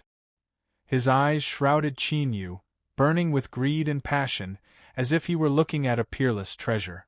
Bang! A berserk aura shot up into the sky. The entire hall seemed to have transformed into a raging sea of raging waves. All of the half-alive stone statues behind the long tables seemed to go crazy. With loud cracking sounds, cracks began to appear on the surface of their bodies. Dark red and viscous fluids slowly flowed out from these cracks, like tears of blood. It had been far, far too long. In addition to the long slumber they had been in, it had been so long that they didn't even know how long they had waited. When hope suddenly appeared in front of them, no one could remain calm. They needed to vent. The Goliath sovereign lifted a hand and pointed forward. In the darkness behind him, a light suddenly shined. A halo of light appeared, protecting Qin Yu within it so that he wouldn't be impacted by the outside forces. I know that you are all excited, but you must restrain yourself. You and I have waited for countless years to finally meet this little fellow. If we kill him because of a moment of excitement, wouldn't that be turning to sorrow? The wild waves of attacks in the hall slowly calmed down. All of the half-alive stone statues behind the long tables looked at the Goliath sovereign with burning eyes. Your Majesty! Your Majesty! The Goliath sovereign smiled. He waved his hand. Yes, you do not need to wait any longer. The time has come. Go and kill everyone here. Use their flesh and blood as a guide to pave the road to our revival. Roar, roar, with a roar, a strong wind swept through the hall. The half-alive stone statues behind the long tables vanished like smoke. Chapter 1499. In the blink of an eye, only the barbaric emperor and Qin Yu remained within this grand and majestic palace. He sat high on the throne of the Black Dragon Emperor, his demeanor calm and unruffled. He looked at Qin Yu, vividly displaying the words condescending. There's still some time. Little fellow, don't you want to ask anything? Qin Yu nodded. Yes. The corners of Barbarian Emperor's mouth curled up. He changed his posture and said, Ask away. I'm in a good mood today. I'll tell you everything I can. Qin Yu said, Can you release me first? In this grand hall, I believe that your Majesty Barbaric Sovereign wouldn't worry about me escaping, right? Even a lion uses its full strength to capture a rabbit, so you should maintain your current appearance. This is good for both of us. Qin Yu frowned for a moment before composing himself. First question, will I die? Seemingly not expecting that Zhang Xian would ask about this matter, the barbarian emperor's eyebrows shot up slightly. Yes. The answer was concise and powerful. Qin Yu's frown deepened. Then why would I ask about anything else? After all, we're all going to die. The barbarian emperor's finger lightly tapped on the throne of the Black Dragon. That's true. You have the right to enjoy your final moments of peace if you wish to. He closed his eyes, no longer looking at Qin Yu. The hall fell into silence. I have a question, Qin Yu said with a sullen expression. The barbarian emperor opened his eyes, and a mocking smile appeared on his face. Speak. Qin Yu said, as the last emperor of the ancient Man Kingdom, why have you been trapped in this tomb until today? The barbarian emperor said, You misunderstood. I wasn't trapped in this tomb, but this tomb saved me as well as them. Qin Yu said, I don't understand. The barbarian emperor said, A very long time ago, when I was still alive, I tried to defy the heavens and change my fate to truly reach the emperor realm. If they succeeded, then the rise of the berserkers would be unstoppable. Even if they gathered all the power in the world, they would not be able to stop them. Unfortunately, I failed in the end. As a loser, I was killed. Of course, it was inevitable. The only thing worth rejoicing over is that before the final battle, I already had a bad premonition, and I set up my plans beforehand. I did not hesitate to use up a large amount of the berserkers' kismet to build this mausoleum. That's why they and I were able to return to the mausoleum and revive after so many years. These words revealed a great deal of information. Qin Yu's eyes flashed. This should be a top secret, but the Western Wilds and the Western Barbarians both know of this. Why? A hint of admiration flashed in the barbarian sovereign's eyes. You are indeed a smart little fellow, to actually be able to notice this. That's right, this matter is indeed a top secret. Even if they were resurrected in this emperor's mausoleum, They wouldn't know that I had secretly built this place before they died. As for those people you mentioned, the reason why they know about this is because I want them to know. Qin Yu said in a low voice, "Use yourself as bait." That's right. The admiration in the barbarian sovereign's eyes became even stronger. Going from death to life is an incomparably difficult thing, and it is truly a heaven-defying act. Even though he had prepared this mausoleum, when he actually started, he realized that it was full of dangers. I have no choice but to seek help from the outside world. Only the opportunity to step into the Emperor realm is attractive enough. Qin Yu smiled bitterly. So the so-called Western wilds and the Western barbarians were just pawns lured into the chessboard.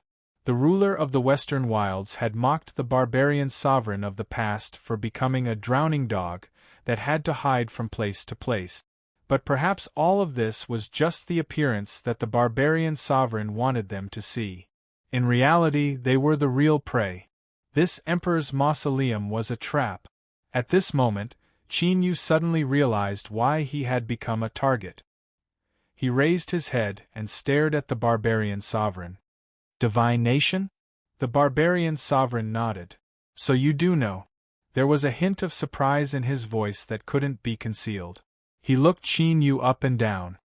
"With your realm, you are far from the Emperor realm. You don't have the qualifications to come into contact with this level. So I am very curious, how did you know about the existence of divination?"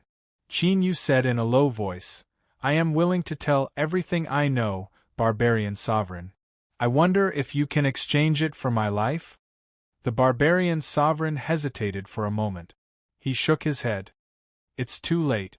I have already given the order to attack. The preparations will soon be completed. There is no time to try anything else." Qin Yu didn't know what the preparations the barbarian sovereign spoke of were. But he could feel that beneath the calm exterior of the barbarian sovereign, his emotions were becoming increasingly hot. In other words, he didn't have much time left. He couldn't beat around the bush anymore. Qin Yu took a deep breath.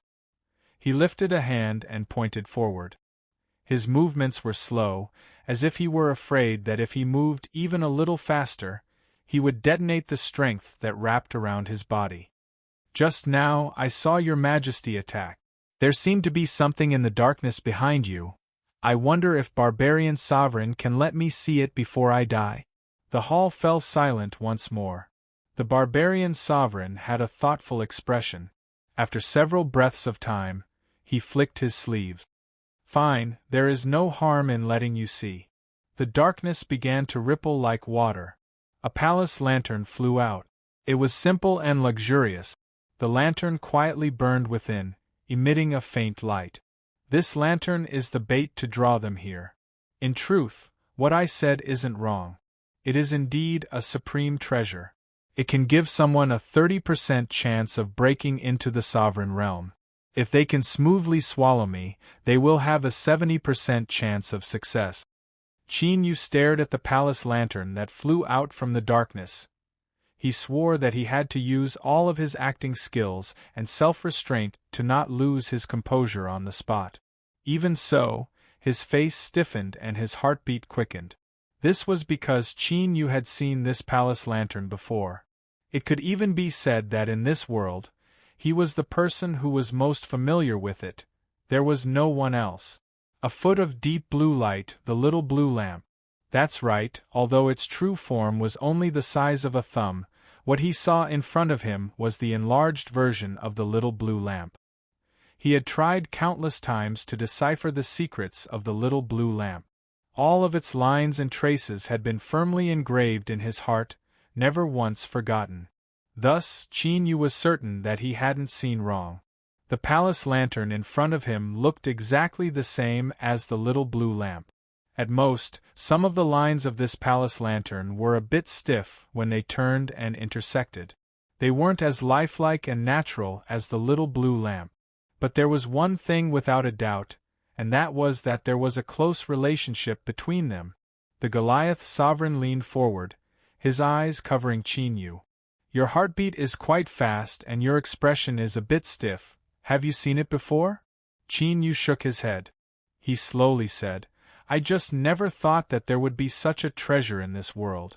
A lamp can reverse life and death, and even prop up the entire emperor tomb. A sharp light flashed in the Goliath sovereign's eyes. You can sense it? Qin Yu forced a smile. The Goliath sovereign already knows that I built my own divine kingdom. It shouldn't be a secret that I discovered this, right? Oh, that's right. The Goliath sovereign nodded. He leaned back against the black dragon emperor throne. Then, in the next moment, he lifted a hand and grasped forwards. Qin Yu stuffily coughed and was pulled into the air by an invisible strength. Goliath sovereign! You are lying. You recognize this lamp. Little fellow, you have really given me a great surprise. The Goliath sovereign lifted a hand and pulled Qin Yu deep into the palace. It's about time. I don't want to wait any longer. Let me see just what you are hiding. Qin Yu struggled with all his strength. His face flushed red, but he couldn't break free at all. He could only watch helplessly as he approached the Goliath sovereign on the Black Dragon Emperor throne. The other party's eyes became incomparably fiery, revealing a naked desire to devour without the slightest bit of concealment. Close! Close! The Goliath sovereign suddenly opened his mouth at an astonishing angle. It was like a bottomless pit, and a powerful swallowing strength covered Qin Yu. He wanted to swallow Qin Yu in a single gulp, but in his original plan, this wasn't what he had planned. But Qin Yu's performance had caused the Goliath sovereign to change his mind. Although swallowing Qin Yu alive was risky and would cause his resurrection plan to be imperfect, the Goliath sovereign was willing to bear all consequences when compared to what Qin Yu had revealed. If he could really obtain something and unravel the secret of this palace lamp, the Goliath sovereign believed that he would be able to open the door to a whole new world. At that time, what he could obtain wouldn't just be resurrection. He might even reach an unprecedented level and become the true great emperor of the Goliath race, leading the Goliath race to rise. In the cage, Qin Yu's face was filled with anger and panic. His entire face was flushed red, but in the depths of his eyes there was calmness. Because this was the situation he had wanted to begin with. The moment he saw the palace lamp, Qin Yu decided to gamble. So, when he tried his best to control his emotions, he revealed a trace of stiffness. The Goliath sovereign brazenly attacked. He had decided to swallow Qin Yu alive and obtain everything he had. But he didn't know that this was a dangerous move that he had made in a desperate situation. Because of this palace lamp, and also because of the Goliath sovereign's current state. Although on the surface, he was in a normal state, the truth was that the Goliath sovereign in front of him was the same as the stone statues behind the long table. He was also in a half-alive state. When the darkness was broken and the palace lamp flew out, Qin Yu confirmed this. Of course, he was even more certain that the current Goliath sovereign was in an incomparably weak state. The reason he was able to summon this seemingly unstoppable strength was all because of the palace lamp behind him. In other words, as long as he could break the connection between the Goliath sovereign and this palace lamp, he could seize the initiative or even take a step further. If he could seize this palace lamp, that would be the same as controlling the entire emperor tomb. Just as Qin Yu was about to be swallowed by the Goliath sovereign, there was a sudden tremor within his body. The flow of time around him instantly changed. It was like someone had pressed a pause button in space, causing it to fall into a stagnant state. But this only lasted for an extremely short period of time. With a faint cracking sound in his ears, everything that had stopped began to flow once more. But it was still countless times slower than before. Blood flowed out from every orifice of Qin Yu's head. This was the powerful backlash caused by the time laws being broken. He knew that he only had one chance to attack. He stared at the Goliath sovereign and let out a loud roar. In the next moment, Qin Yu's appearance changed and his aura changed along with it. In this hall, two Goliath sovereigns had appeared. The terrifying strength that imprisoned Qin Yu suddenly loosened. The peacefully burning flames in the palace lamp leapt up. It was as if it was confused as to why there were two auras that had been recognized. Imitation supernatural ability, the Goliath sovereign roared. His eyes revealed shock, but it soon turned into cruel killing intent. It's useless. I am the sovereign of the Goliath race. Although you can simulate appearances, you don't know the source of my Goliath race. Look clearly, I am your master. Kill him. With a loud roar, the flesh on the Goliath sovereign's forehead split open and two sharp horns drilled out. His aura began to boil and the flames in the palace lamp leapt even more intensely. Qin Yu could feel the strength imprisoning him tightening once more. But at this moment, before Qin Yu could respond, the abyssal titan bloodline in his body seemed to sense something, and it suddenly began to stir restlessly. Kacha, black scales began to appear on the surface of his flesh at an astonishing speed. In the blink of an eye, they covered his entire body. Qin Yu's eyes had turned pitch black at this moment, and they were filled with boundless ruthlessness and destruction as he stared fixedly at the barbarian emperor before him. Ancient Goliath. Impossible. You are clearly a human, so how could you have such a pure ancient Goliath aura? The Goliath sovereign roared in anger. He glanced at the palace lamp. The flickering flames within were clearly leaning towards Qin Yu. Bang!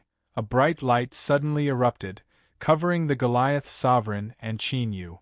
In the next moment, the world around them changed and they appeared in an endless desert. The palace lamp vanished from sight. High above their heads was a burning sun, recklessly sprinkling down endless light and heat. The moment Qin Yu saw this sun above his head, something within his body seemed to shatter. With a loud roar, his body began to wildly expand. With loud crackling sounds, his flesh and blood began to explode. In the blink of an eye, he had transformed into an abyssal titan. An ancient aura flowed out from his body, bringing with it an endless wild aura. The Goliath sovereign's eyes were cold. He stepped forwards and endless yellow sand exploded outwards, forming a massive bottomless pit. When the endless grains of sand fell down and his line of sight was restored, he had already transformed into a terrifying giant with two horns on his head. Without the slightest hesitation, the two huge figures under the light of the sun began to madly fight each other, accompanied by the rumbling of the ground. At this moment the entire desert trembled. Trillions of grains of sand were struck by a terrifying strength, howling through the air as they shot out in all directions. Blood splashed out. Broken scales and large chunks of torn flesh fell onto the yellow sand, dyeing everything red. There was no method, no dodging, no skill, and so on. There was only a brutal frontal collision and slaughter. Only when one side fell would the battle end. Suddenly, the Goliath sovereign's giant body with two horns was sent flying far away. With a heaven-shaking explosion, he crashed into the ground.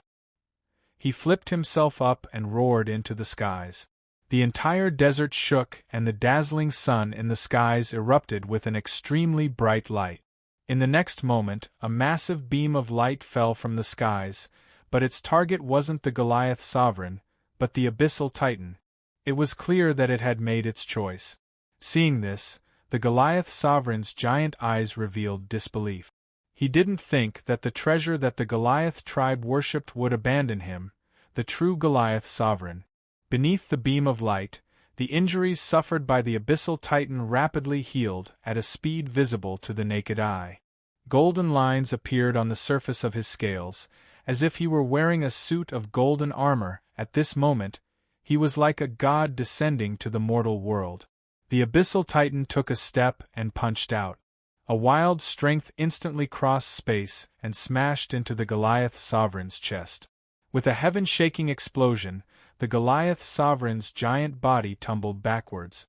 Blood splashed out in all directions and a hole appeared in his chest. Where his heart had been, there was nothing left. Chapter 1500. In the desert, under the blazing sun, the barbarian emperor's huge body suddenly turned into powder. The emperor of the ancient barbarian kingdom, an emperor realm powerhouse who had been resurrected, had died. Although the barbarian emperor was in an absolutely weak state when he was killed, Qin Yu had still managed to kill him. How many people in the 9 regions of the Great Desolation had managed to do this? From this perspective, Qin Yu could be ranked among the top of the world. Of course, Qin Yu didn't have the time to think about this. He couldn't even think about it. That was because the moment the barbarian emperor died, the Abyss Titan bloodline in his body went berserk and forcefully took over control of his body. The Abyss Titan took a step forward, opened its mouth, and inhaled fiercely. Rumble, in an instant, it was as if a great river had burst its banks. The terrifying devouring power wrapped around the barbarian emperor's body and swallowed it. In the next moment, Qin Yu regained control of his body. However, before he could do anything, a majestic thought exploded in his mind and drowned his consciousness. The towering mountain rose steeply from the ground like a giant sword. It pierced through the layers of clouds and pointed to the endless sky above his head. A stone path was built around the mountain. It was forcefully excavated by manpower, turning the natural barrier into a passageway that connected the ground and the peak of the mountain. Countless tall and burly barbarians stood on both sides of the stone steps. They quickly looked up and saw the peak of the mountain that seemed to have been shaved off. A huge stone wall stood on the peak of the mountain. Countless words were engraved on it. They were blurry and indecipherable, but one could understand their meaning. However, the stone wall seemed to be covered by an invisible force, making it impossible to see it clearly. One could only see the words Barbarian Kingdom, Heaven Worship, Cauldron Setting, Pilgrimage. Next to the stone wall there were countless tall figures. Each of them was dozens of feet tall, and the closer they were to the stone wall, the taller they were. A golden-armored barbarian stepped forward and half knelt in front of the stone wall, chanting something. Rumble, above their heads, the wind and clouds surged, followed closely by a torrential downpour. Thunderclaps pierced through the sky. All of this seemed to be stopping something, or perhaps it was expressing its opposition through this method. The golden-armored barbarian frowned. The slightest change in his expression made people feel as if a mountain was pressing down on them, and they almost stopped breathing. He stood up, looked up at the sky, and suddenly pulled out his sword. As a result, the wind dispersed, the clouds dispersed, and the rain stopped.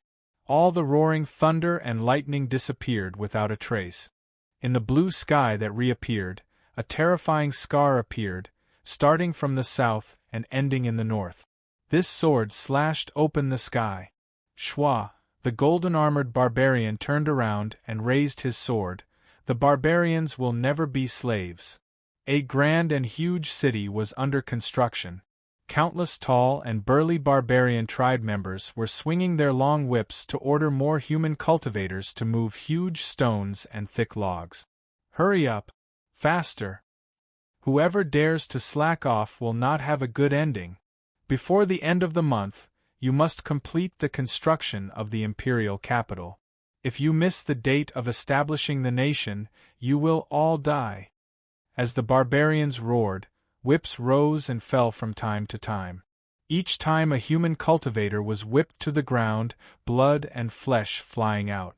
A boy that hadn't even reached adulthood was whipped to the ground.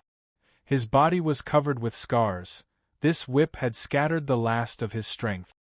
He fell to the ground, his body violently twitching. Blood gushed out from his nose and mouth. My son.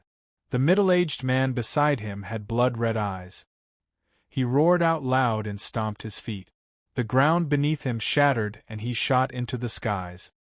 I'll fight you to the death. The strong barbarian that whipped the boy only sneered upon seeing this. He didn't care at all about the middle-aged man that was rushing towards him with crazed killing intent. In the next moment, black shackles appeared, wrapping around the man's entire body. They wildly contracted and tore through his flesh and blood, directly tearing him apart and dismembering him. For a time, massive chunks of flesh and blood rained down. The smell of blood was overwhelming. Countless human cultivators clenched their teeth as they looked at this scene. But none of them dared to resist. They could only hear the wild laughter of the barbarians. Retribution, this is your retribution, all humans deserve to die. On the battlefield, countless human cultivators engaged in a brutal slaughter with the barbarians. The light of supernatural powers was like a meteor, piercing through the endless skies and sprinkling down. Tall and large barbarians were pierced through. They roared as they fell to the ground. Blood recklessly flowed down the ravines in the ground, gathering into dark red rivulets that finally dyed the earth red. As a massive number of barbarians died, they fell into a disadvantageous position in this war. But they didn't surrender. Rather, they stimulated their last bit of cruelty and brutality. Bang! There was a thunderous explosion. A barbarian that had his body pierced through by a crossbow rushed into the midst of human cultivators and blew himself up. His flesh, blood, and bones, under the infusion of a terrifying strength, turned into sharp weapons that wildly swept out in all directions, dragging all the surrounding human cultivators into the grave with him. The battlefield finally quieted down. All the barbarians died on the spot. None of them chose to retreat. The human cultivators that obtained the final victory looked at the battlefield that was torn apart by a terrifying strength and cried out in victory. As the fleeing barbarian troops retreated to a barren land, eagles flew in the skies, occasionally letting out desolate cries. There were people who continuously fell, losing their breath, becoming departed souls on this path of escape.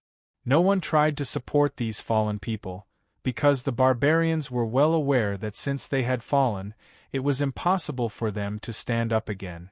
Their numb faces and empty eyes could only reflect the pale white sun above their heads, as well as the endless and hopeful road ahead. Even so, the pursuit of the humans didn't stop. They chased after the retreating troops, determined to bleed the last drop of barbarian blood. Rumble, rumble, or the earth rumbled. The source of this sound came from behind them. The pursuers had arrived once more. On the horizon, a massive number of warriors appeared atop their warhorses. They wore black armor and were like eternal darkness that could swallow all. Even if the sun shined on their bodies, it would only end up being sucked away. Kill! With a roar, the black-armored riders swept forwards like a raging wave. The fleeing barbarian troops didn't stop. They continued to advance towards their destination that they didn't know when they would stop. But the strong adult warriors amongst them stopped on their own initiative and went against the flow. They gathered together, their empty eye sockets burning with raging flames once more. They no longer hoped that they could kill their enemies. They only hoped that they could use their own lives and blood to exchange for a chance of survival for their retreating tribesmen. After a moment, the slaughter on the battlefield ended. The black-armored riders had only paid a small price to kill all the barbarians that blocked their way. Countless corpses littered the ground. Continue forward. Don't spare a single one. Rumble, rumble, the black-armored riders organized their troop. Like a tide, they rushed towards the direction the barbarians had fled in. Chapter 1501. In the boundless Black Sea, raging waves tumbled and tumbled. In the pitch-black sky, thunder and lightning streaked across the horizon from time to time. Ships broke through the overlapping waves and moved forward. Lightning exploded above their heads, illuminating the sorrowful faces of the berserkers on the deck. The 13 tribes of the berserkers had more than 100 million people under their command, but only a tenth of them had managed to enter the Black Sea alive. Even so, they still could not escape from the nightmare. The lightning above their heads was the pursuit of the human cultivators, and the roaring and rampaging Black Sea was the evil mouth that wanted to devour them. Ah! Screams of pain rose. A damaged ship could not withstand the attacks from the huge wave. As it wailed, the ship crumbled and disintegrated, turning into countless pieces of driftwood. All the berserkers on the ship fell into the sea. Lightning flashed, revealing their struggling figures. Soon, they became stiff, and like stones, they sank into the depths of the sea. This was not the beginning of the tragedy, nor was it the end of the ceremony. It was just one of the scenes that could be seen at any moment in the nightmare. The berserkers who had crossed the Black Sea to fight for their last chance of survival continued to fall into death. They could not see the end of their voyage, and they did not know when it would end. Rumble! A loud sound rang in the sky. Terrifying thunder exploded, and countless bolts of lightning tore through the sky like waterfalls. They struck the tumbling sea, and several ships that were enveloped by the lightning were destroyed and disintegrated. The ship with black smoke rising from its body tilted and crashed into the sand by the sea. Half of the ship had already been destroyed, and it was submerged in the sea. If one looked up, they could see many ships in similar conditions. They were parked crookedly on the coastline. The berserkers who staggered off the ship knelt down on the ground. Their faces were filled with excitement, and they picked up the soil to kiss the ground. But after the excitement and ecstasy faded away, all that was left was endless sorrow and pain, because only a small portion of the berserkers who had successfully crossed the Black Sea and arrived at the legendary land. Most of the berserkers had died in the Black Sea. After the grief and wails subsided, the berserkers reorganized their troops. They elected a new leader and reorganized the remaining berserkers. Then, once the berserkers brought the remaining resources, they split into 4 groups and headed in different directions. This was the bloody experience that the berserkers had learned from their great escape. When faced with an unknown situation, they had to spread out their tribe members. Even if some of them met with misfortune, the others could survive. This was to ensure that the legacy of the berserkers would not be completely cut off. There were countless terrifying creatures living in the new land. The barbarians who had invaded the land licked their wounds while working hard to establish their tribes and survive. Harboring hatred for the past, they began a new cycle of reproduction and life. Due to the protection of the terrifying Black Sea, the barbarians obtained precious time to catch their breath in this abandoned land. However, the human cultivators did not stop their pursuit. They tried all sorts of methods in an attempt to completely destroy the berserkers. After a long time, the human cultivators finally succeeded. They pierced through the barrier of time and space and planted a cold, poisonous thorn in the core of the land of berserkers. It began to multiply and grow. In the end, it turned into a source of disaster that would devour and destroy the berserkers from within. It was like a gigantic, poisonous sore, and as time passed by, it became more terrifying bit by bit. The berserkers decided to destroy this poisonous thorn, and because of it, another long and terrifying battle between the berserkers and human cultivators began. In the darkness, a voice suddenly echoed out. It wasn't loud, but it carried with it a will and strength that shook the soul. Remember your mission. Never forget it. Even if you die, even if you sink into oblivion, you must always remember this. The barbarians will never be slaves. Emperor Mausoleum. Grand Hall. On the throne of the Black Dragon, Qin Yu stuffily coughed. His head felt as if it were splitting apart. It was like countless thick wooden thorns were ruthlessly stabbing into his brain. His body violently trembled. Blood gushed out from his nose and mouth, dripping onto his hands and gradually dyeing his knuckles and palms red. A humming sound was released from around Qin Yu. A warm and soft light covered his figure. It was like a gentle stream of water washing over his body, slowly soothing the pain he was currently suffering. His mind gradually eased. He gasped for breath and opened his eyes with difficulty. Then, he saw the palace lantern in his hand. It quietly burned, as if it were saying something, giving him a feeling of intimacy. His mind continued to twitch.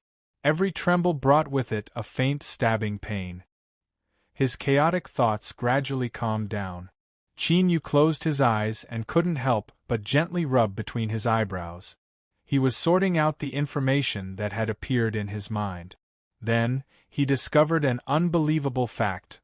People really couldn't casually eat anything they wanted. For instance, right now, because of Qin Yu's gluttony, he had brought upon himself a great deal of trouble. Barbarian sovereign. He was the barbarian sovereign. The barbarian sovereign was Qin Yu. He didn't need to be crowned, nor did he need the approval of the barbarians. He was the barbarian sovereign. This was because Qin Yu had fused with the legacy mark of the barbarians and had obtained the approval of the palace lantern, becoming the new master of the imperial tomb. Without a doubt, he was the barbarian sovereign. Moreover, he was the last remaining sovereign of the entire barbarian race. He had to shoulder the responsibility of reviving the barbarian tribes. Stone pagoda. Qin Yu shouted out loud. At this time, he didn't feel the least bit of joy from becoming the barbarian sovereign. Instead, there was only endless panic and pressure.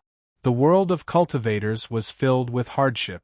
To be able to survive alone was an incomparably difficult matter. He didn't believe that he could shoulder this heavy burden, so his first thought was whether or not he could resolve this problem. Master, I can roughly see what happened to you, but this brand that is engraved in the bloodline of the entire race and has been condensed for tens of thousands of years cannot be dissolved. At least, I definitely can't do this. Also, I have to remind Master that since you have fused with the brand, it is a part of you. It is your belief and obsession in this life. If you resist and try to change anything, it is very likely that it will cause the brand to collapse and backfire. Qin Yu's complexion paled. Speak simply. Simply speaking, if you continue like this, you will kill yourself. After the stone pagoda finished speaking, it stopped breathing. It was clearly afraid that it would vent its anger on Qin Yu. Qin Yu. He had escaped from death, killed the last barbarian sovereign, and became the new master of the imperial tomb. This should have been a joyous event. But who knew what sort of madness the abyssal titan bloodline had suddenly gone berserk and swallowed it clean. Then, such a vexing matter had occurred. He had become the barbarian sovereign. If he had seen the scenes in the mark, then that would have been fine. Perhaps Qin Yu had thought that he could use the strength of the barbarians to become stronger as soon as possible. But the human cultivators were still relentlessly hunting him down.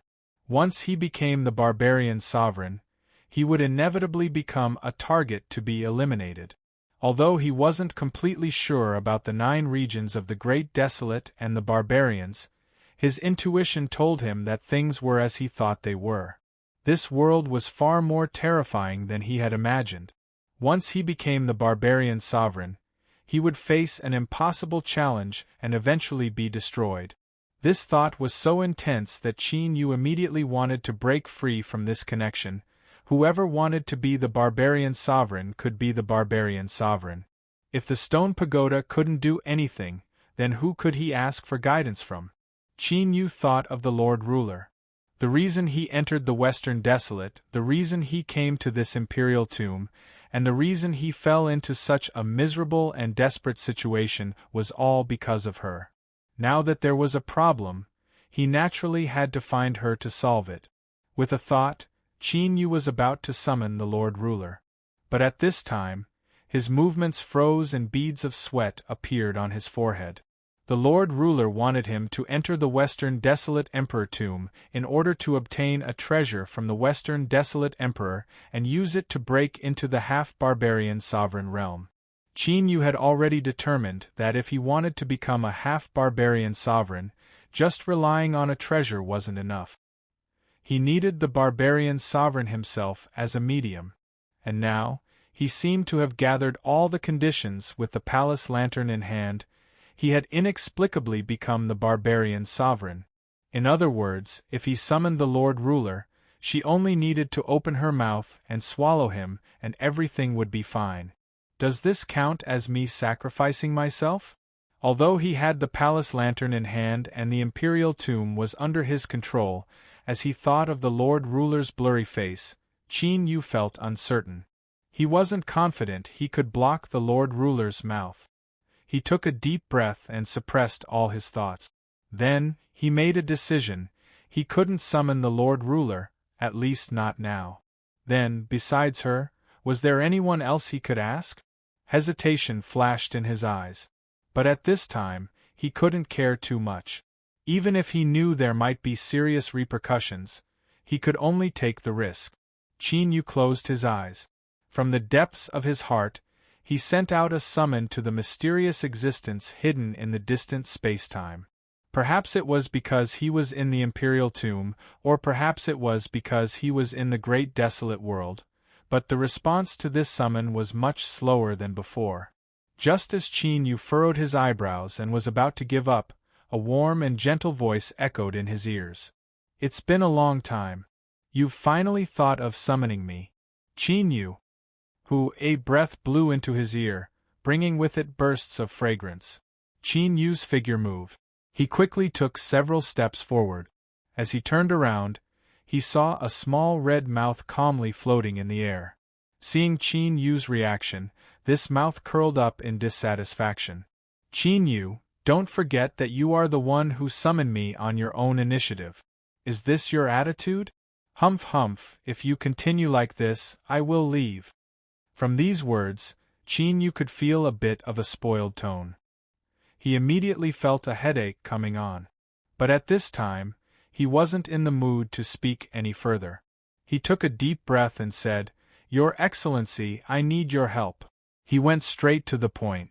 This was because Qin Yu couldn't guarantee that if he delayed any longer, his fusion with the Goliath inheritance mark wouldn't become increasingly firm. Naturally, the sooner the better,